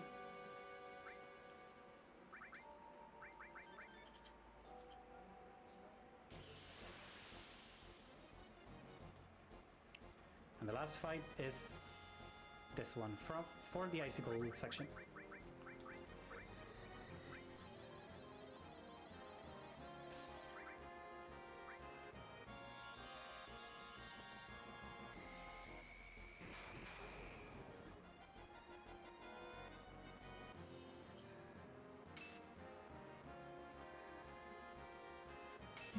Okay, that was a nice icicle section. Now we're going to fight the next boss in the game. That is Schizo.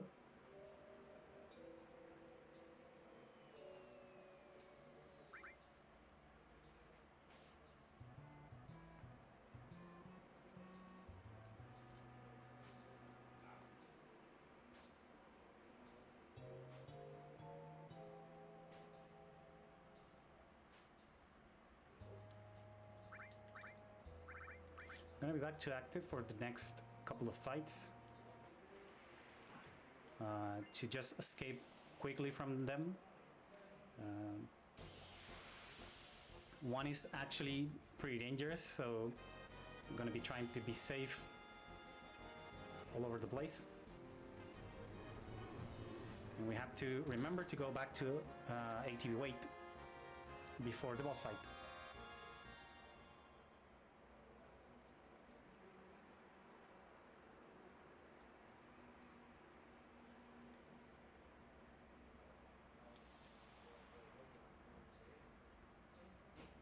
I need to get the fight here, right?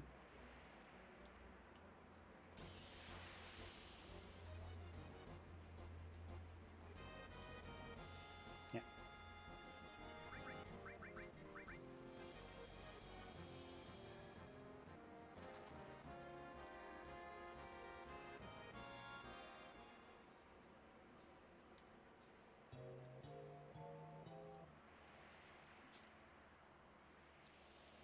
And the last climbing up section.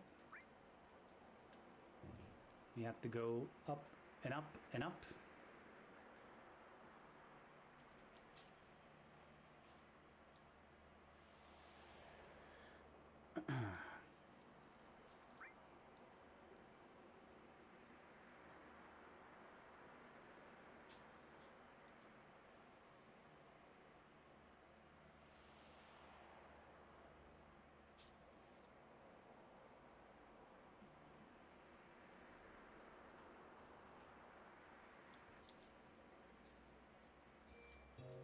Into the save point, we're going to be using tent, and going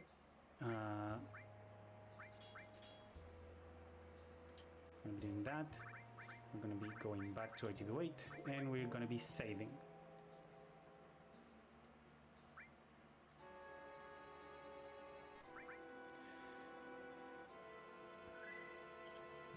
You shouldn't die in this boss fight. It's not a usual thing to happen. But nevertheless, it's always good to save, especially when the save is right there and we don't have to lose any steps to get it. Because for this route, it's routed to get to the save point and use the tent. So since we're already there, it's better to save. Although you shouldn't die in this fight can go like really bad, and it can punish you for like the least, like the slightest mistakes. It can be punished for it. So we're gonna be trying to go through this fight without, hopefully without much trouble.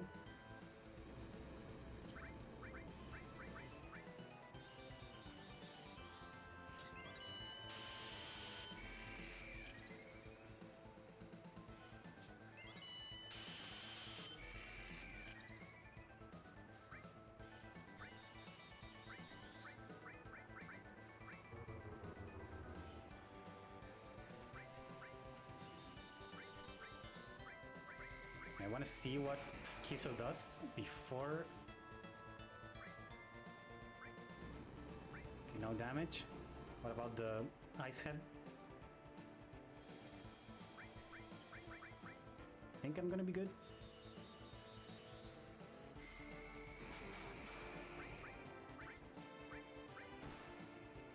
Okay. Oh, I forgot to reset the limit. Oh. Okay, never mind.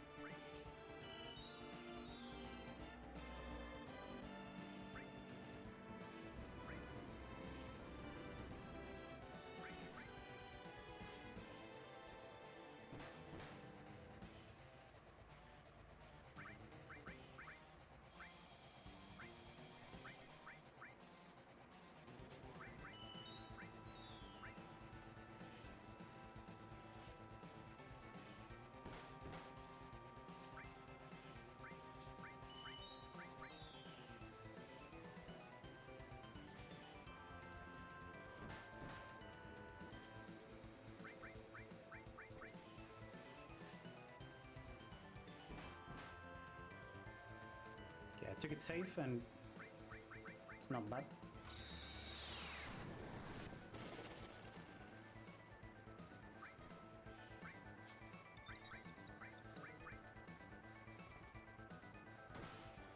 Okay, good. So it seems like this fight is gonna go well.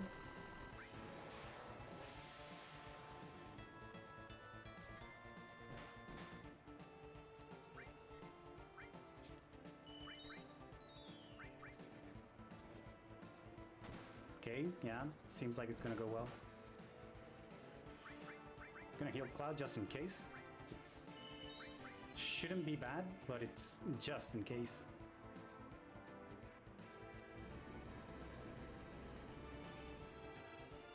It's gonna attack once to everybody. Yeah. So we actually want Tifa to die in this after this fight. That's pretty good. This fight went like really well. For me forgetting to reset Tifa's limit, this fight went like really well. It missed the death blows when it had to miss them, and it get them when it had to get them.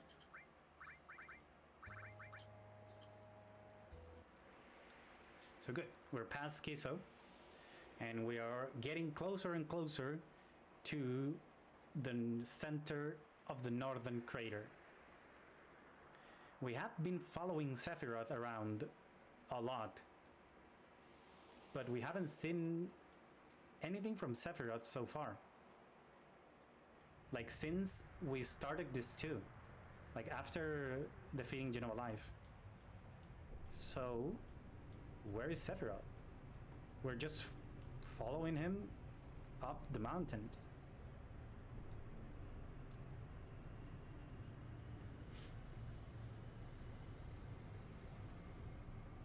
I guess we'll see. We'll see soon. In the meantime, stay hydrated, everybody.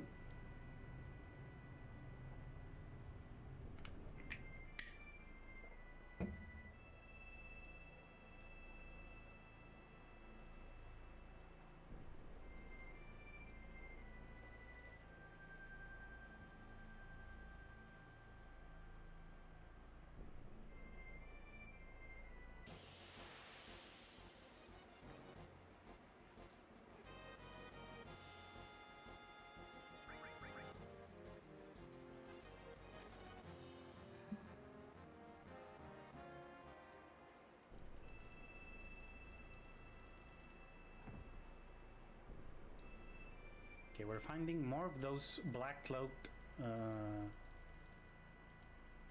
persons, people. I don't know if they're people, but there's black cloak things that are going around, and they only talk about Sephiroth, so I don't know. Okay. I'm gonna be safe, and I'm gonna be saving here just in case we have a bad encounter after Geneva Death, if we miss some steps here and there. So let's be safe and just save.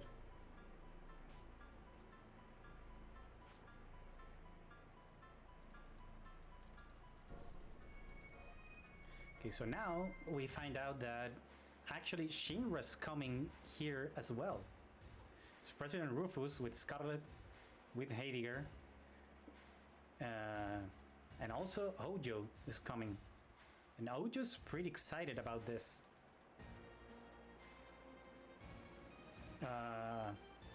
Shinra thinks that the Promised Land is like right here, but we know Sephiroth's plans. So we kind of disagree with what Shinra believed.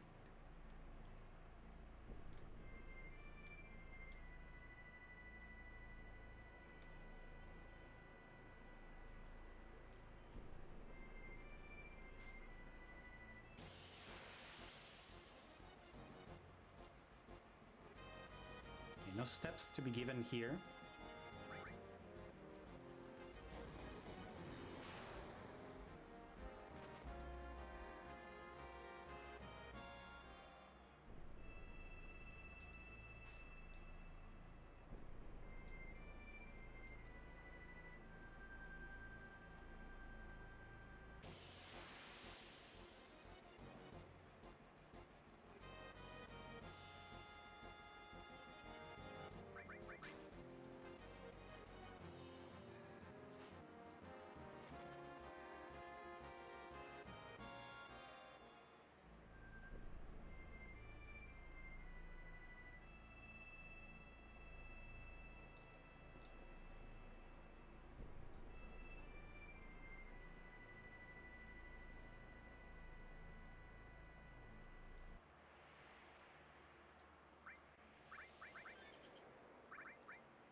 Revive Tifa, we go back to ATV weight just for the next fight that it's gonna be versus Genova Death. Each time we find Sephi, it gives us a fight with a small part of Genova. It's Genova Birth, Genova Life, and now it's Genova Death. So let's see what we can do.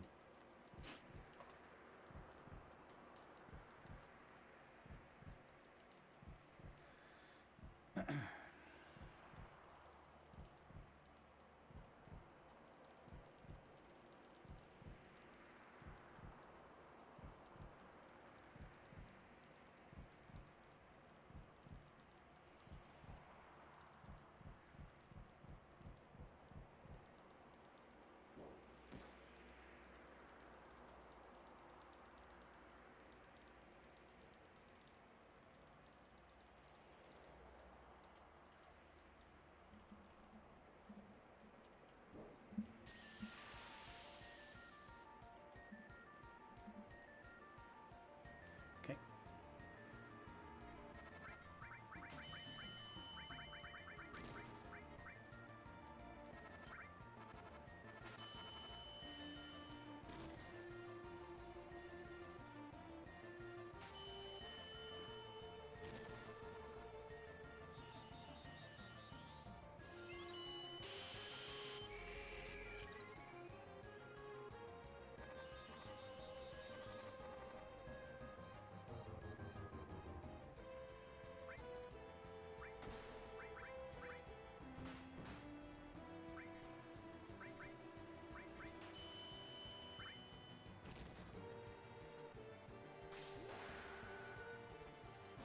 We're going to be doing what we do the most. We're going to be dead blowing and then using added cut with Tifa. We are also paralyzing Genova, so we can be sure that those dead blow hits 100% of the times.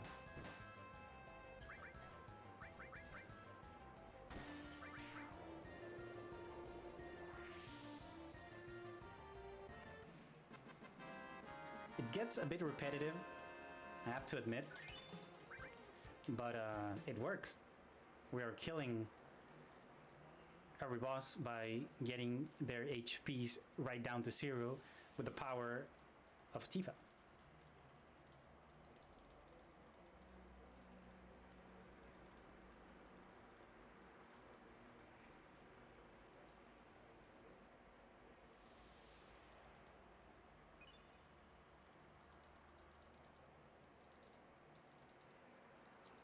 So we have the black materia back into our hands. So we don't trust Cloud with the black materia. So let's give it to someone else. So since Red 13 has been a really loyal doggo, it's been a really good boy for our party, let's give it to him. So we don't have the black materia, so we don't have to worry about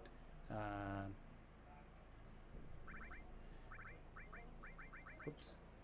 We don't have to worry about giving the black materia to Sephi if we're not, if we don't have it. So now we're going to be facing Sephi, and it seems like Sephiroth's kind of trying to play with us in some way, because we are clearly not in Nibelheim. We are at the Northern Crater.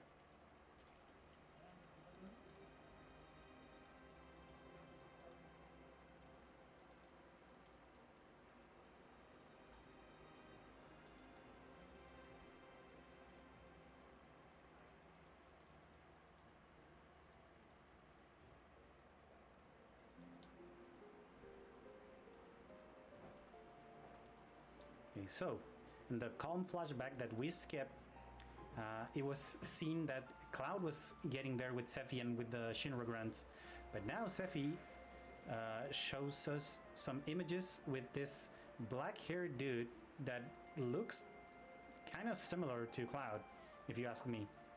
Like same clothes, same sword.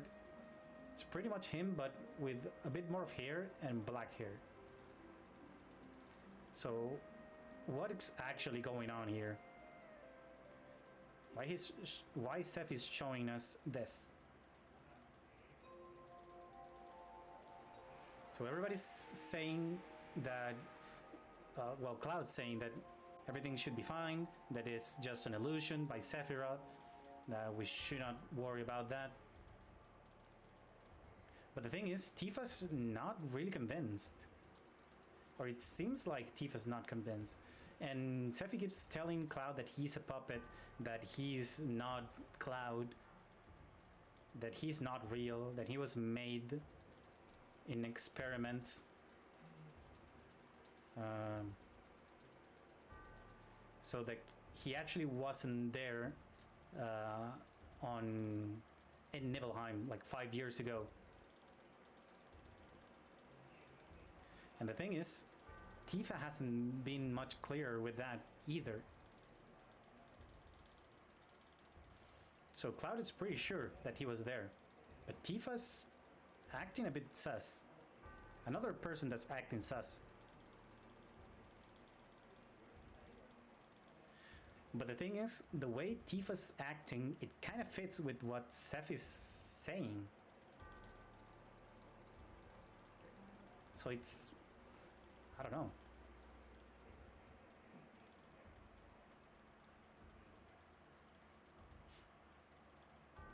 Well, since we skipped the calm flashback, well, actually, even if we go to the calm flashback, we can skip, like, taking this picture that Seth is gonna show us right now. But it's supposed to be that during the calm flashback, like 5 years ago, they should be all there. Sephi, Cloud, and Tifa should have taken a photo all together, but there's no Cloud. It's this guy with the black hair.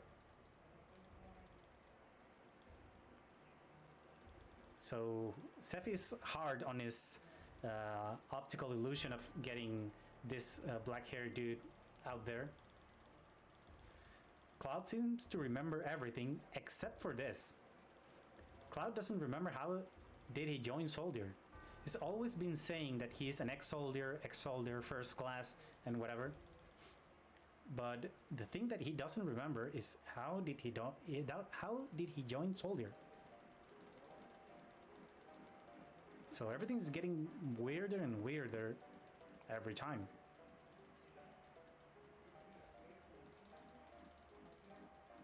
In the meantime, we have our lovely Shinra people here at the center of the northern crater. And there's a lot of Materia and Mako there. It's crazy. Ojo is the one that's most excited. But there's a Nai there. And Ojo knows that it's from Weapon. And Weapon is one of the it's creatures are made by the planet to defend the planet. That's the only thing that they explain.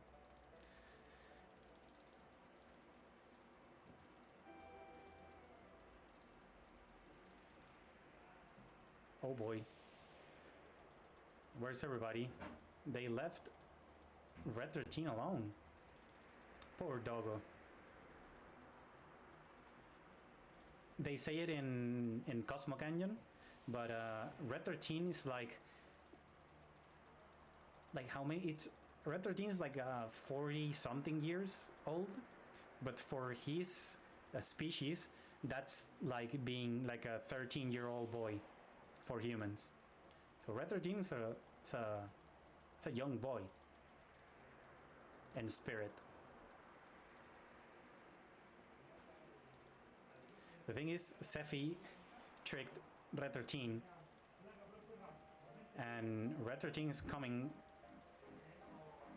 here where everybody is. So this is not looking good. This is not looking good, and Cloud seems to be like worse than ever.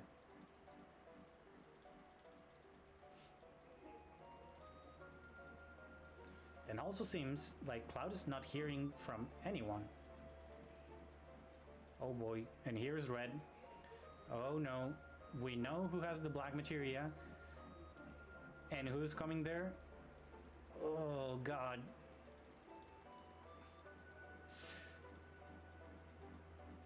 Oh, don't do it, Red. Don't do it.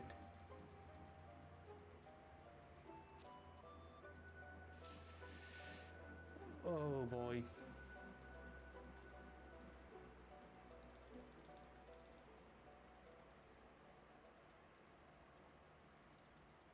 Well, the only thing that I can say is that Cloud is acting like really weird right now. Like, it's like he knows stuff, but he doesn't. And Ojo knows that he's like an experiment, but he never got a tattoo from Ojo. This is because when they were being experimented, like Cloud escaped before they gave him a tattoo. But now it seems like this is Temple of the Ancients all over again. Come on, dude. Don't do this. Don't do this.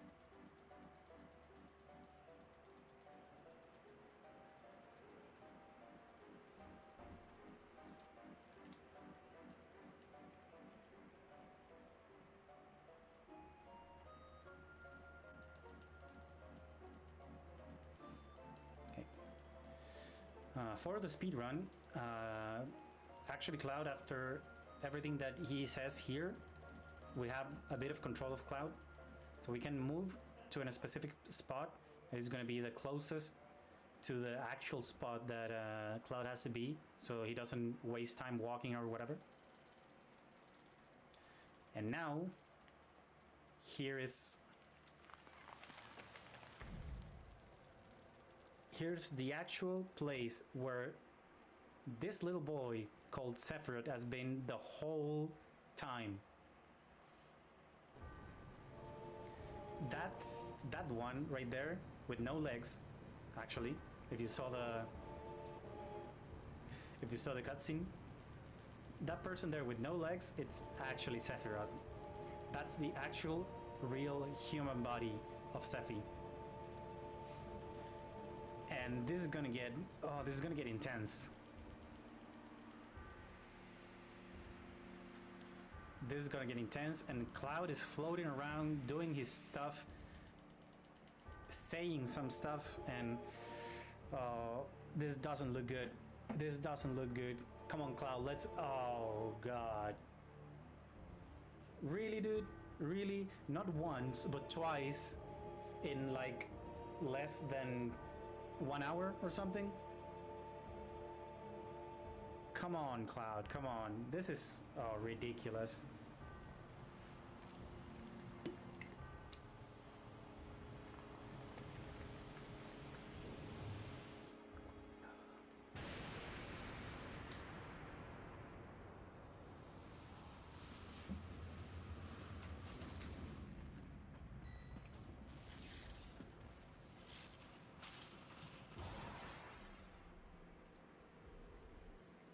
Okay, and here comes the weapons.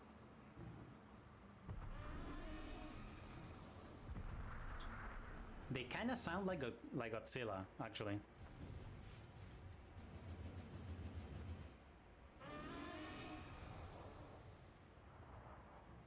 And they also sound really similar.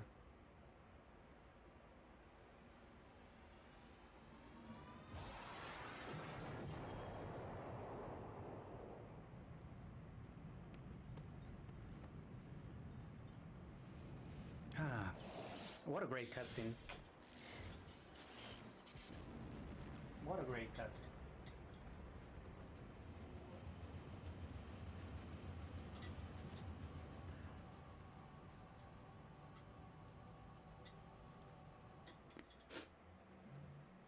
Okay, so Cloud gave again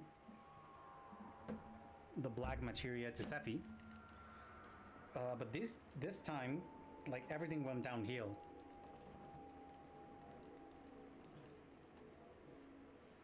We have a weapon out there.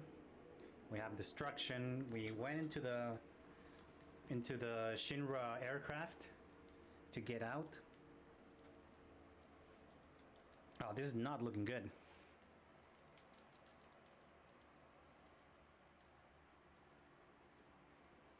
This doesn't look much good. Let's see. Let's see what we can do. Surely there's something that we can do. Surely.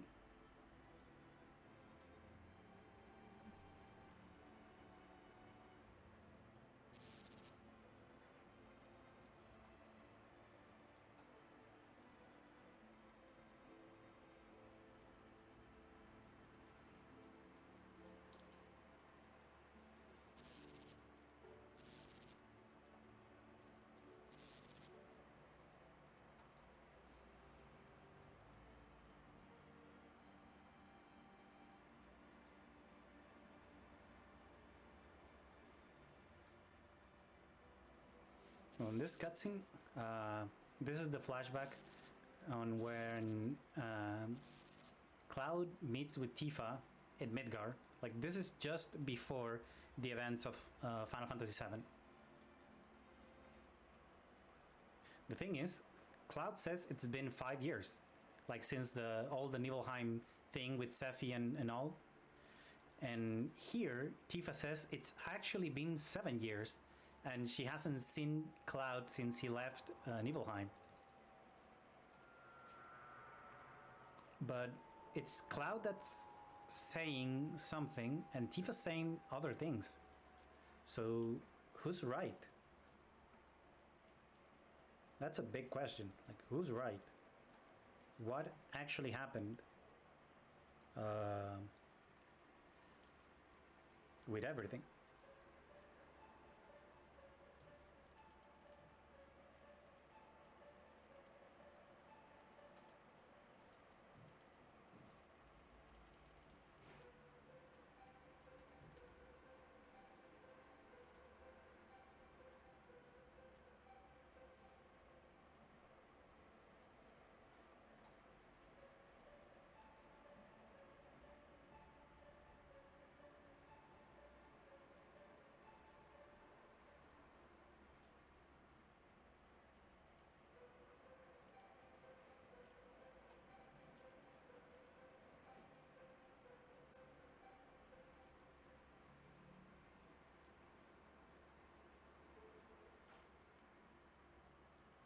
Now, Tifa wakes from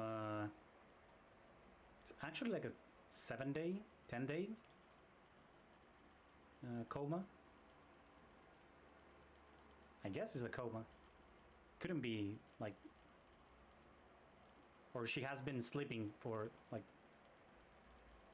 7 days. By the way, for everybody who's watching, I'm sorry my capture card's acting up a bit. Hopefully it doesn't crash, but yeah, maybe it's my cables, I don't know, but it's gonna be fine. It's gonna be fine. So now what actually happened is like a huge meteors coming down to the earth, as the sky's red and everything. So it's a bit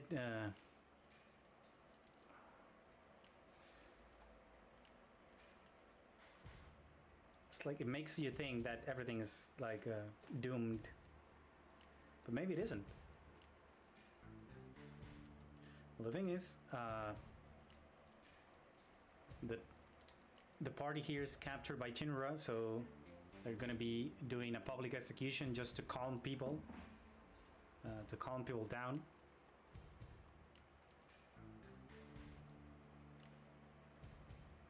So we're gonna be hanging around here in Junon just for a bit.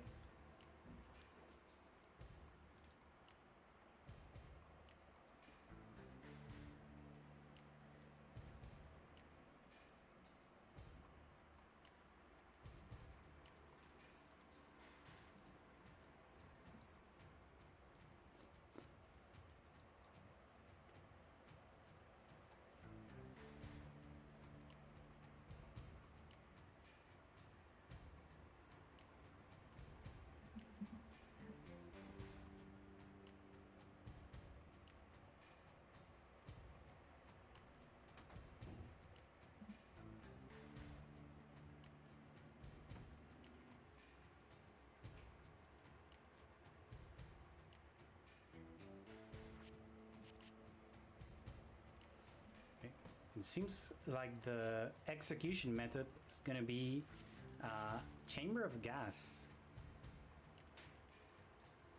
That's... oh, how convenient.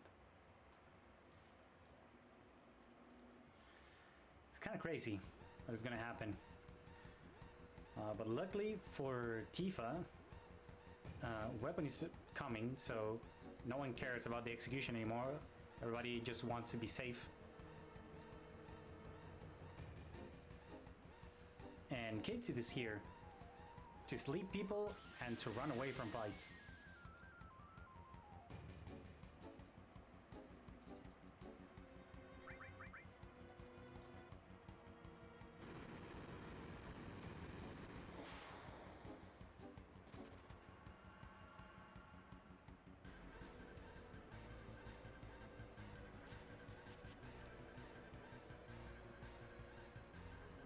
Okay, let's try to help Tifa. Let's see what we can do.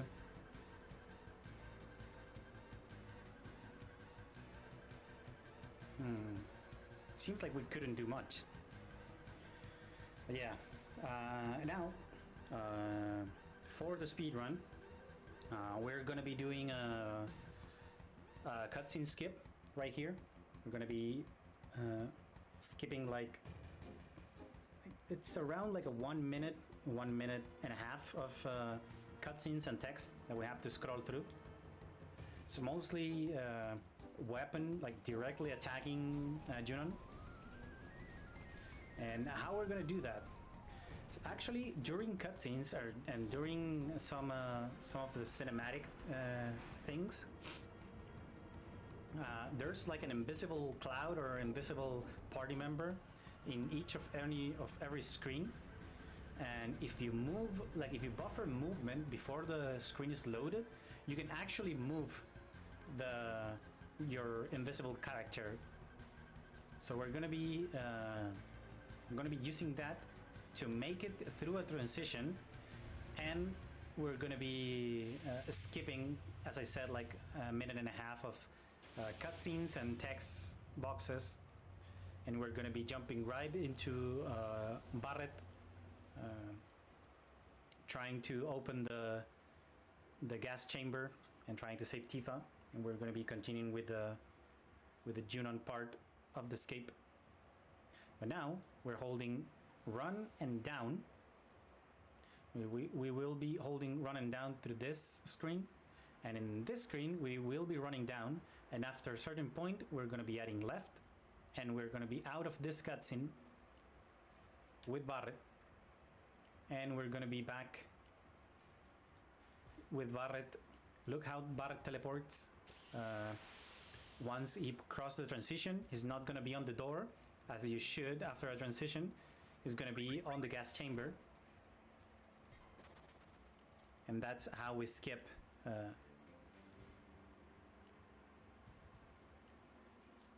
this cutscene, or this portion of the Junon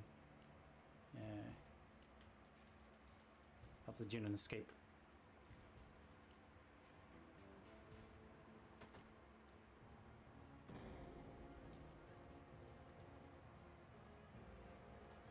We actually have a change of music, because this is the music it's supposedly be running after or during these cutscenes when weapon is attacking Junon.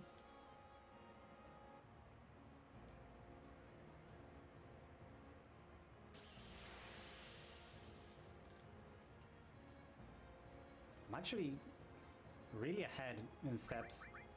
That fight should have been like a couple of steps behind. So I'm gonna have to farm the fight a bit before the high wind.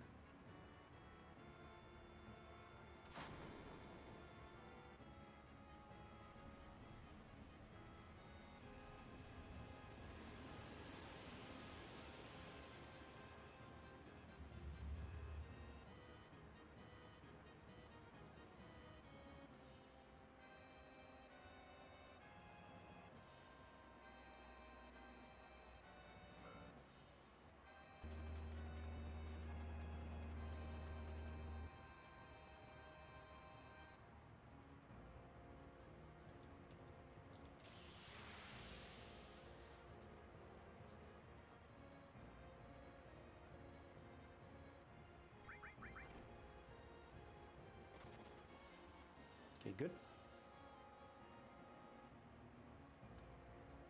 Oh, I was really close to the transition. That was a good thing.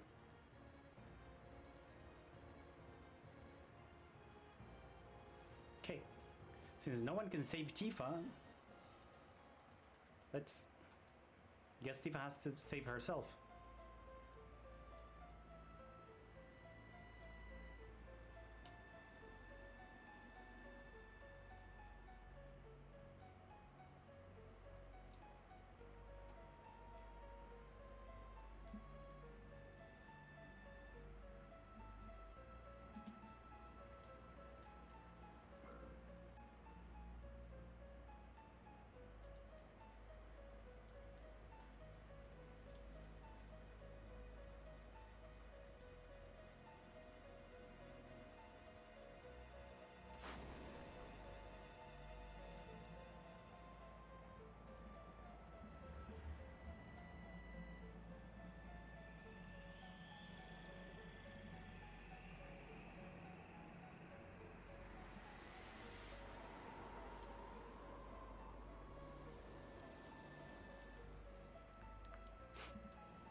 And well, luckily enough,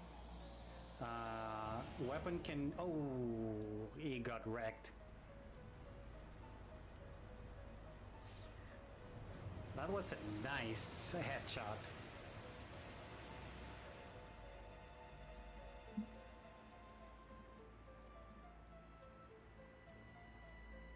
Okay, so luckily enough, as I said, we had a bit of an opening there, so we're going to use it, and let's go.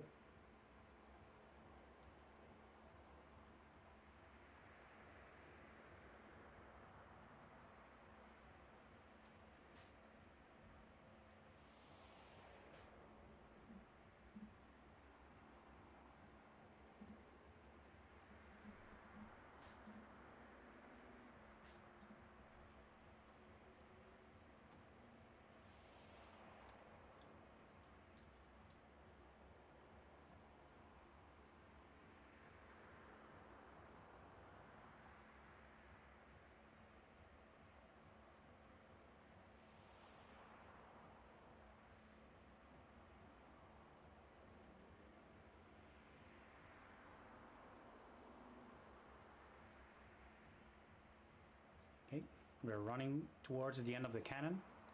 A cannon that it was just used, by the way. So that cannon should be like burning hot.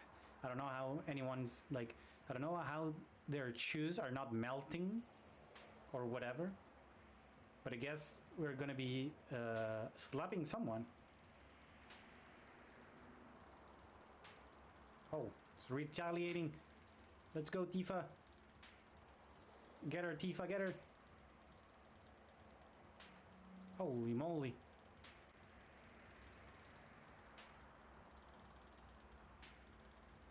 Oh, good job, Tifa. Good job.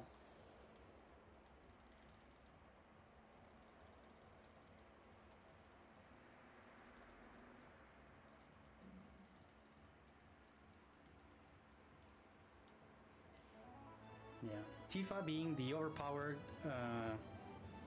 lady that she is, obviously she won the fight, no troubles at all.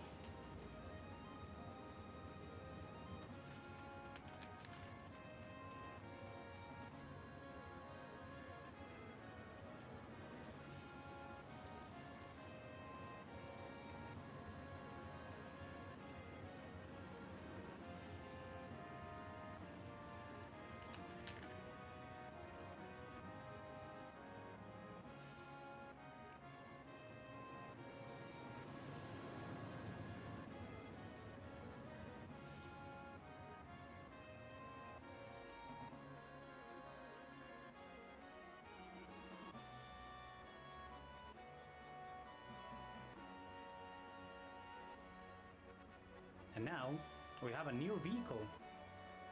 Let's go!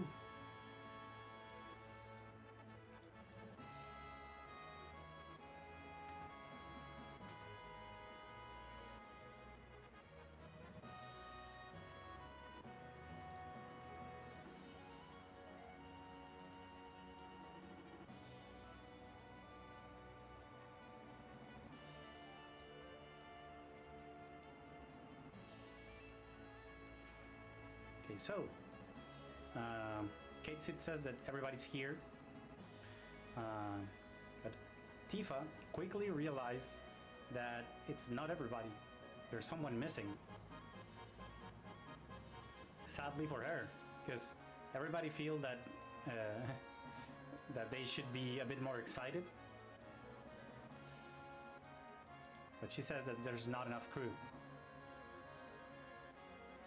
So it seems like Tifa really, really misses Cloud. Again, as same thing when we had to go for the Keystone, and same thing when we had to go for Bone Village at the end of Disc 1. Once we have the high wind, we can go pretty much everywhere the game allows us to go. So this is another instance of knowing exactly where do you have to go in order to progress the story. So we're gonna go exactly where we should go.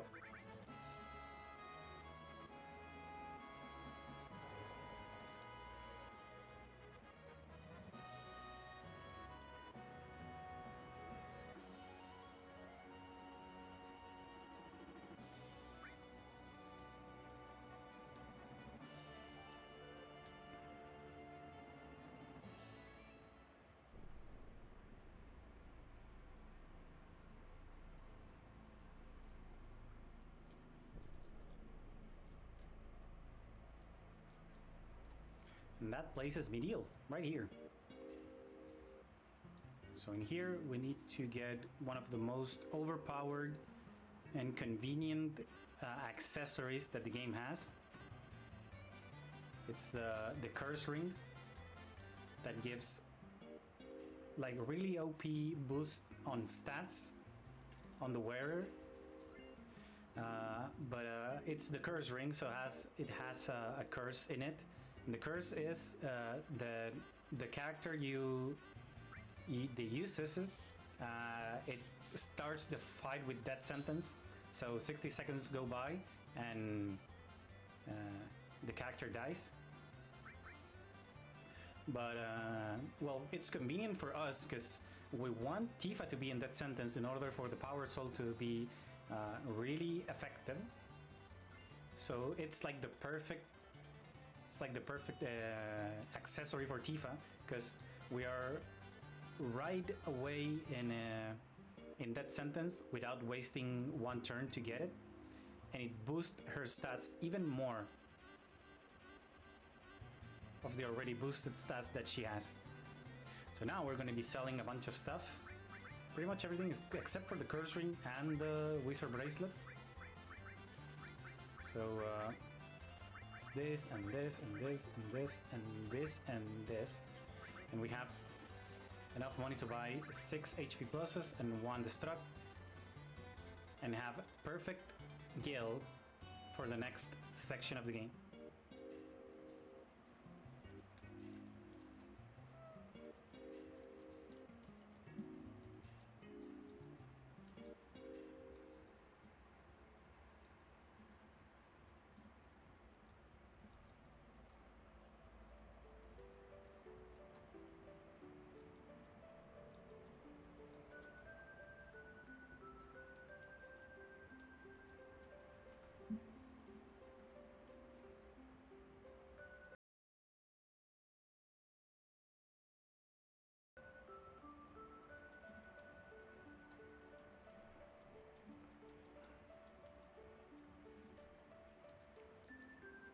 The thing is, Tifa heard that someone with spiky blonde hair was at the hospital, so like this can't be a coincidence, right? And it wasn't. It is Cloud, but Cloud is kinda, I would say it's like with a big hangover. Like, COVID's done. You're free to go, unmask yourself, go to a party, drink a bunch of booze, I don't know, like drink more alcohol, whatever, you name it. And it seems like Cloud did that and more. So he's pretty much in the hospital hangover, almost to death. But the thing is, Cloud didn't take any alcohol. He just drank a lot of Mako somehow. So it's a Mako or Mako hangover.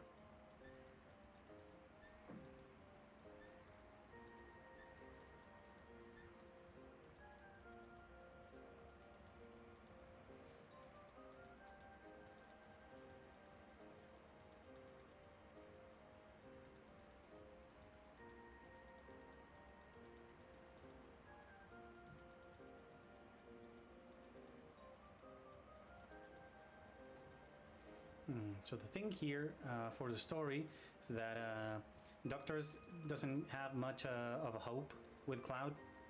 I mean, medically, they don't have much hope, but hope is the last thing that you lose. The thing is, Tifa wants to stay here to take care of Cloud, so we don't have neither Cloud nor Tifa in our party, so we are just there with Barret, Bretterdine, Kate Sid, and Sid. And we need to do something while Cloud is recovering, I guess. The thing is, Kate Sid, as a good spy that he is now like a double spy, like a double agent. He's gathering information for us. So Shinra's plan for Meteor, actually, the President Rufus just said that they have two issues. One is the Meteor, and the other one is Sephiroth. So for the Meteor, they say that they can load the Shinra 26, like the rocket in Rocket Town. They can load it with huge materia. So that huge materia is like 300 times more powerful than the regular materia. So with enough huge materia, they're gonna throw it to the meteor with the rocket, and that should be enough for the meteor. So since we don't trust Shinra because Shinra sucks and their plans are all garbage, Barat decides, or I mean, I think the group decide that we need to get the hands on the huge materia before Shinra does. So Barret names Sid as the leader, and I guess Sid gets really hype about it, and he's gonna save the planet and everything. So Sid is ready to be the leader, and let's go. Let's form a party, and let's get into this huge materia thing.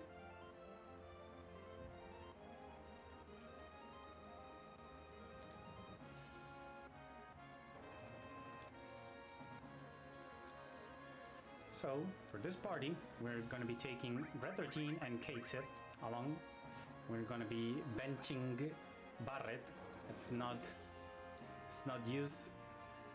Last thing Barret did was fighting Dine, fighting his crazy longtime friend. And then Barret was not used for anything else. So first huge materia quest that we're gonna do, it's gonna be here at Fort Condor.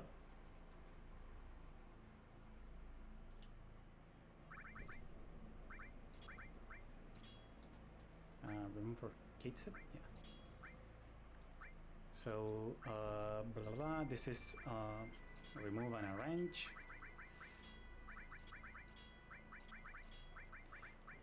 2 HP pluses. P-Turbo, Comet, Restore, new skill, new skill, new skill. Need to be on wait, and let's go.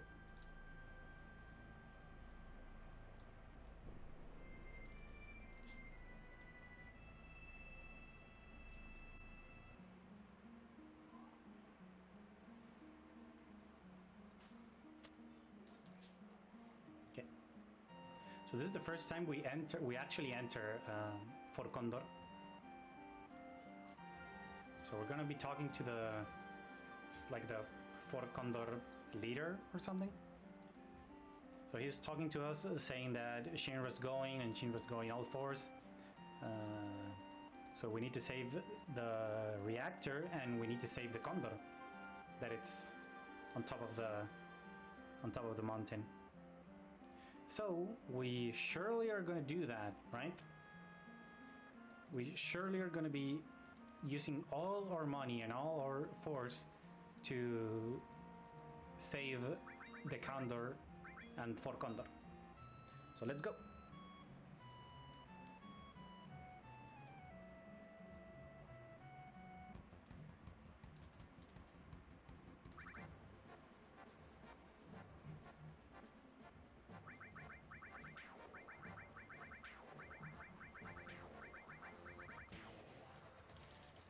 Okay, we kind of played the mini game like really badly. We ran out of money, so it's okay. We're gonna kill this thing with a big magic breath.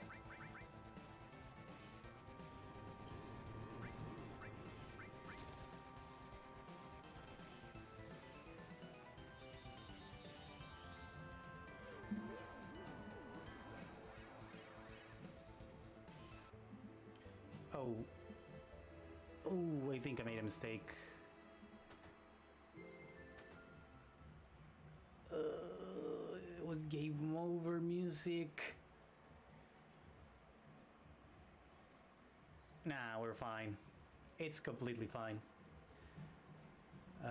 Losing the mini game on purpose and then game overing, it's the fastest way to go through that fight. This is thanks to everybody, tent, and ATB active. And now we actually failed the Fort Condor huge materia mission, so we have to go to the next one, and this is the coral reactor.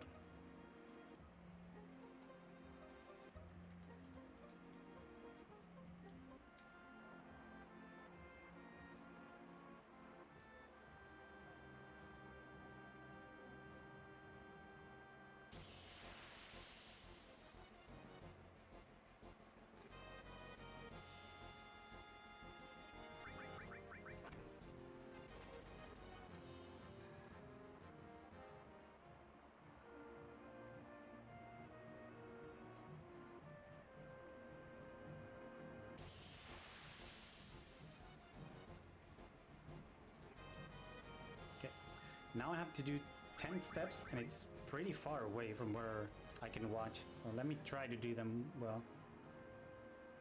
4, 5, 6, question mark. Okay. That should be enough.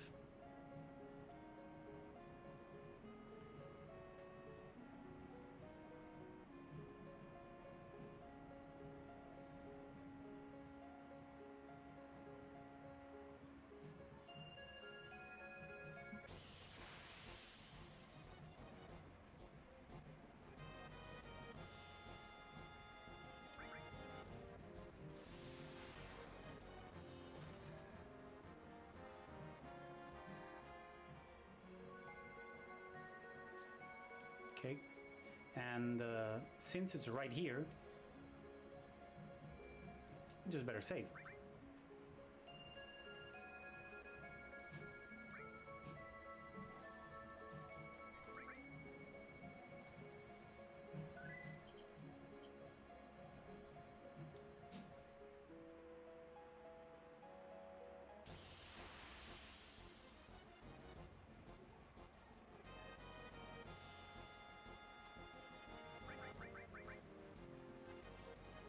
Oh, we got the suck again.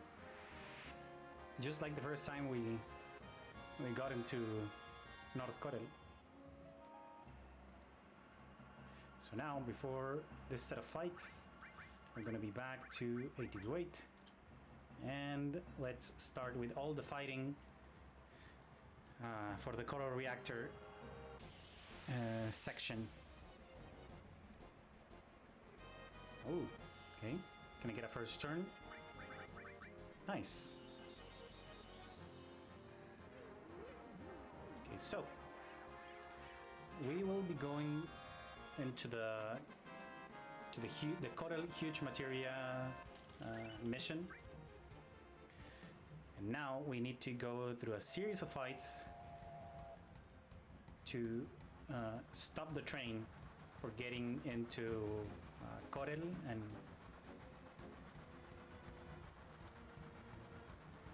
so we can have the huge materia. So basically we need to stop that train.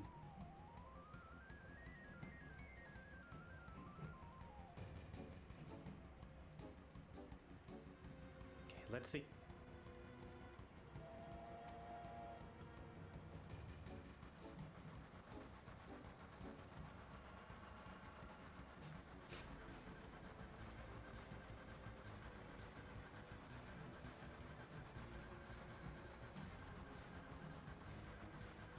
So now we have to catch up with the other train, so we need to step up our gas, or like it's in this mini game, we need to pull the levers up and down.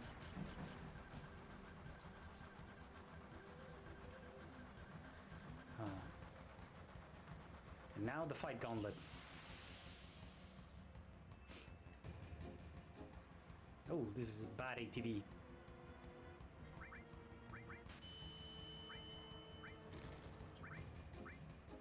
Two mollies and one grenade. Oh, it's not bad.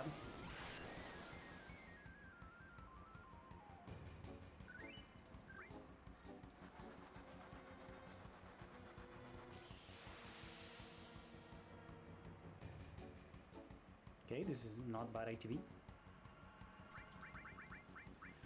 Dragon Fang and Kate Sid. Mighty Breath.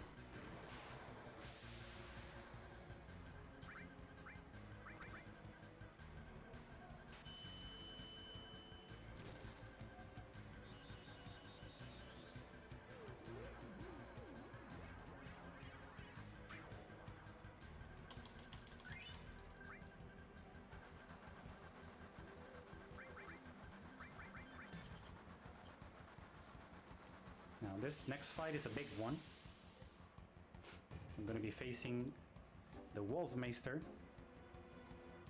or the Red Iron Giant. This is got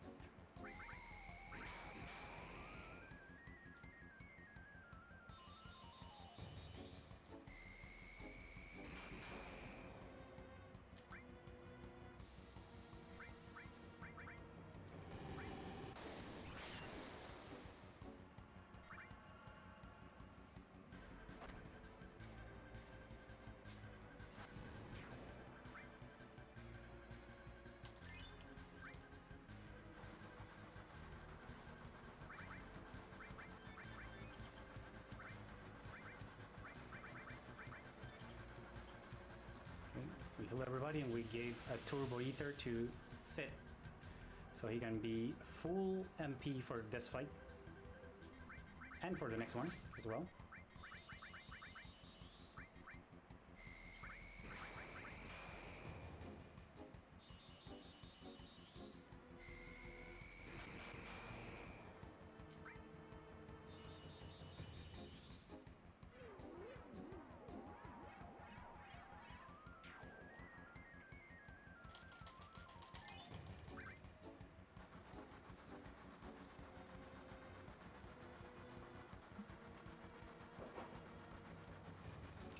Let's go. It's only the guy that drives left. Like, imagine you yourself as a productive member of society, driving a cargo train, just minding your own business, doing what you're told to do, and suddenly there's like three people, and out of nowhere there's a huge comet going down your face. I mean, that guy was just unlucky with his work. Okay, time to stop the train. Oh, but it seems like we're going faster. Oh god. Sid, what are you doing? Sid, what are you doing? Oh baby.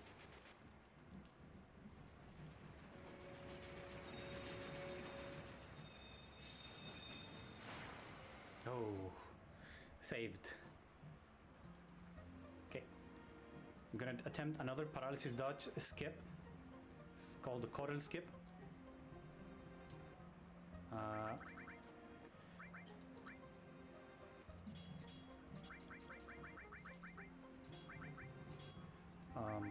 Switching this with elemental and switching enemy skills. Healing everybody.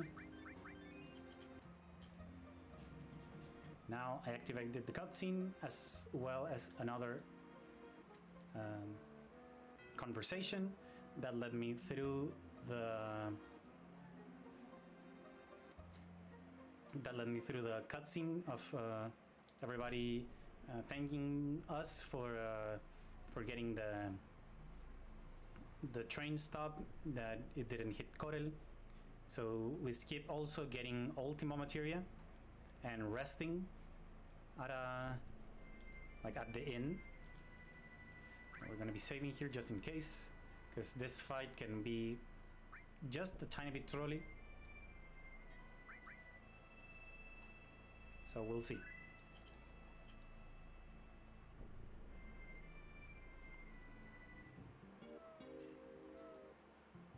So we are down to 2 huge materia quests.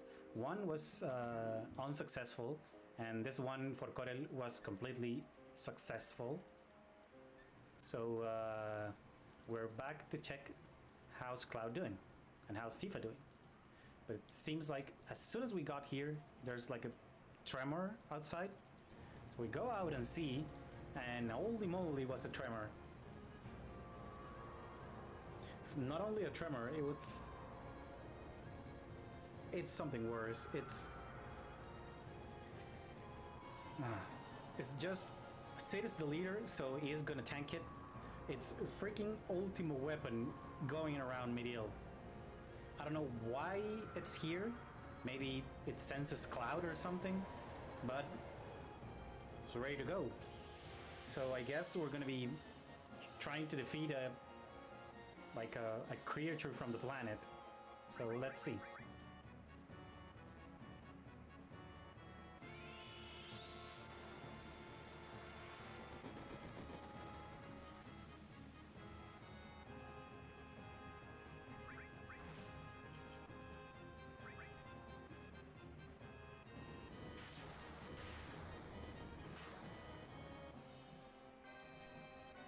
Okay, we actually don't need to kill Ultima Weapon or anything. We just need to survive 3 turns.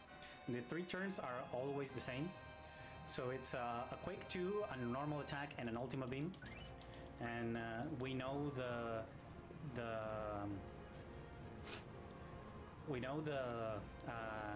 damage rolls for the Ultima Beam. So Sid, it's the only one that has to make it alive. If Ultima Weapon hits Sid with a normal attack, we just cure Sid and that's it. He's gonna survive the Ultima Beam. So it's not a like in a scary fight. It's not a crazy fight, but it can troll you, like with a really bad RNG. It can troll you. So we're through that, and it seems like now there's not a tremor, but an earthquake, like a huge earthquake. So we need to go. But Cloud is on a wheelchair, so we need to get Cloud into a safe spot for wheelchairs as well.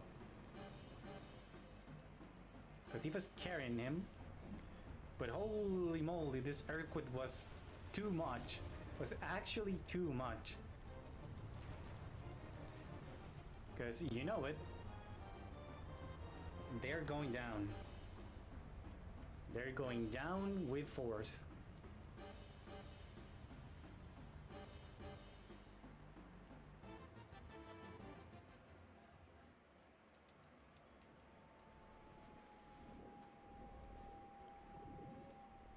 And here we are for one of the in terms of lore of the game, like from the game story-wise, it's one of the most important parts of the game.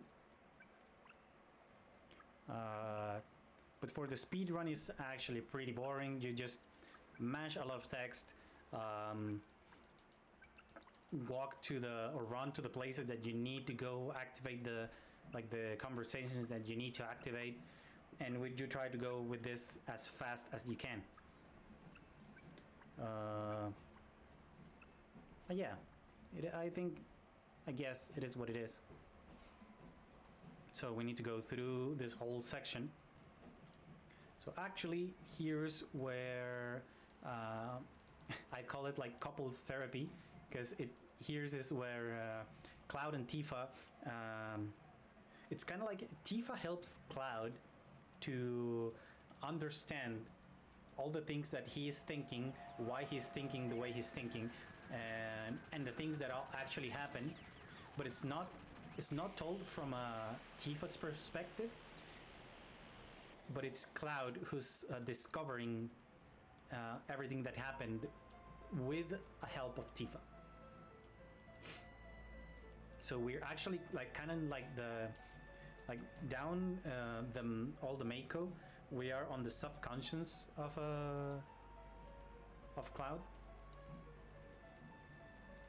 So we're here to clarify most of the plot holes and the continuity errors that this game has. So first thing first, we have to go to Nibelheim 5 years ago, where a group of soldiers and Shinra grunts came into Nibelheim to help fix the reactor that it was malfunctioning. So this is how Cloud remembers Nibelheim. It's the same way as everybody remembers Nibelheim, because this is the Nibelheim that Cloud remembers, is the same Nibelheim that it's on like on the world. There's no errors or there's no confusion in that. Now Cloud is starting to remember how the thing was with Sephiroth when they first came to Nibelheim 5 years ago. So he remembers Sephiroth.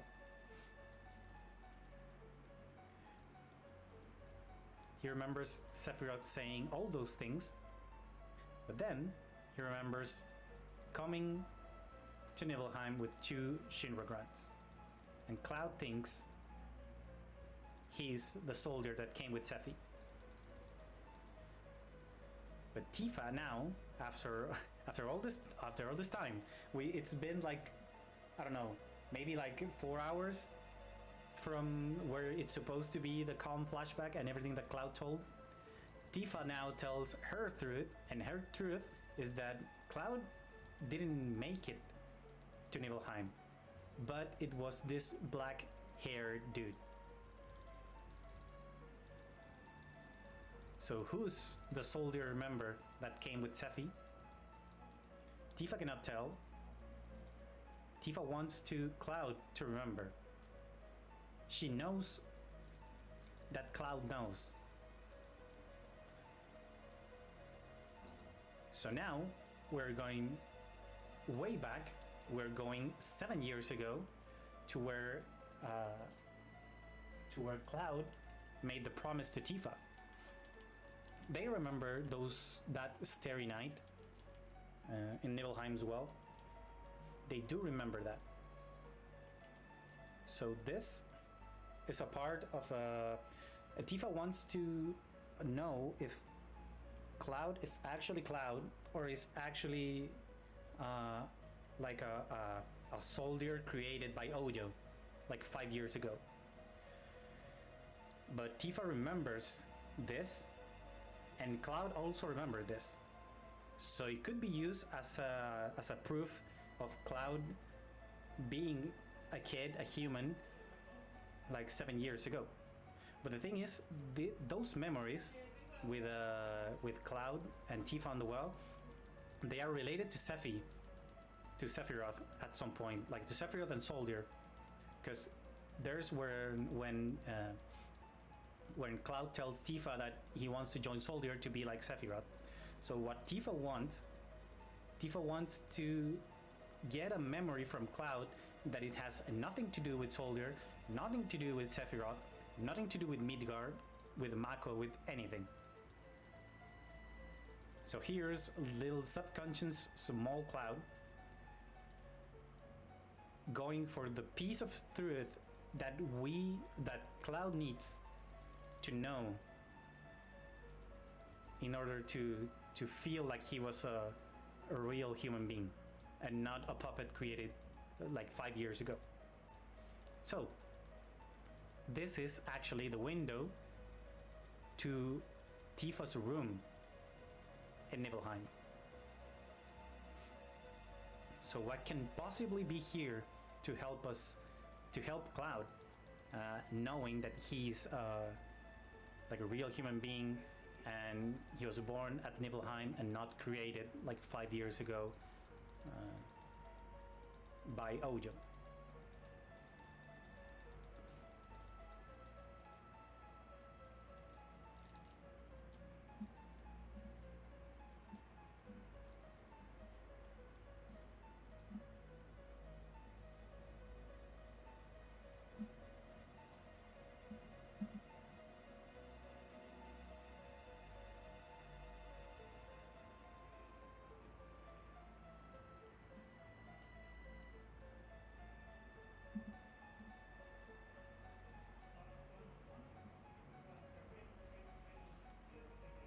So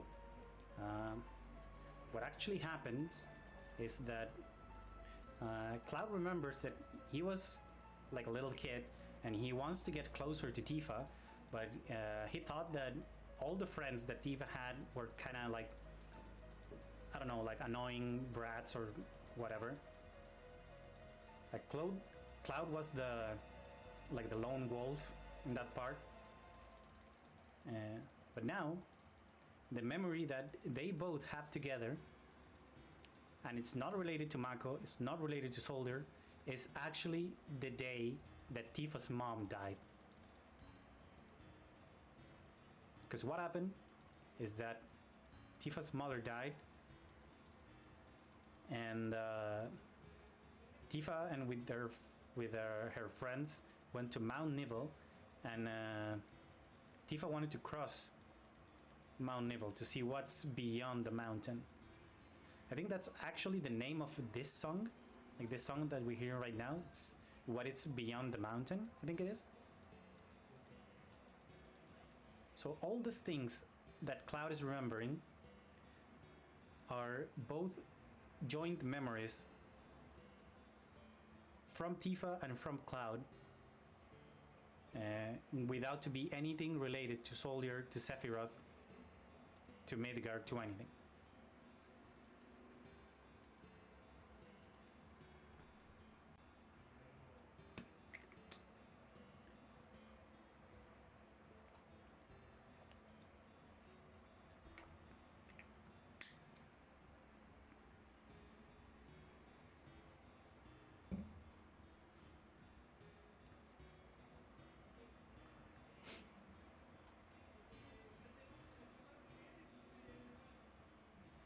And actually,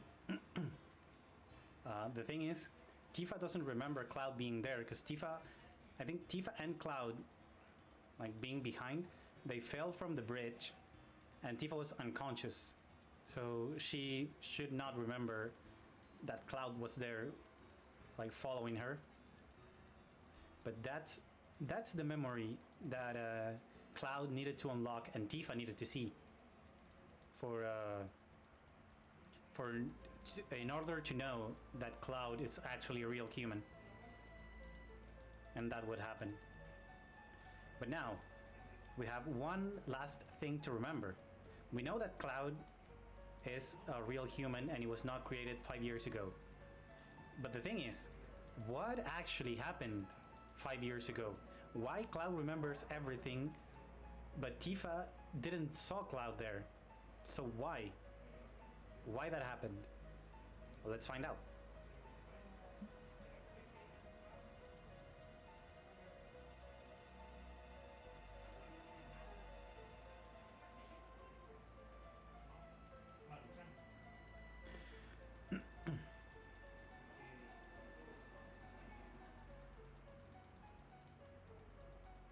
So now we not only need the memories from the town of Nibelheim, but we actually need the memories from the Mako reactor at Mount Nibel. This is everything shown in the calm flashback, by the way. So we actually skip all these cutscenes doing the calm skip. But in the flashback, there it was supposed to be Cloud, but now we actually see the black-haired dude. And now Cloud remembers the name of the dude being Zack. But the thing is, Zack came to Nibelheim with Sephiroth. How Cloud knows everything? How does Cloud knows everything that happened? Because that's what happens with Tifa once she hears all the story from Cloud. She doesn't know why Cloud knows everything, but she actually knows that Cloud wasn't there. But the thing is, Cloud was actually there.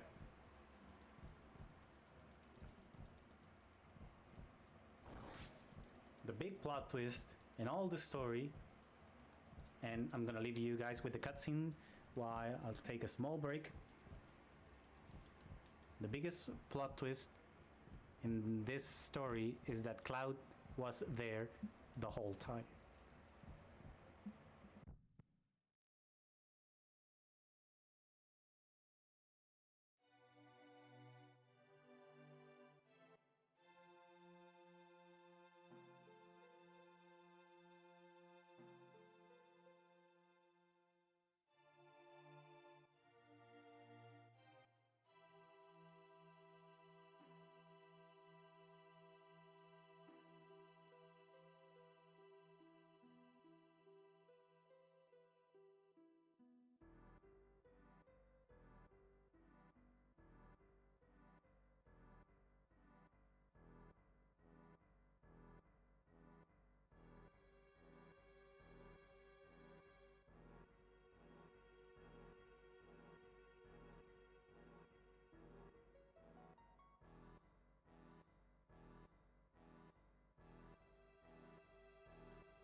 And we are back. And that's what actually happened between Tifa, Cloud, and Sephiroth, and I guess also Zack, 5 years ago at Nibelheim.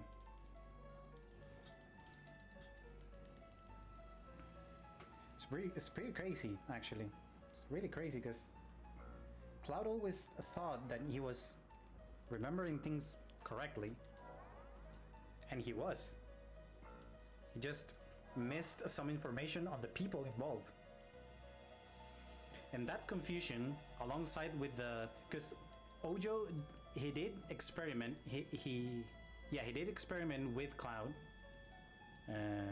after the big incident that we saw, and how Cloud kills Sephiroth by throwing him into the Maker reactor, like to the live stream. After all of that, and after Nibelheim burned down like to the ashes, Shinra rebuilds the city. Ojo takes both Zack and Cloud and starts experimenting with them. Since Sephiroth is dead, the Genova project has the goal of making another Sephiroth. So what better to experiment with Soldier, that it was Zack, and since Cloud was already there, he was also experimented with Mako Infusion and Genova cells. So that's how, in some way, Sephiroth and Cloud were connected, or Genova and Cloud were connected. Because Sephiroth was using Genova to make the reunion happen and get the black materia for himself. And that's how it happens. In the end, so all the Black Cloak guys had Genova cells in them by Ojo. Ojo did all of this. And from all the Black Cloaked guys, actually Cloud was the only one that made it through. Was the only one with Genova cells that made it through the reunion. So now that Cloud is completely fine, even with the Genova cells in him, he's no longer confused. So he's like now he's the master of his choices. He's in full control of his body, and now he's ready to go and fight Sephi. And how everybody says, they ain't getting off of this train we are on.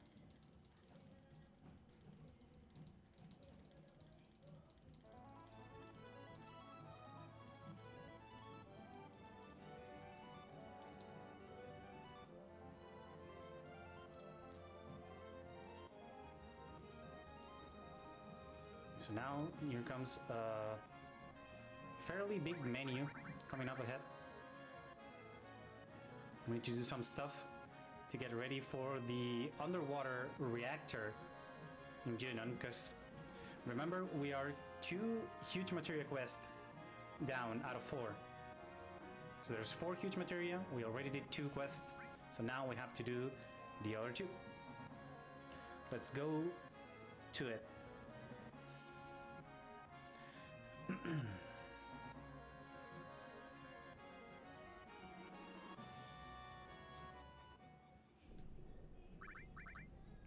So it's firing for you, curse ring, ribbon, and now it's remove remove comet. Yeah, switch this with destruct. Remove 3 of this. We need enemy skill, 2 HP plus, and we need elemental here. Then we need steel and long range, and then dead blow and added cut. And for this we need the other enemy skill and the HP plus. Oh, we need the cover, and we need the HP pluses. Is another HP plus around here? No. I think we're good. I'm gonna try and disguise and use the last tent that we have. And we're on ATV weight. Let's go.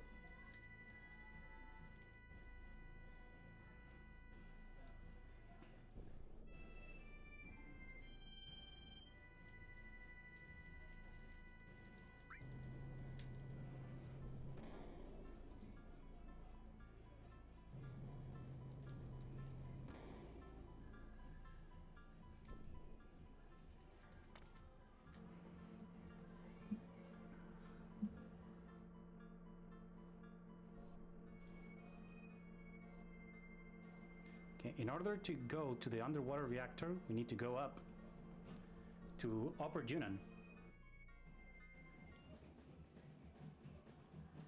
Okay, so because the underwater portion of Junon is on another elevator, but it's like in this center of Junon. But the thing is, we're missing something here on the landscape, but I cannot remember what it is. Well, sure, it's not a big deal.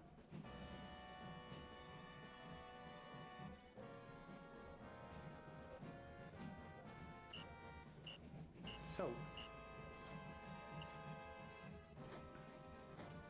now we're going towards the elevator for the underwater reactor, and there's a series of fights that we need to go through. We need to kill a bunch of groups of grunts and soldiers of Shinra. So we're gonna be doing that with our lovely enemy skill called Magic Breath.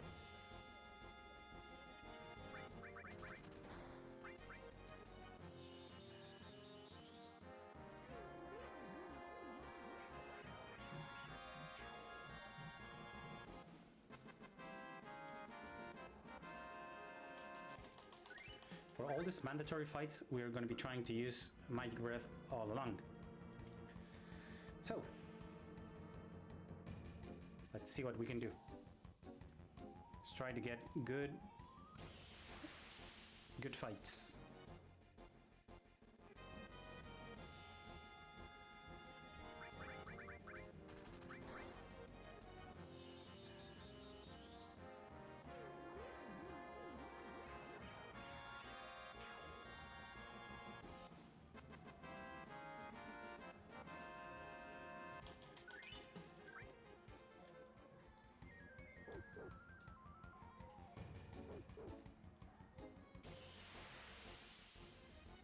Okay, this is the first fight.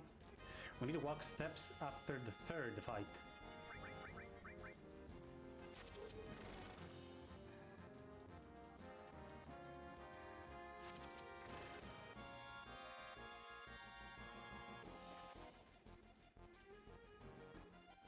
We're just gonna go through all the rooms in the underwater reactor.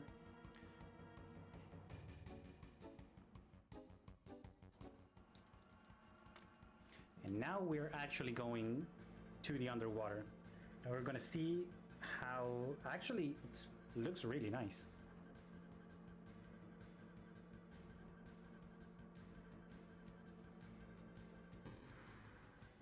It's really crazy, but it looks super nice.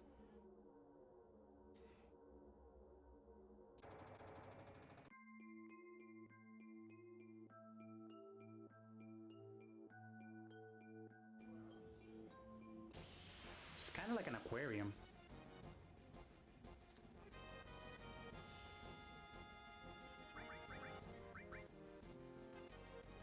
Okay, there goes Cloud. Whoop.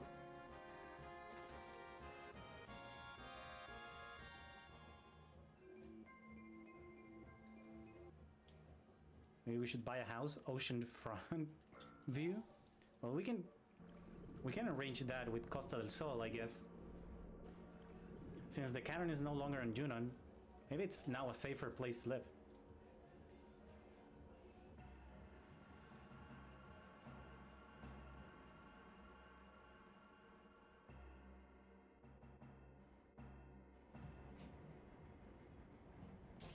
there's two big submarines right there in the background. Oh boy, I wonder if they're gonna use them for something, or I don't know.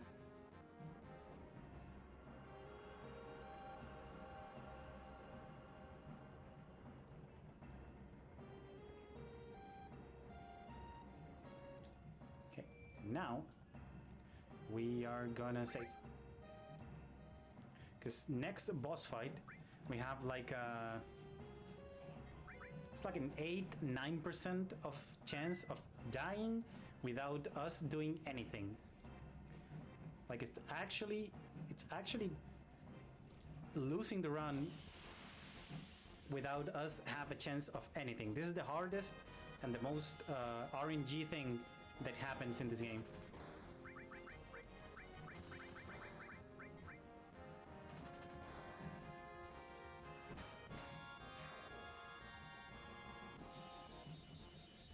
Okay, I need to cure Tifa for the next fight. Sadly, it was attacked twice.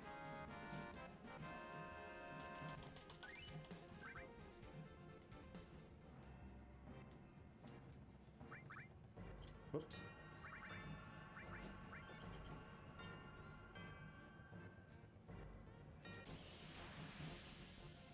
Yeah, let's get good ATV with something, with someone.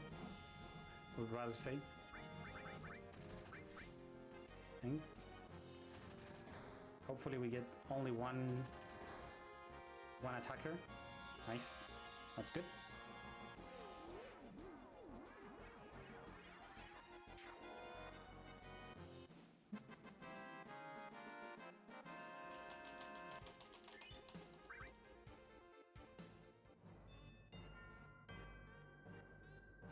Okay, now, so we are in front of us is the Mako reactor in the underwater reactor. So they're taking out the huge materia out of this reactor. So I think we are just a tiny bit late for this.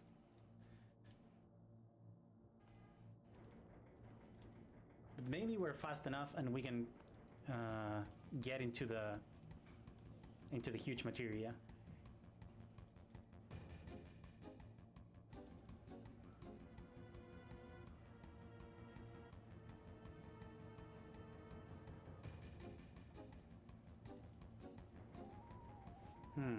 Well, again, a tiny bit late because the material is already being loaded to the submarine. But maybe if we are just a tiny bit faster, we can get into the red submarine and we can retrieve the huge materia and get it in our way.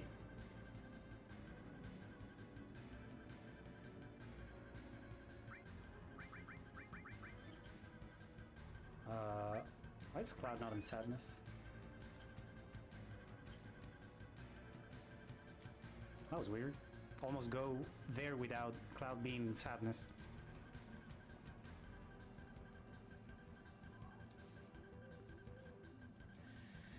Huh. Okay.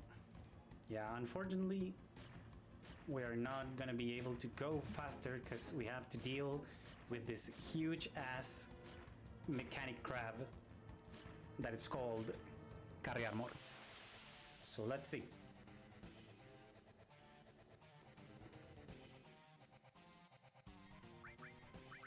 Okay, no starting lapis and no first turn lapis. So we'll see it as it is.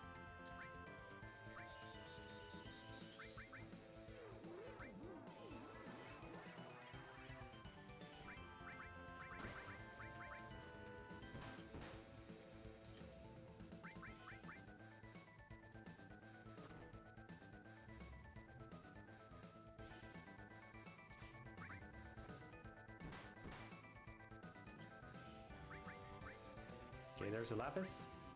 So we're gonna be... Oh, where's my things down?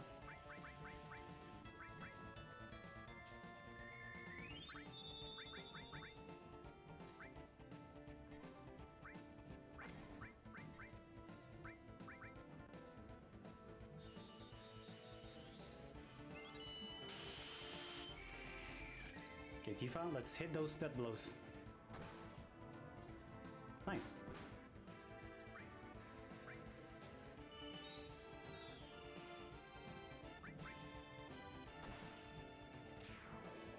Okay, was a nice fight, not bad. Tifa died once, so I need to retrank her. And hopefully Cloud gets his limit before Diamond Weapon. Because we are gonna need both Sid and Cloud's limits for Diamond. But yeah, I think we were a tiny bit late. So they took the submarine with the huge materia.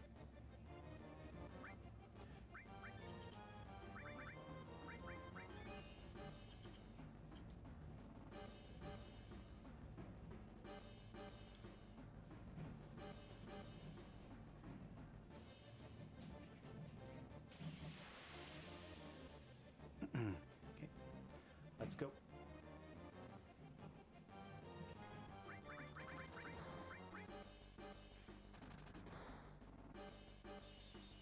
Come on, Cloud, I need you to cover, please. I need you to cover.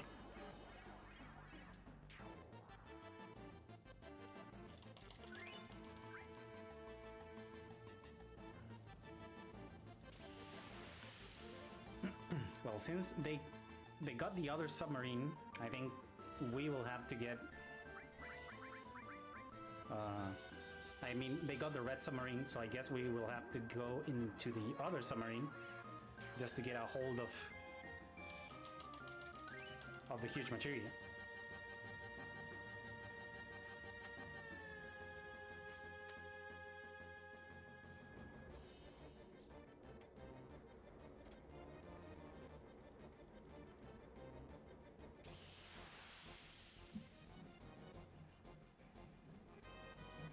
Okay, now please don't hit Tifa.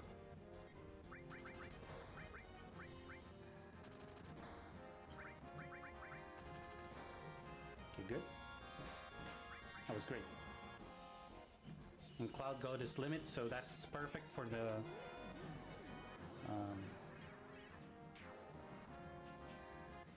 it's perfect for the boss fight, Diamond Weapon.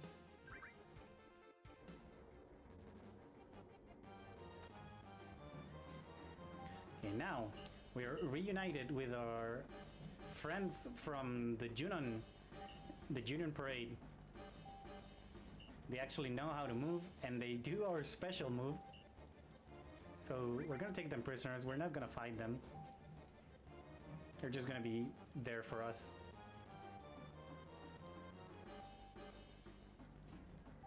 They're now gonna live in our submarine.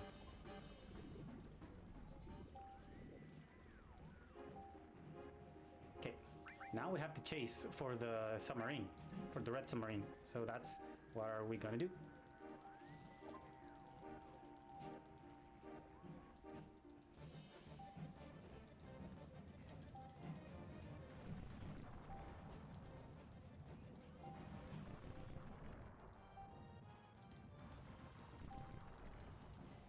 Good job, everybody.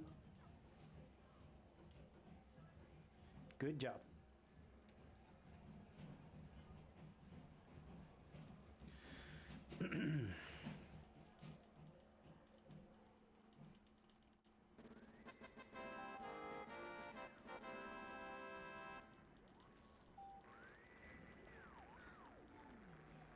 Okay.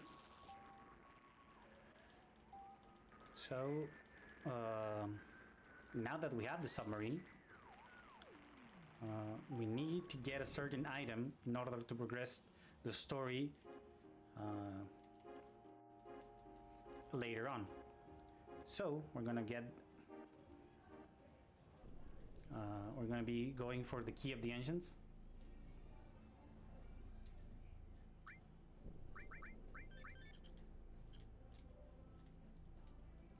Okay, so we're gonna be using the submarine to go through the water,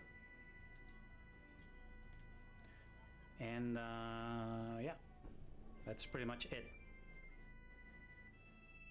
And after that, we're going to the last the last required huge materia quest that we need to do is going to be on the Rocket Town, since they are already filling the rocket with the huge materia. So we need to get the last one. It's kind of funny for the speedrun, but we do everything to get to take down the red submarine that has the huge materia, and then we completely forget about it and just go with it. No problems, no questions, just go with it. I wonder if we're gonna see Emmy right here.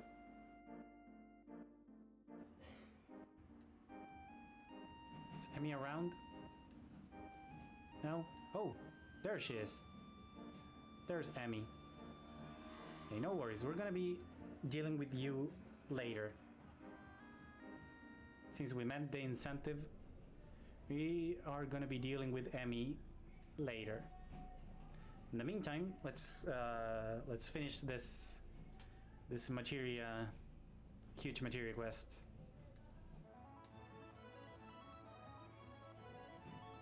A bit of Tokyo Drift, and another bit of Tokyo Drift right here.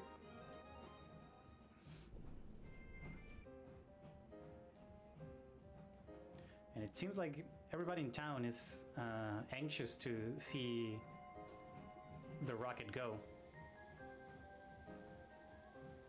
But I guess being like everybody in town was with like really close to the rocket, looking down to it, I think it's kind of dangerous. It seems like kind of dangerous.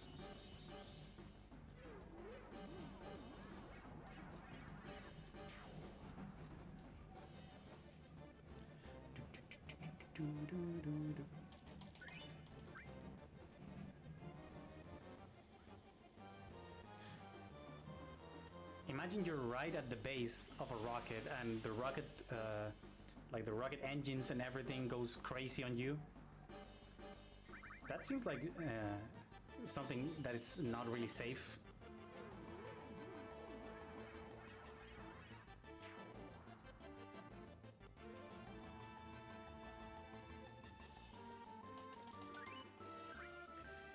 So how many bosses we're not fighting in any percent?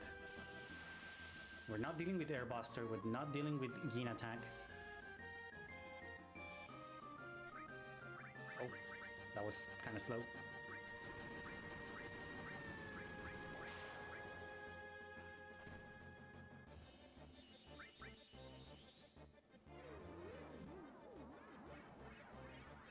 It's Airbuster, Gin Attack, the Wutai bosses, Lost Number in Nibelheim.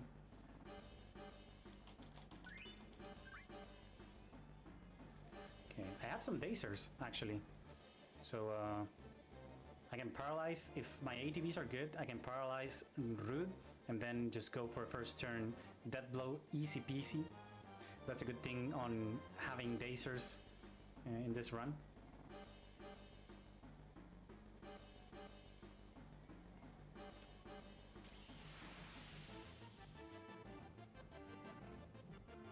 So now I can use Dazer with Sid, actually. And I can death blow with Tifa with no problem whatsoever.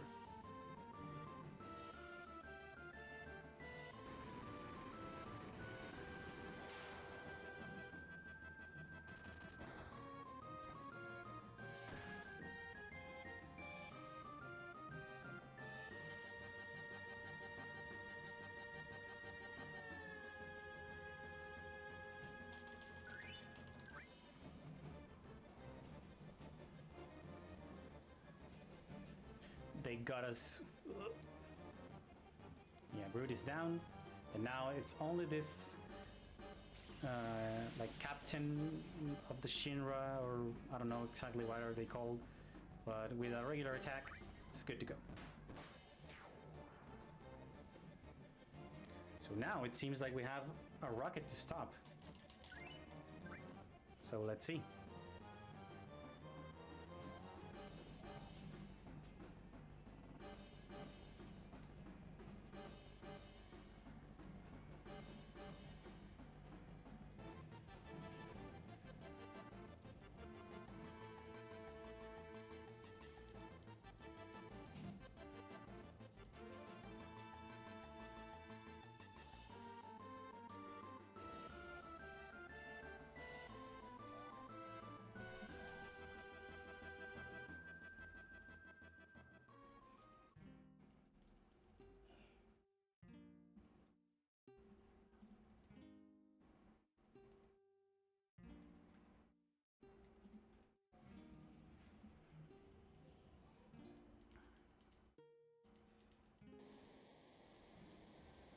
Okay, so what happens? The rocket starts, the engines start roaring, and it's Palmer there. Oh. Holy moly, let's see.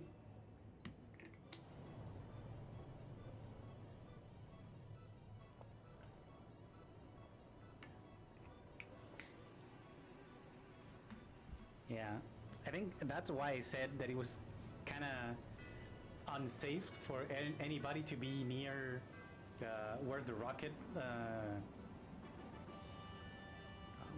is like is going off, because it's a huge ass rocket. I mean, the power you need to lift that thing up it's a lot. So yeah.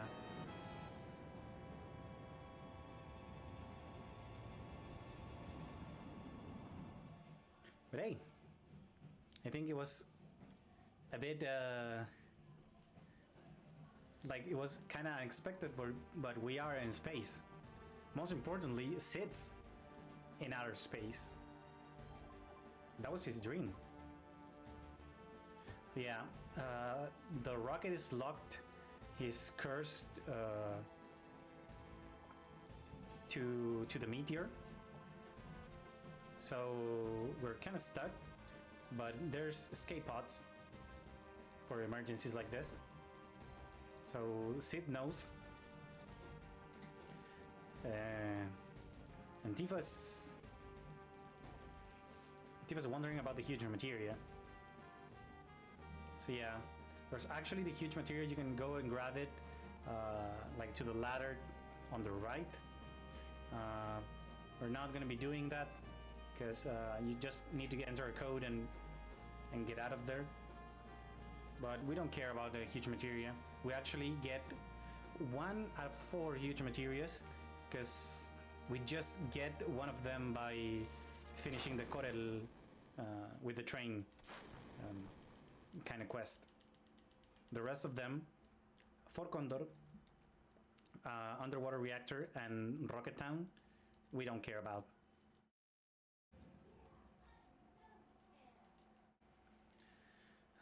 But yeah, the rocket went out into space. This was the tank number 8 that blew up. So Shara was right about this. But luckily for Sid, Shara is right here to help save the day.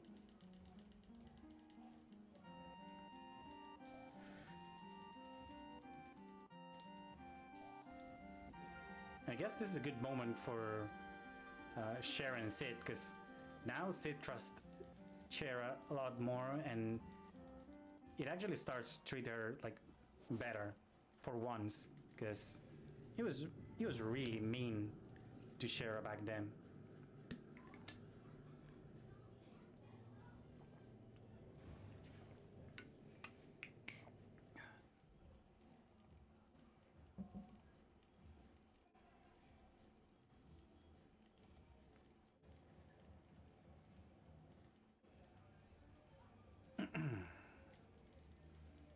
I love how Sid is so fascinated about space. It's really crazy. You are out there in outer space. So It was his dream. And he did it. A bit forced, but he did it.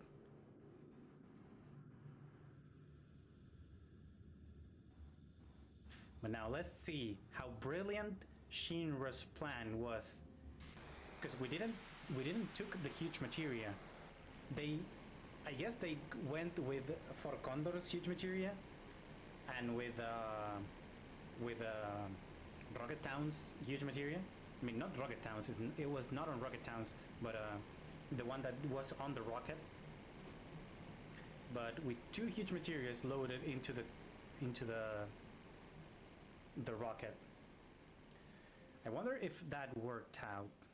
I wonder how it worked out. Actually. Guess let's see. Let's find out.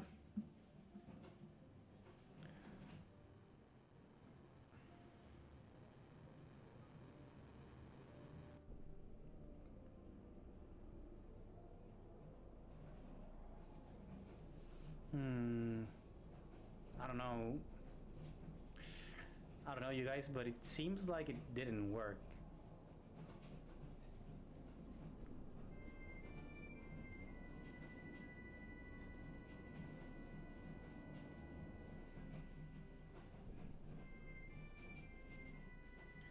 I think what you can say is that if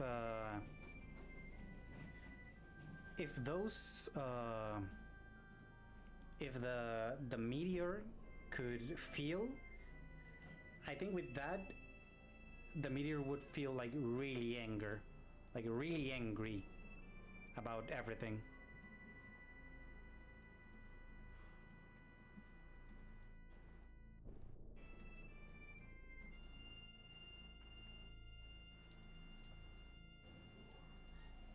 So, Shinra's plan was complete failure.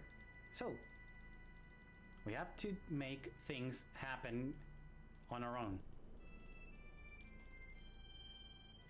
But the thing is, what can we possibly do?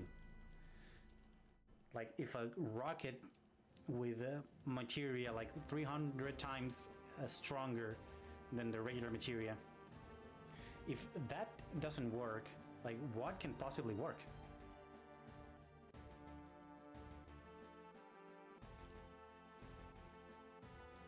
So it seems like Sid has, like, he's really upbeat and he's in a good mood for it, but I guess no one has a real plan for what can we do.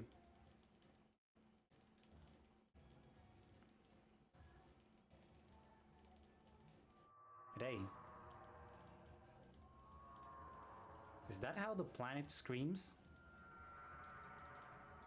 That's the sound of the planet. So we actually learn, or I mean, Cloud learns that while being with Bugenhagen, that's it's Red 13 Grandpa. We learned that in Cosmo Canyon, but since we skipped Cosmo Canyon, we don't know anything about that in the lore. So now it's the time to go for Cosmo Canyon and trying to make things happen and learn about stuff. So here we go. By the way, this is our first time in Cosmo Canyon, so we waited 6 hours and 13 minutes to listen to this beautiful, beautiful music that Cosmo Canyon has.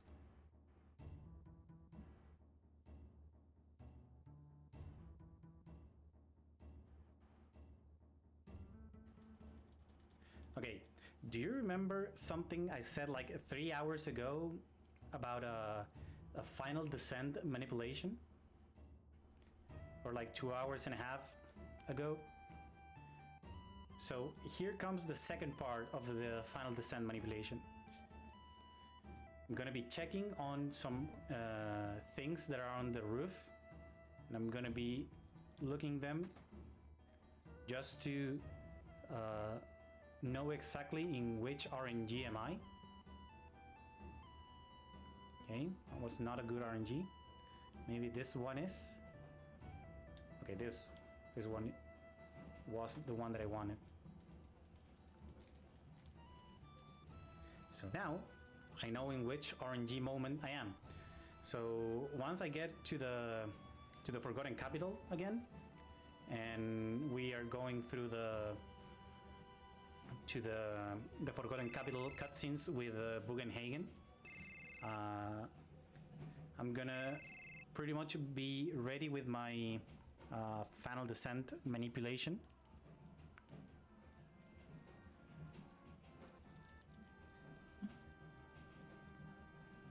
Okay. So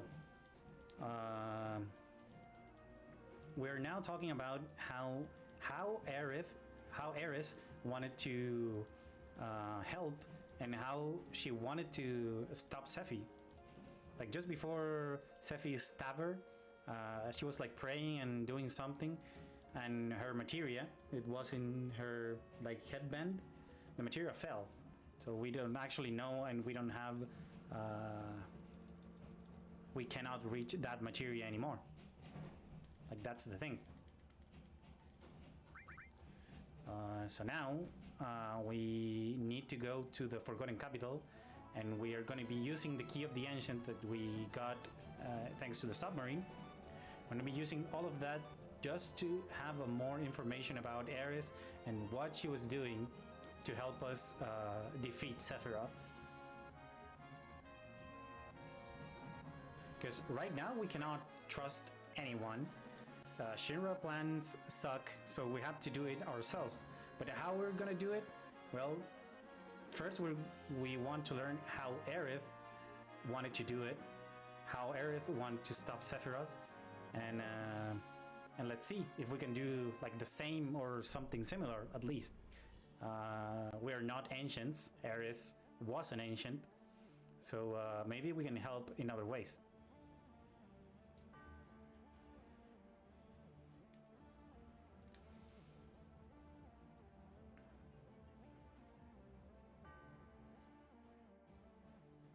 Okay, let's go.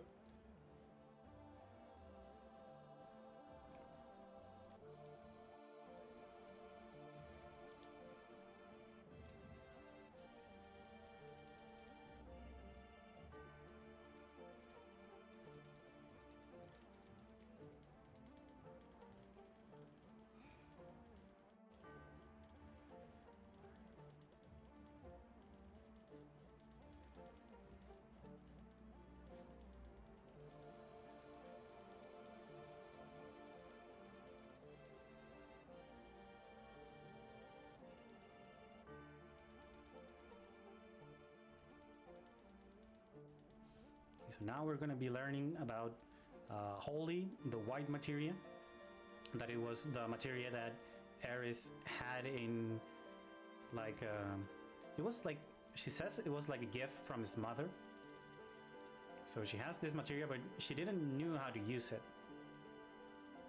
She tells us everything, like she tells us that while we just first meet her. It's a part that we skip in the game, so we actually don't see it in the speedrun, but she tells us all that stuff, that she has a materia that it doesn't work. But the thing that it does work, but it worked not as a regular materia, so it worked for other stuff.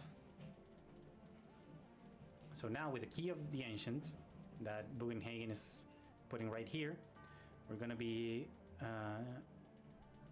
one step closer to know a bit more about the Ancients.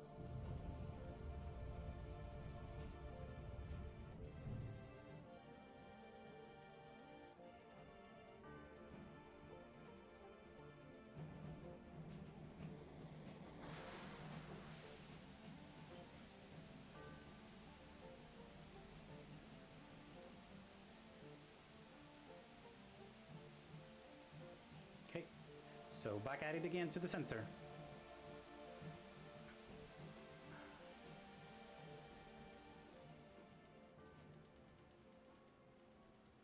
And I guess the water coming down reflects some images on something. I don't know exactly how physics works for this, but we can see Aerith. And we can see Aerith in the moments before Sephi stab her. So we actually know where this holy materia is, and we can actually see once the materia is down in the water, we can actually see that holy materia is actually, it's glowing some light out of them. It's glowing some light out of it. So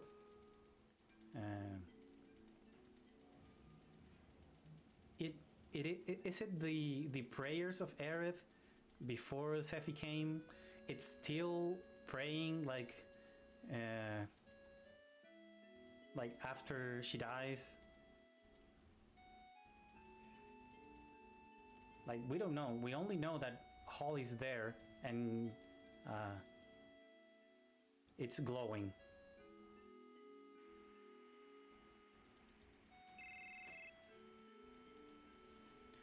Oh, but now our double agent, Mr. Katesip, it's telling us some information that I think we will be happy to know. Because remember the cannon in Junon that it disappeared when we were going to the underwater reactor? Well, I don't know how many trucks or how many helicopters it took to Shinra to put one huge ass cannon, or to move one huge ass cannon from Junon to Midgard, and how much engineering it took to connect all 8 Maker reactors with this huge cannon. Holy moly.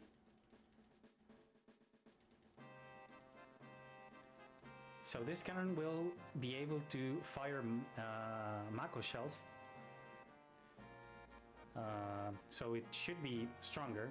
So that's their solution to getting to Sephiroth, because Sephi has drawn like a power barrier to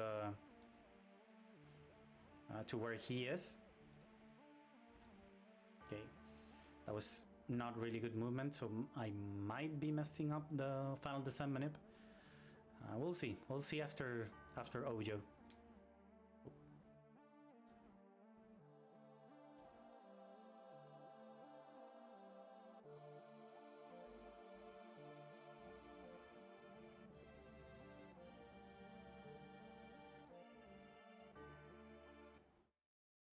Well, that's true. That's true. It's only 7 reactors. If we went to the reactor number 5, if we didn't do guard skip and we went to the reactor number 5, it should be 6 reactors. But it's a lot of Mako power that is going through those shells. But here it is.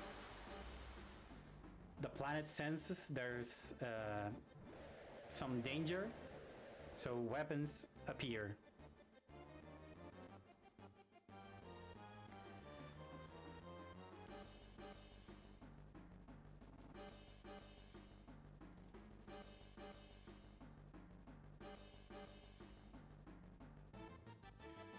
This is diamond weapon strut all over the place. And diamond weapon is going, it's moving towards Midgard. So here all the crew is kind of discussing about what are we gonna do with diamond weapon if it's coming to Midgard. And well, Bart's worried about Marlene, as always. Katesip is worried about the rest of the people in Midgard. So what are we gonna do? Like, it's a weapon. It took 3 turns for Ultima Weapon to destroy us, and Sid barely made it alive. How are we gonna deal with this new weapon that is coming on, that is coming towards Midgard, like right now? Like, look at him. It's massive.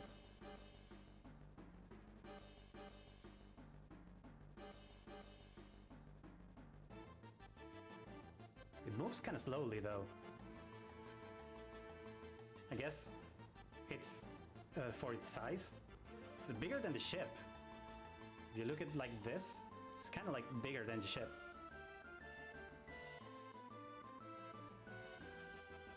Well, it's coming towards here, so we better be ready.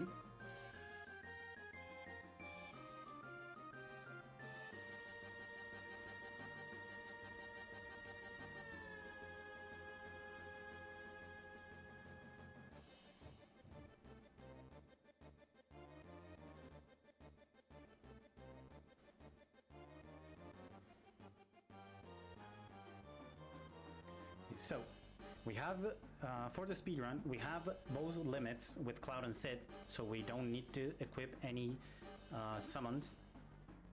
Tifa can be cured with two potions, so that's good. I have to fully heal Cloud and Sid, and be ready for this fight. And I have to remember to lower the battle speed, that's really important. So we're going to be doing some weight tricking that's kind of it's a bit different from the weight tricking that we were doing throughout the whole run, and also we're going to be saving before the fight.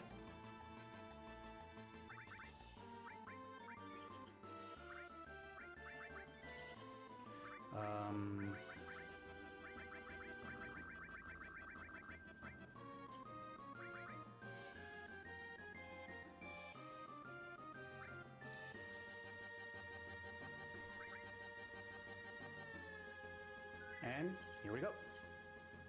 It's time to face Diamond Weapon. Oh, I forgot to go to the Chocobo. I forgot to free the Chocobo. Okay, I think I can do it after this fight. Let's see how it goes.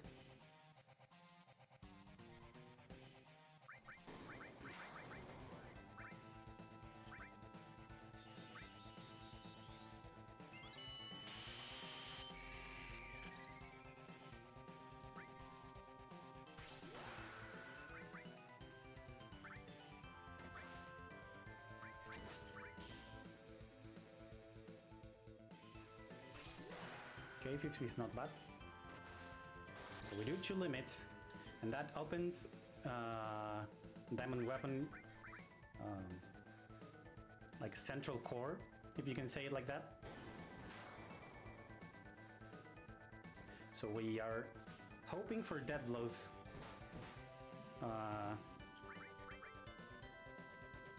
Let's see if we can get some.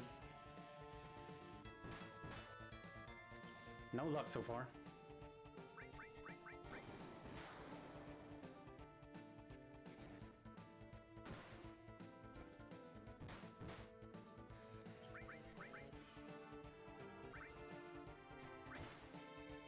Okay, that's nice. Now we need to finish the fight.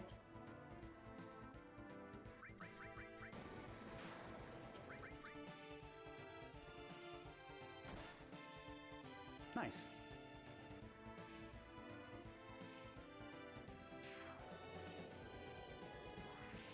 Was a nice fight. We actually want for Tifa to hit 2 out of 6 death blows. It happens most of the times. Sometimes Diamond Weapon can focus Tifa. It's a bit of a time loss, but it usually all comes down to the death blows that Tifa's hitting. So she behaved. She hit it 3 out of 5. That it's a good ratio. And now with Diamond Weapon defeated, I mean, it's like going out of his way. It's not going to Midgar anymore, I think. But or down to down in Shinra Spy, he has other information for us. So check out how powerful this thing is.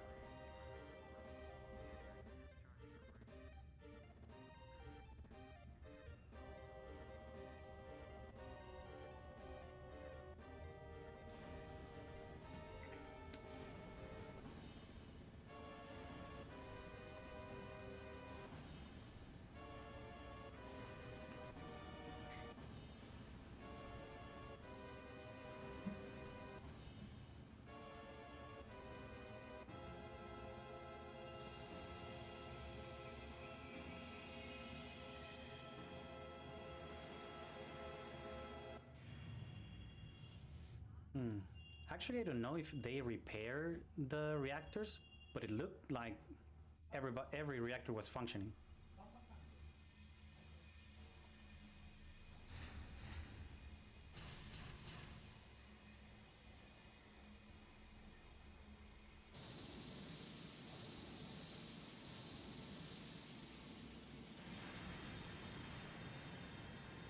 Holy moly, that was crazy.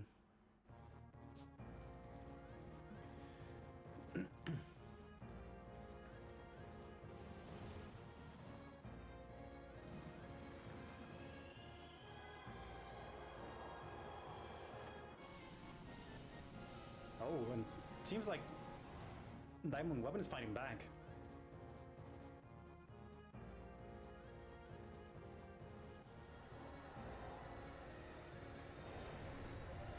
Ooh.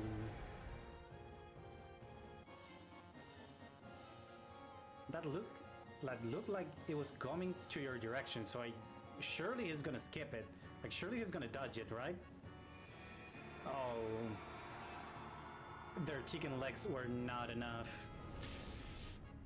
That was a big ouch, I think.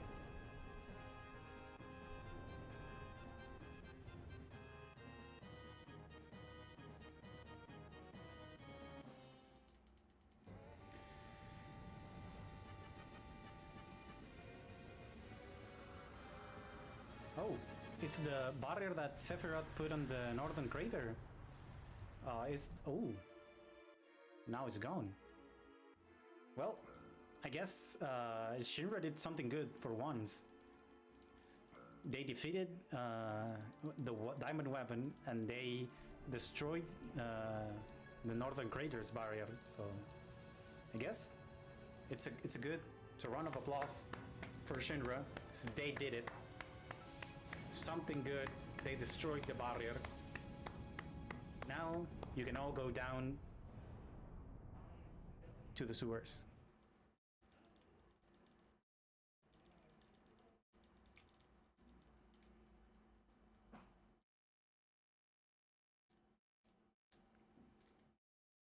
Okay, now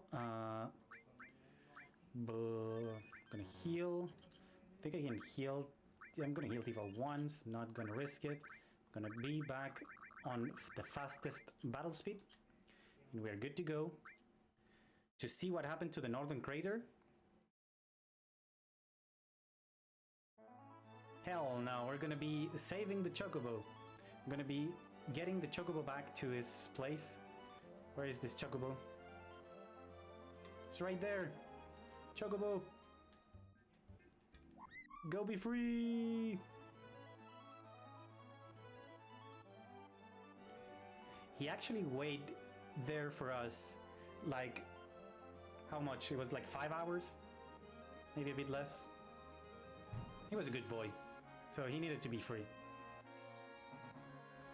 Okay, we're coming through the next big skip of the game.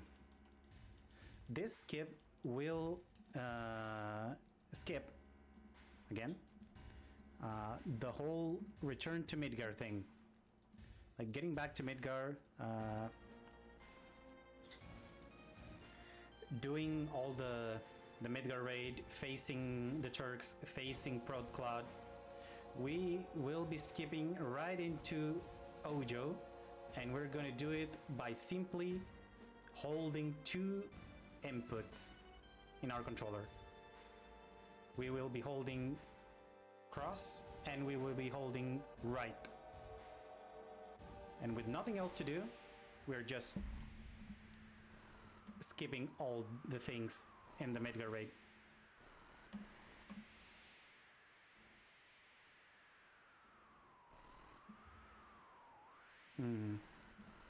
I think I lost a lot of time for the Final Descent manip because I'm not getting three sparks right away. So I think I'm over the 0 Final Descent manip.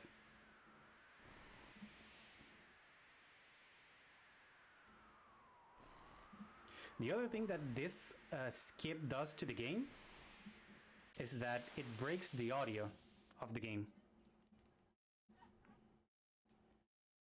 it actually breaks the audio of the game.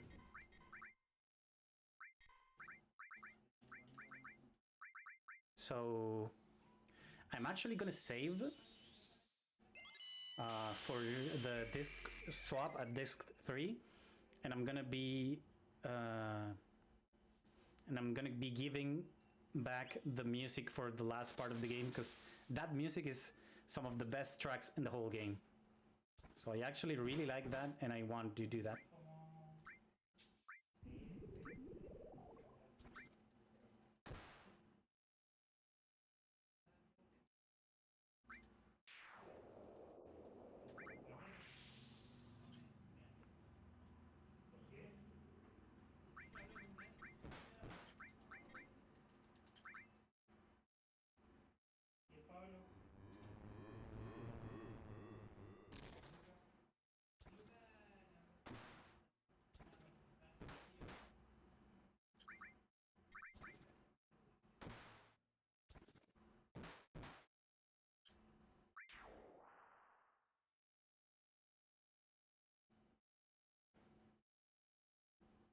Okay, so this fight sounds like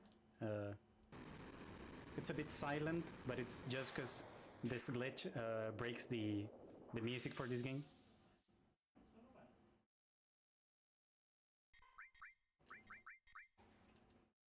Oh, everybody's getting slowed. This kind of sucks. Well, everybody except for Tifa.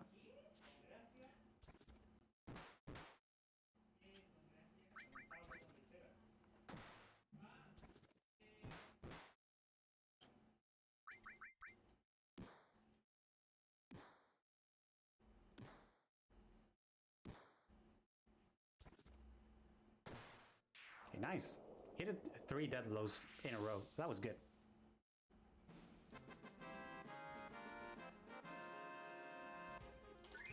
Yeah, since I'm hard resetting for the music, I think it should not worry about Final Descent minute.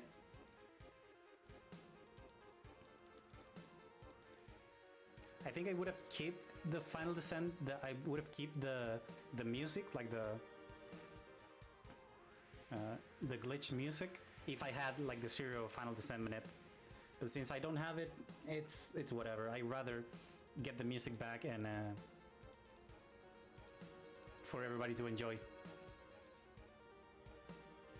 Yeah, I messed up the movement going out of the City of the Ancients screen, but it's fine. It's fine. Yeah.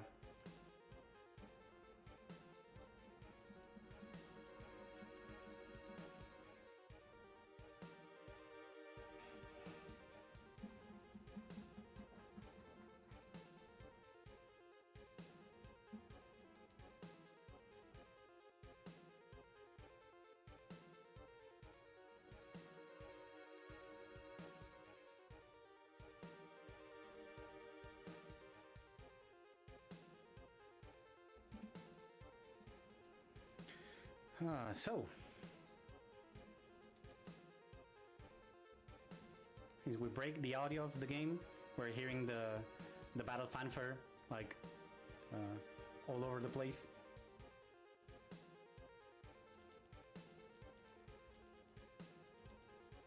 But we will be saving, and we will be hard resetting for this thing.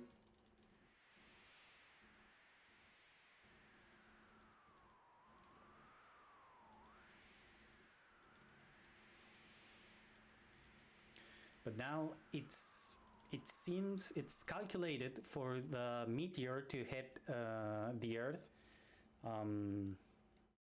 in 7 days. So everybody went out to spend time with their loved ones. But since Tifa and Cloud don't have anyone around, I guess they stick together. Oh, that was nice. They're also thinking, what happens if no one returns and they have to go all by themselves to face Sephiroth? They're like talking about that option and what would it mean.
So we're actually going to be saving, and during the save prompt before disc 3, and we're going to be doing a hard reset to get the music back.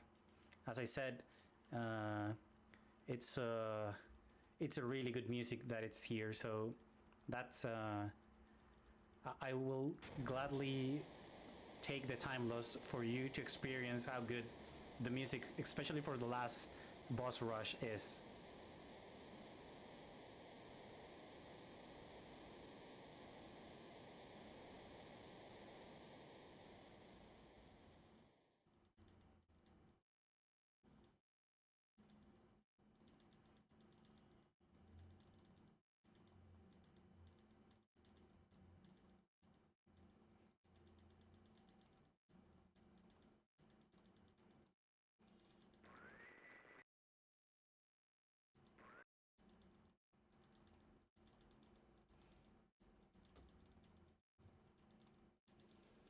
Well, it seems like everybody's here, so no one backed out. No one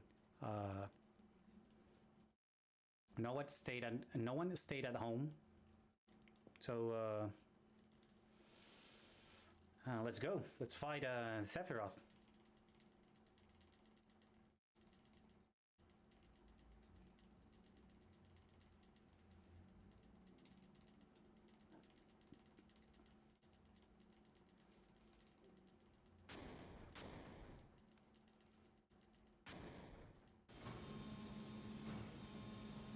So now the high wind will go full power for this.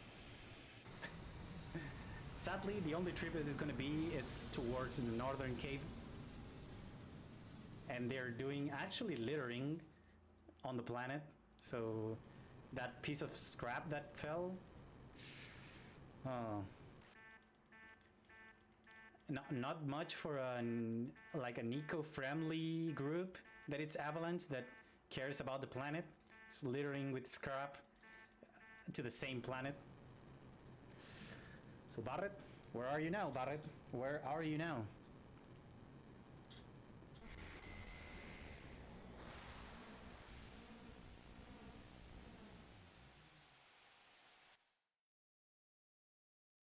Okay, it's time to save. I'm gonna check right away if I have some save files for oh, I do have. Okay, that's fine. We're saving here, and gonna be resetting the game so we can have our good music back. First, we have to go through this small option that it's one of the main reasons that we're running in the PlayStation 2 Slim console. It's that we have a fast disk load, and that saves a lot of time versus not having it. Like, we as runners, we noticed like right away, because the game took like way longer than expected to load all the like the screens and all the transitions.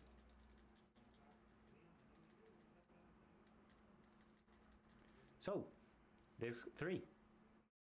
Let's go.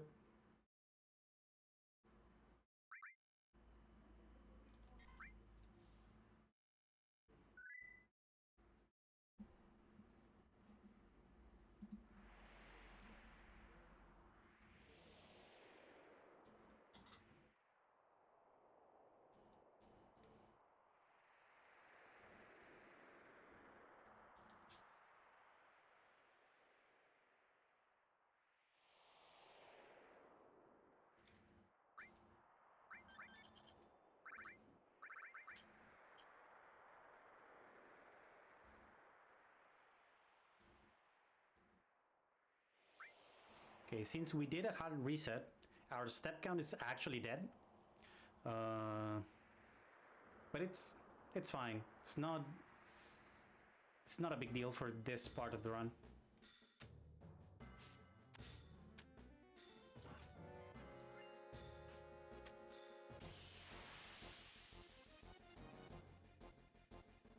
I mean, not our step count, but our deformations, I think they're kind of dead.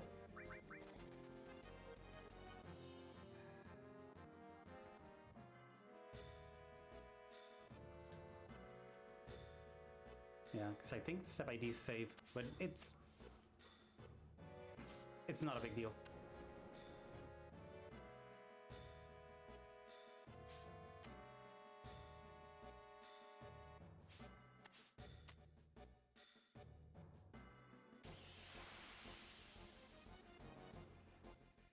Okay, have to remember that Tifa has to hit herself. Oh. I started to run.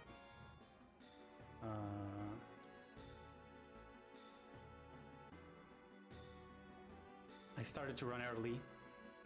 That was bad out of me.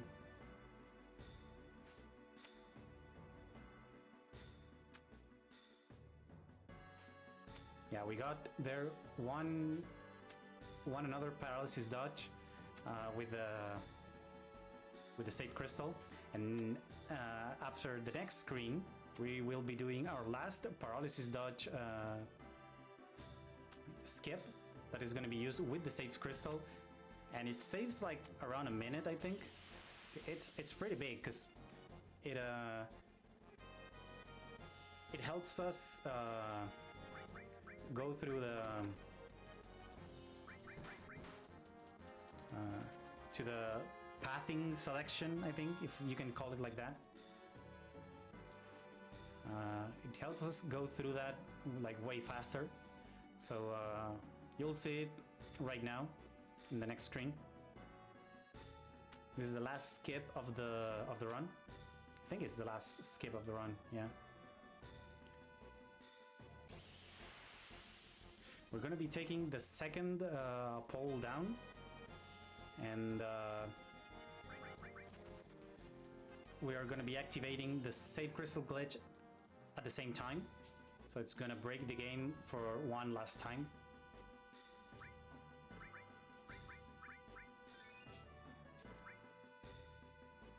And since we're gonna have two conversations, one with the save crystal and one with the rest of the party, we can move freely to wherever we want to go, and we're gonna choose Sid, Cloud going left, everybody else going right, except for Sid, because Sid is going left with Cloud.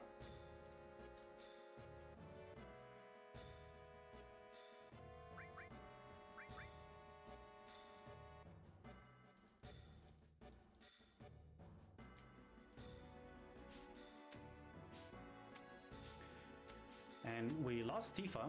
We actually want Tifa to go to the right because it's gonna get us a really cool item that we need for the last fights.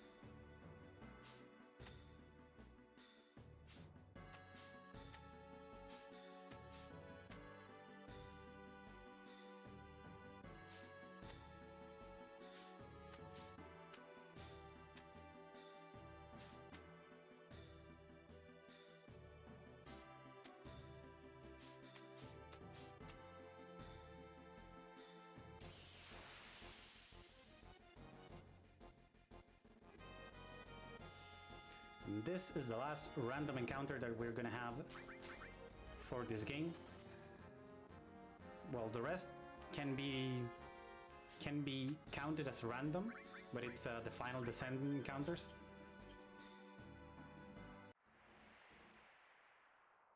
And now, just to be safe, we're gonna be actually using our save crystal,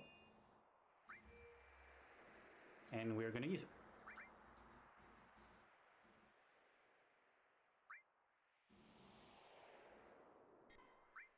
If everything goes right, these fights shouldn't be... you should beat these fights all the time, but it always comes down to some mistake or whatever, so it's better to save there. Now we get the Mithril out of Tifa, that is actually the armor, the mist style, that has a lot of evasion. And thanks to that evasion, we can actually hit every death blow that Tifa can throw. So we're not longer held by the death blow RNG. So we can just go and Tifa can go crazy. So everybody, this is the final descent. Enjoy the music, and let's hope there's not many fights.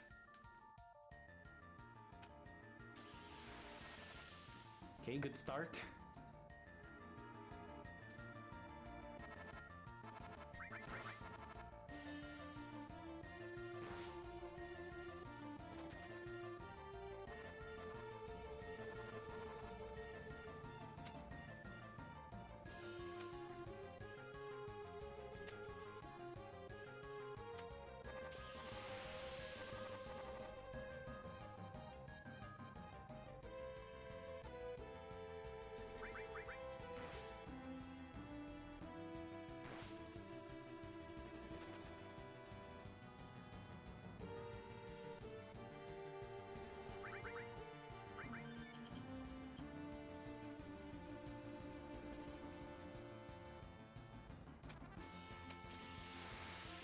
Okay, that's 3. I think it's gonna be like 5 or 6, maybe. It's gonna be kind of slow.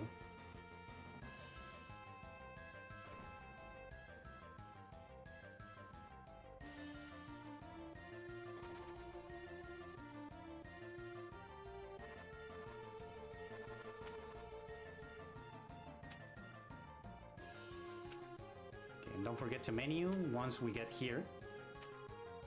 To the bottom of the this is the mist style and the curse ring. We get HP plus, long range. Where's elemental Ramo? Oh, it's dead blow added cut and elemental Ramo. We need a Trank Tifa and Reviver, and we need to cure the rest, but not Tifa. And go to 80 build. And we're good to go for the boss rush. Enjoy the music and enjoy the fights.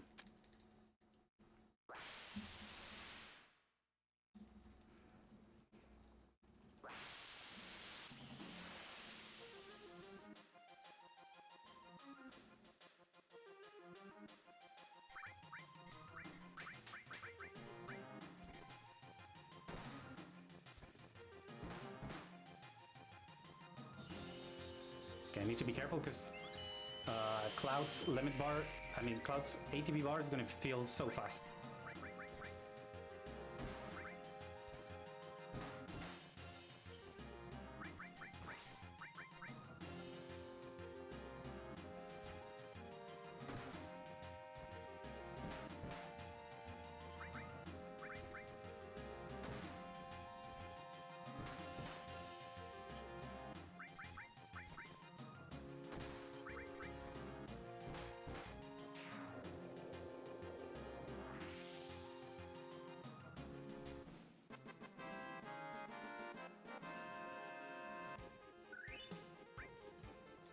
Tifa is her hard carry with all the damage that she does.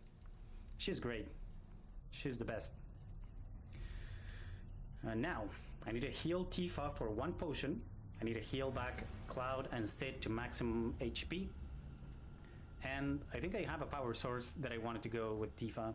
It doesn't gonna make a huge difference, but it's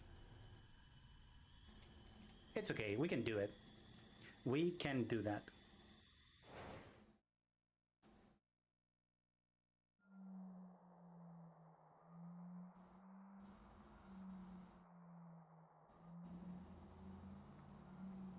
So we fought the last bit of Genova. It's called Genova Synthesis.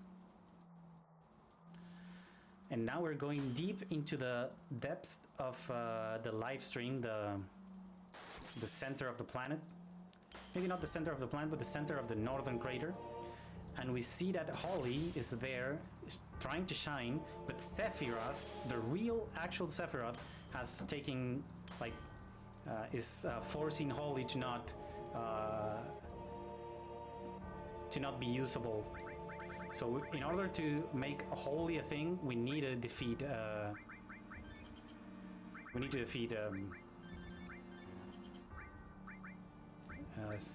Sephiroth. Okay, this power source, we're on 80 weight, right? We're good to go. It's time to face Sephiroth for one last time. Again, enjoy the music.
Okay, Bizarro Sephiroth is down.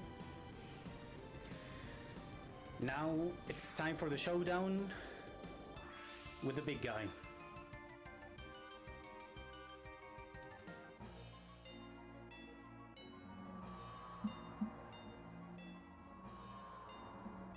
Okay, remember that we during the shop in Medial, we bought 6 HP pluses that we have been using during the whole run.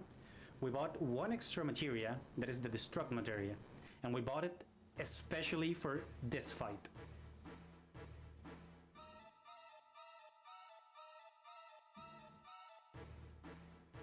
Okay, not getting the first turn, it's fine.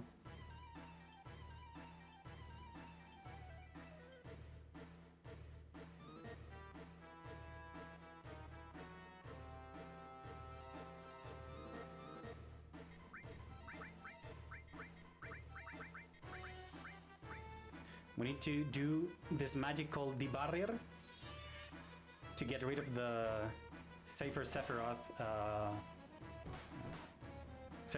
barriers, so we can go full damage with Tifa.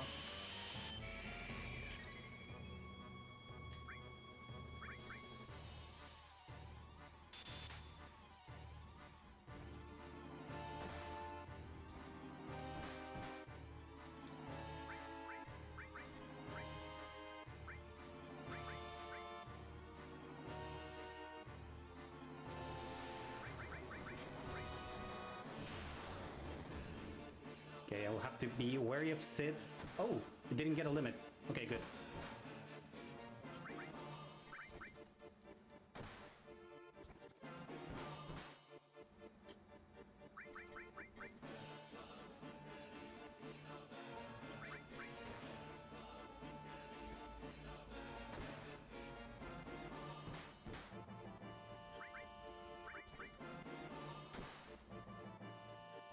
And just like that, bada bing, bada boom, you're dead.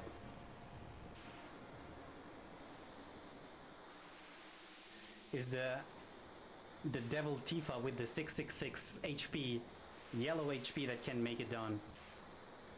Nothing but destruction from this lady.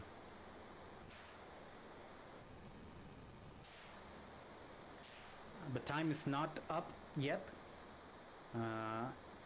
Actually, we stop the timer because later, because this is not the last fight of the game.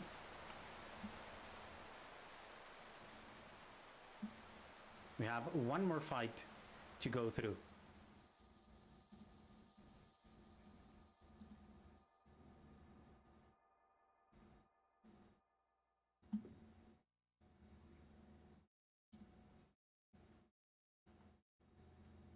But we defeated the one-winged angel.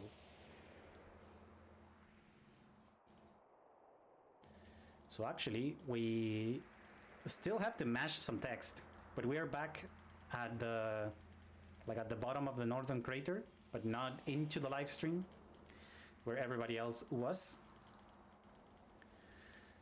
And it's not clear where this last fight happens. I'm pretty sure, since all the things that happen here, it's like Cloud's getting a headache again and stuff. I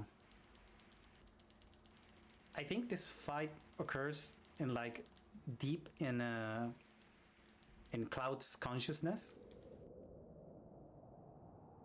Like this is the last bit of Sephiroth that it's left. It's the one on his consciousness, the ones that talks to him and how they are connected. Maybe I'm wrong, but I think that is. But time comes on the last hit against this Sephiroth. And since we're going down with a cool move, it's obviously we're be going down with the last hit of his Omni Slash. So there's no other way to finish a run that with a cool and swag. I think it's 16 hits move. It is 16 hits? I think it is. Not sure. Maybe it's less. Maybe it's 12. I don't know. If you want to count them, count them. I actually don't care. But by the way, shirtless Sephiroth.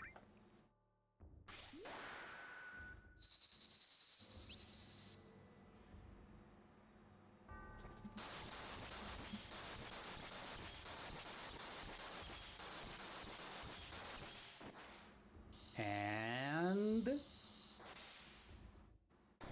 time.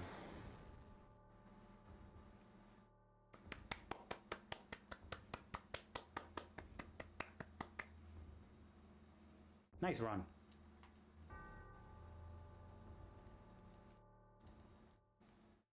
Nice run. So actually, it was actually a really nice run.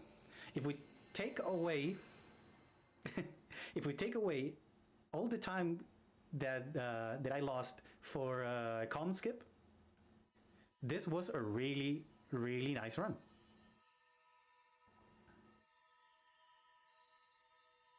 So yeah, big shout outs to big shout outs to all the organizers that are pulling through this this event. This is a crazy event. In 3 days or like 2 days and a half, they gather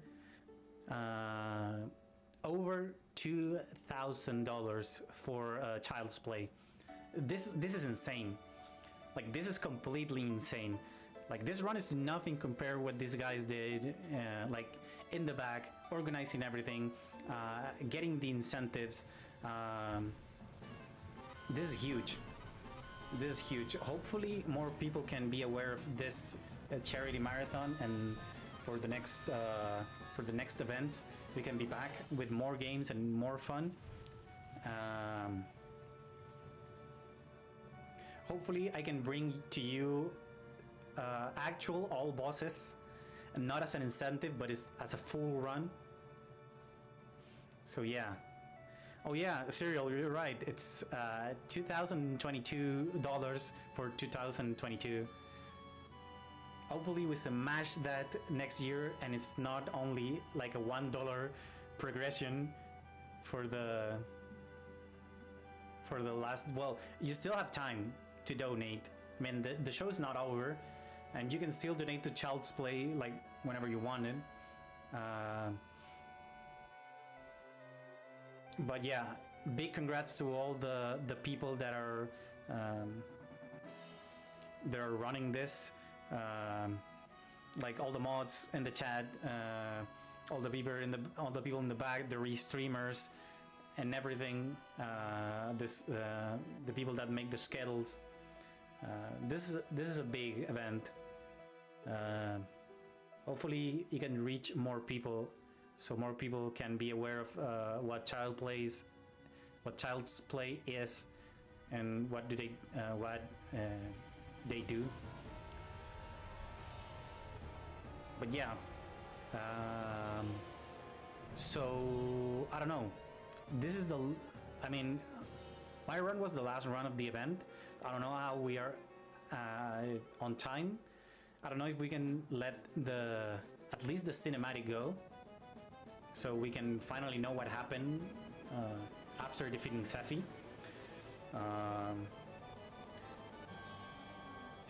So I don't know if we can let the cinematic run. Then when the credits are rolling, we can reset for the weapons incentives. If we are short on time, we can reset right now and go for the boss fights, because it's 2 boss fights. It's Emerald Weapon and Ruby Weapon, and those boss fights are actually Emerald Weapon is like 14 minutes if you complete it in like with good everything, and Ruby Weapon is like maybe around the 2 to 3 minutes. So let's see what we can do. Hopefully Emerald Weapon goes in one sitting. I think if I die during the Emerald Weapon fight, it's fine as well, because the Emerald Weapon fight is pretty straightforward, so it's not a big deal. It's not a big thing. It's a lot of cloud attacks all the time.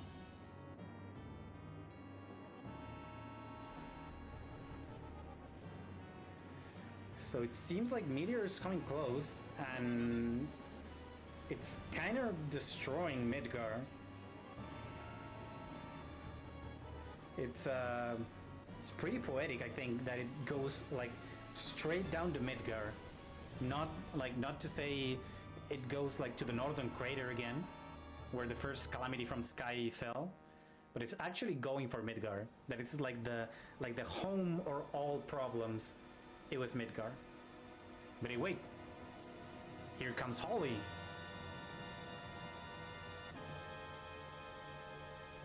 So this is the question. Is Holly gonna be enough to stop Meteor? Is it gonna be enough?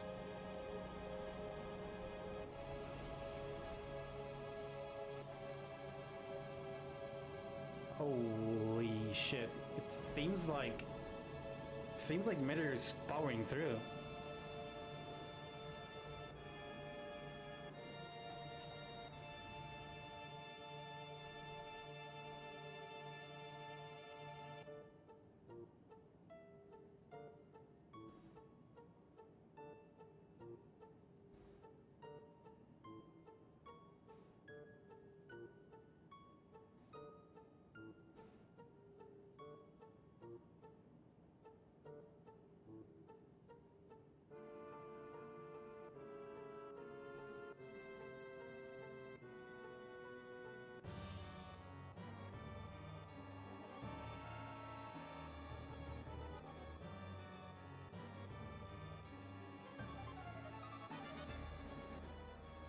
Well, if Holy doesn't work, what should work?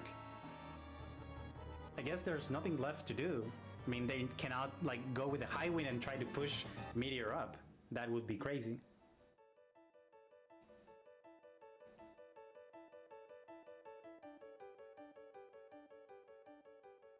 Is that like a green thing? It's coming out of the planet, actually. It came out of like a dry section of the planet, and it started to grow some grass around. Look, there's like a bit of green where these things are coming from.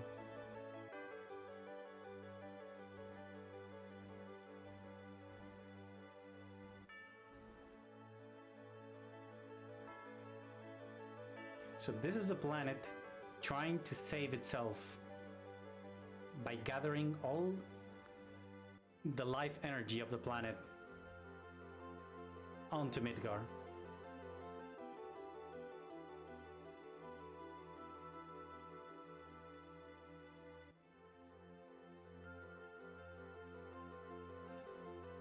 I remember the first time that I saw this, I thought it was like back then in like 1998, I think it was. I don't remember.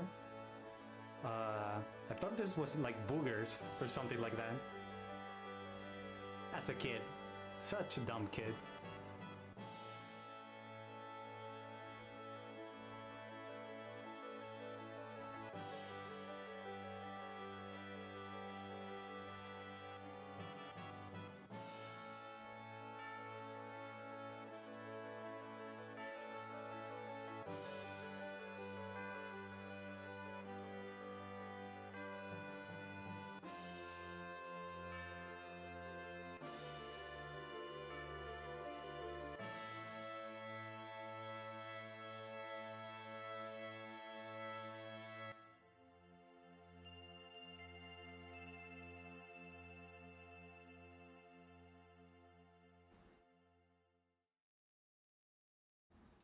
What a great cinematic. And what a great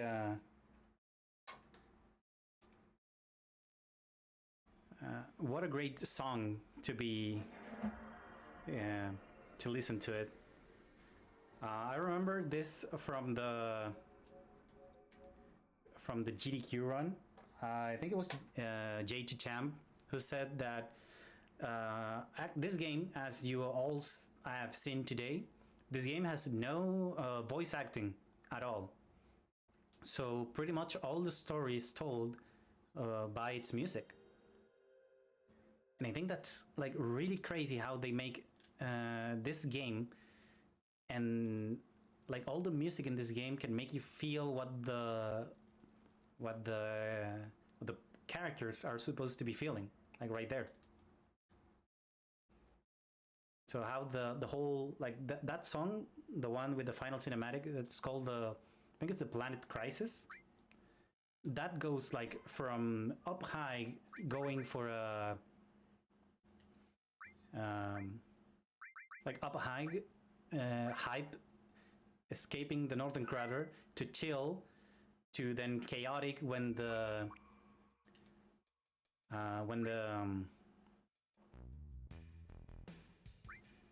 meteor is coming down, and to really hopeful when the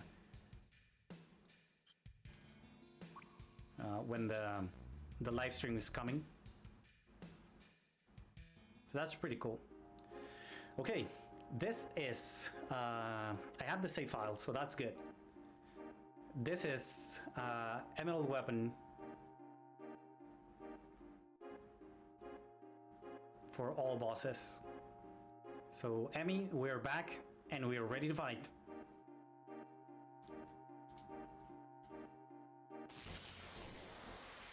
I had to get really close for that. It's kind of crazy.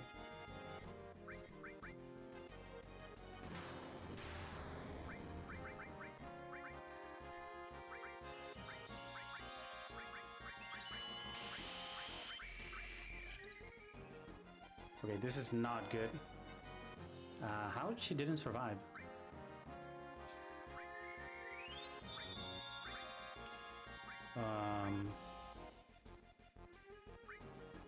Okay, let's see.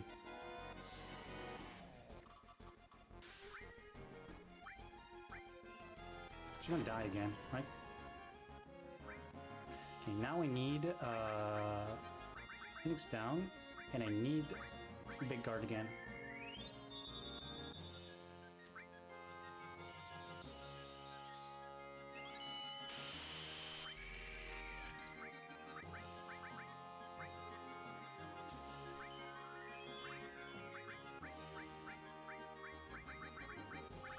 where are my trunks? Oh, there you go. Tifa.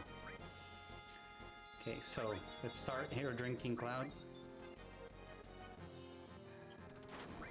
Okay, wait. Mega Elixir and here drink Cloud.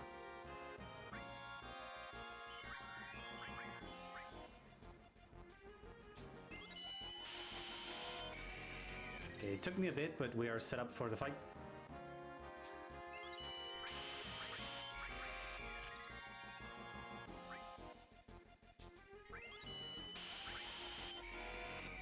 Are you attacking or what? No? Okay, let's go.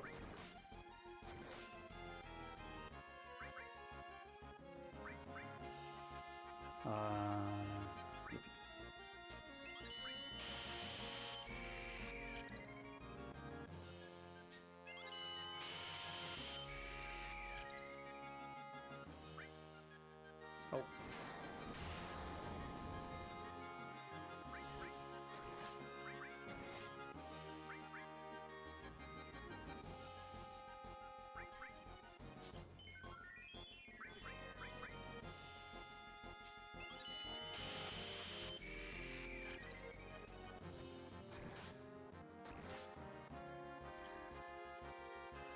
Now we're gonna start attacking.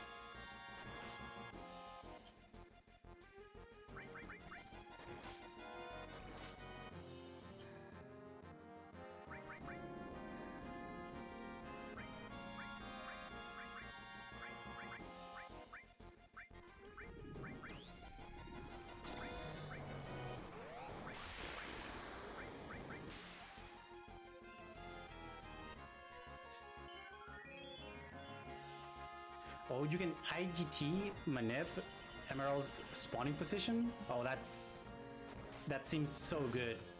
At least to not die again to 'cause I died once to Emerald weapon being in a position that I didn't want it to be.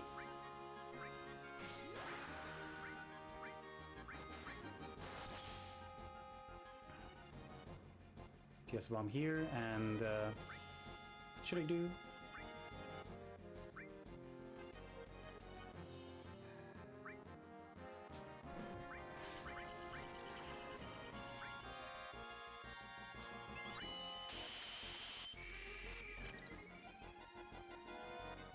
That seems pretty cool. That's good. It's good, good, good, good, good.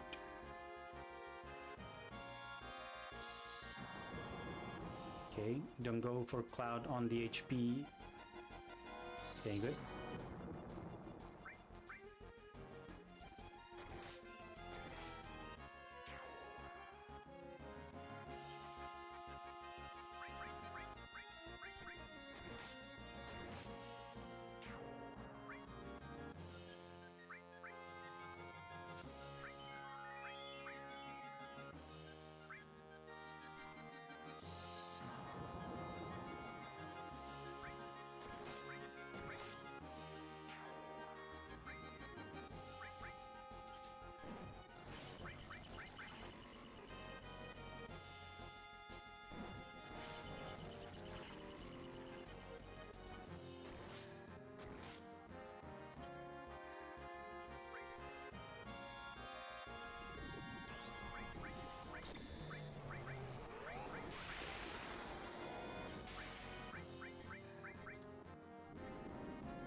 And this is pretty much what the fight is. We need to heal every time Emerald hits us. And we have an overpowered Cloud that can hits for pretty much 99-99 all the time.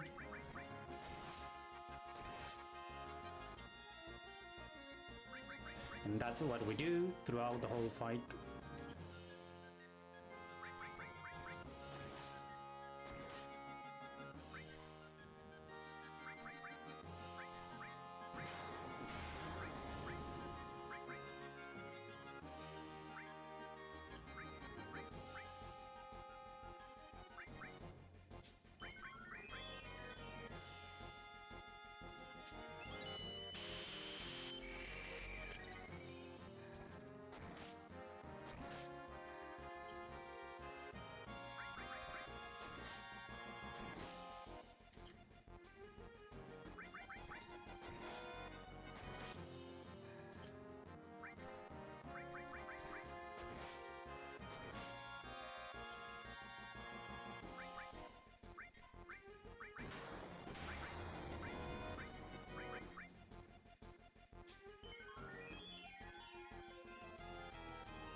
So that's what I'm telling you, that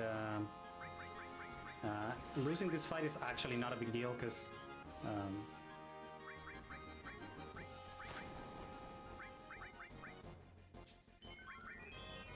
it's all the same all the time.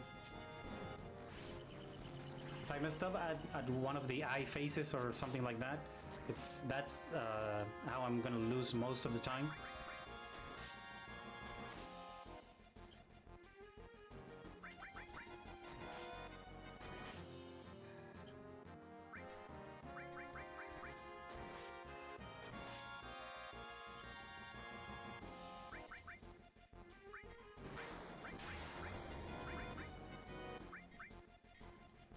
Oh, Yuffie died.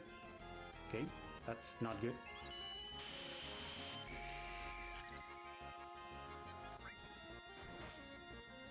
Okay, this is gonna be punishing.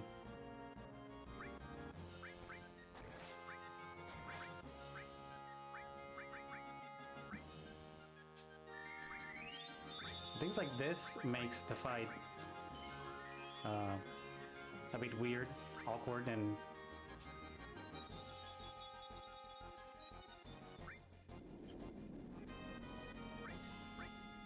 does Yuffie have enemy skill? Oh, she does. She can beat guard, actually.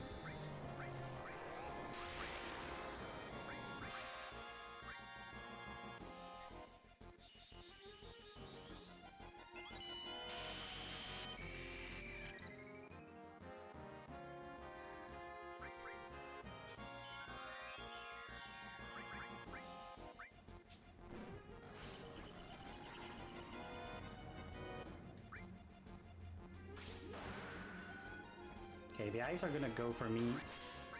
No questions asked. So I'd rather Mega Elixir and TS Bomb, and then double cut this and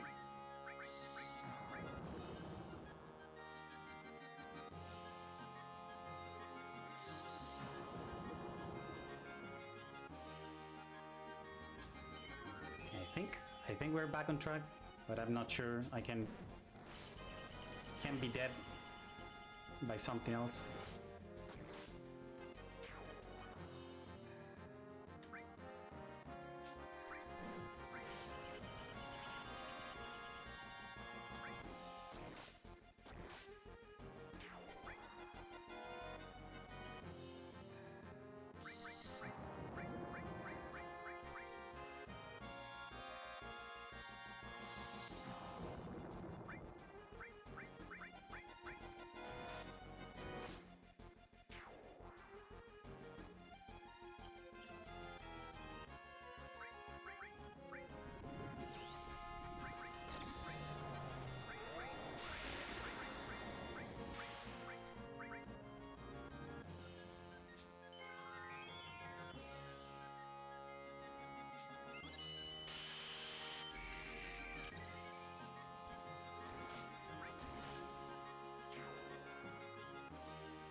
Is he gonna attack me right away?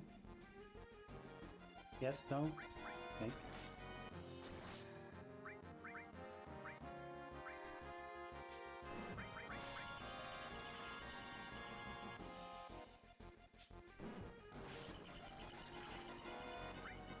I need to farm more TS bombs with Tifa.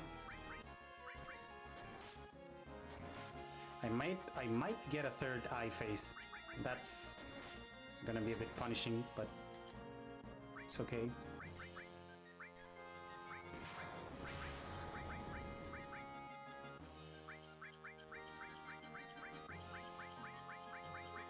Farm more of this and go Mega Elixir.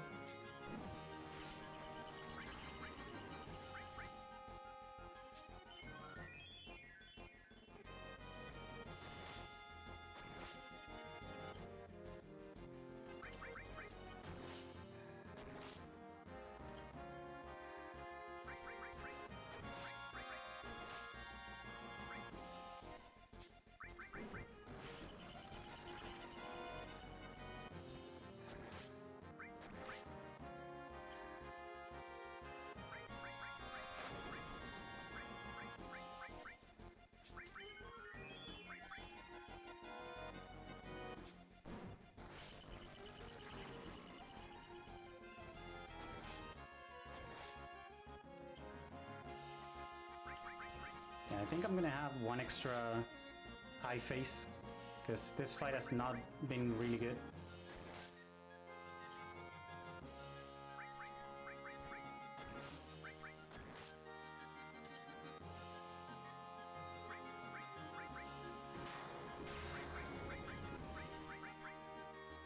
Oh, she's dead. Okay. Once again.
Oh, okay, that's kind of unfortunate. It's gonna make Cloud attack like really low. Yeah, that's actually unfortunate.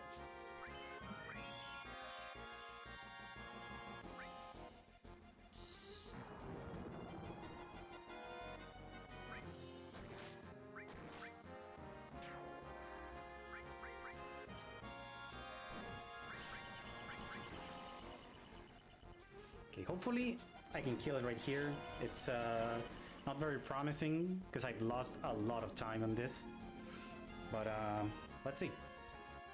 For the fight, you get the drill. It's pretty much going ham on this little dude.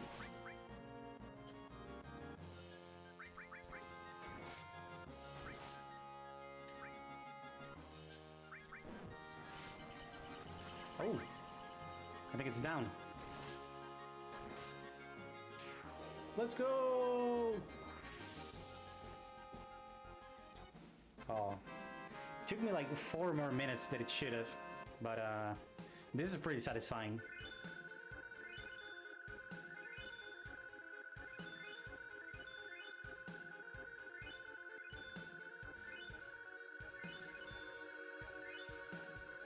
This is like a straight up fight.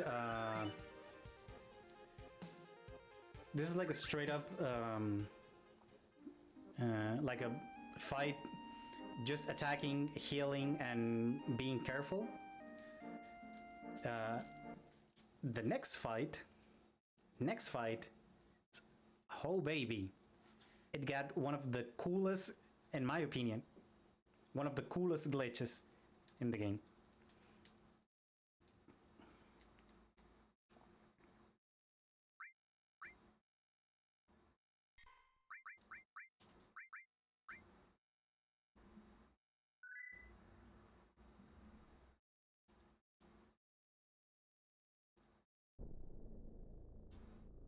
let's check. Everybody's dead. You have the Winchester on. Yes, Wizard Bracelet and Ribbon. All of this is good. You got Master Magic. MP Absorb with Master Summon. You got Steel. That's good. You got the W item. Who has W item? You got W item? Yeah.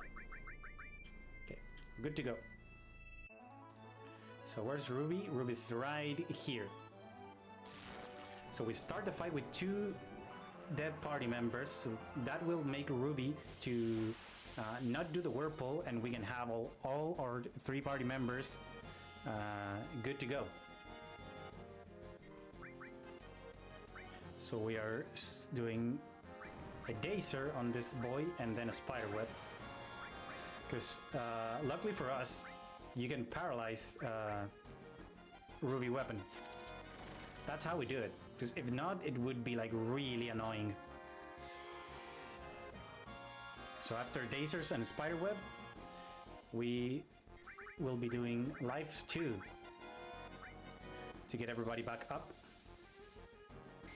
And then we're starting to set up for the glitch that we're doing. Keep your eyes on this. I'm gonna do it first and then I'm gonna explain it. 2 hero drinks on Cloud.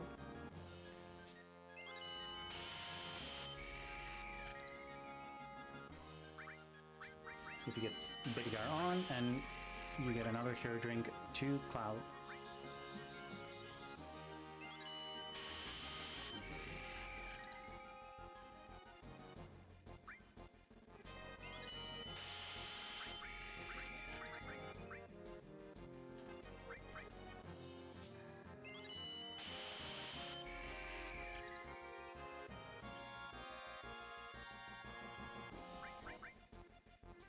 Shit. Okay.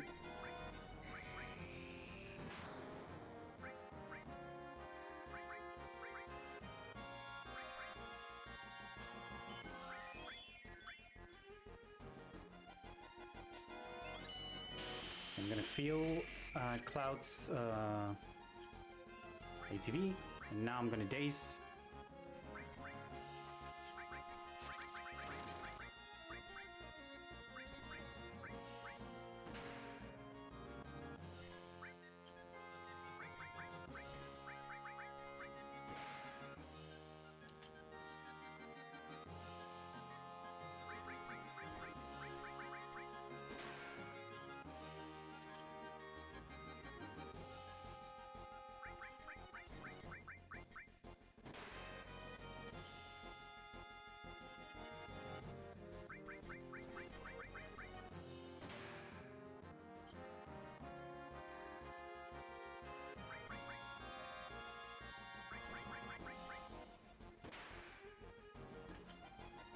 It's one more.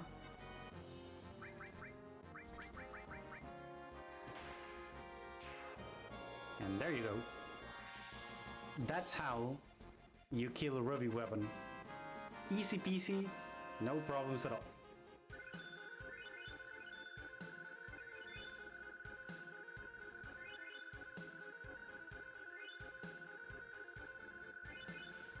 So, what the actual thing happened there is there's a known bug in the game. It's called the Vincent Mug glitch, and what it does is that when Vincent uses Mug, I think it's with 4 different weapons. One of them is the Winchester. The other one is the death penalty, the like the ultimate weapon. I don't remember which one are the others. But after Mug, after Mug, it's gonna skip the animation for the next thing in queue for the fight. And since we're doing Mug first and then we're doing Knights of the Round, we're skipping the whole complete animation of Knights of the Round, but we are hitting it's getting resolved, but the animation is gone. So we skip the animation, but it's everything resolved. So we use it for that. We skip Knights of the Round animation every time. So we basically did 7 times Knights of the Round to defeat a ruby weapon. So that's actually used in this category for ruby weapons. It's used for Bizarro Sephiroth to skip one Knights of the Run animation, and it's used for Safer Sephiroth to skip Safer Sephiroth death animation. So we use it way late in the game, but it saves you a few minutes. So that's pretty much it. I've shown the bosses. Maybe next time we can show the whole run with all the cool bosses that this game has and all the cool things that you can get. Because if you notice, we get here Vincent and Yuffie, both optional characters that we don't get in any percent. So hopefully you can showcase all bosses next time and you can see how the run is completed. But yeah, thank you so much for having me here. I think we are going to go with the final words, I guess, from the organizers. So I'm ready to go. Thank you everybody for watching. Thank you for all the people that support Child's Play and supported this marathon. Thank you so much for having me, and I hope you enjoy the end bit of this. Thank you everybody. See ya. All right. Thank you, JohnRossums, for that amazing run. And with that officially concludes Link to the Cure 2022. And not surprisingly, we raised $2,022 for Child's Play this year. And that's just fantastic. And just want to give the most sincere thank you to everyone who donated. Thank you to those who spent their weekend just kind of hanging out with, watching the event, auto hosting, telling all your friends, family, online friends, stuff like that, passing the word along. That has been a tremendous help, and a lot of challenges that came from this year, still fighting COVID and everything kind of going else along with the world. But, to be able to raise $2,000 in approximately 40 hours worth of raid time, that's awesome. So I want to give personal shout outs to Trisnell, Serial Masticator, Deadlink. The four of us start on this event anywhere from 4 to 6 months, planning and scheduling, getting everything fine-tuned and ready to go. And then, the 3 days, I think collectively we probably sleep 12 hours each during the 3 days. So it takes a lot of hard work to put this together, but we love doing it, and we're happy to put this all together for a really good cause. More info on Link to the Cure 2023 will be released in the next few months. So keep an eye out on our Discord if you hadn't already joined it, or just the next announcement, even through our Twitch page. So thank you all for tuning in, and you all have a wonderful night.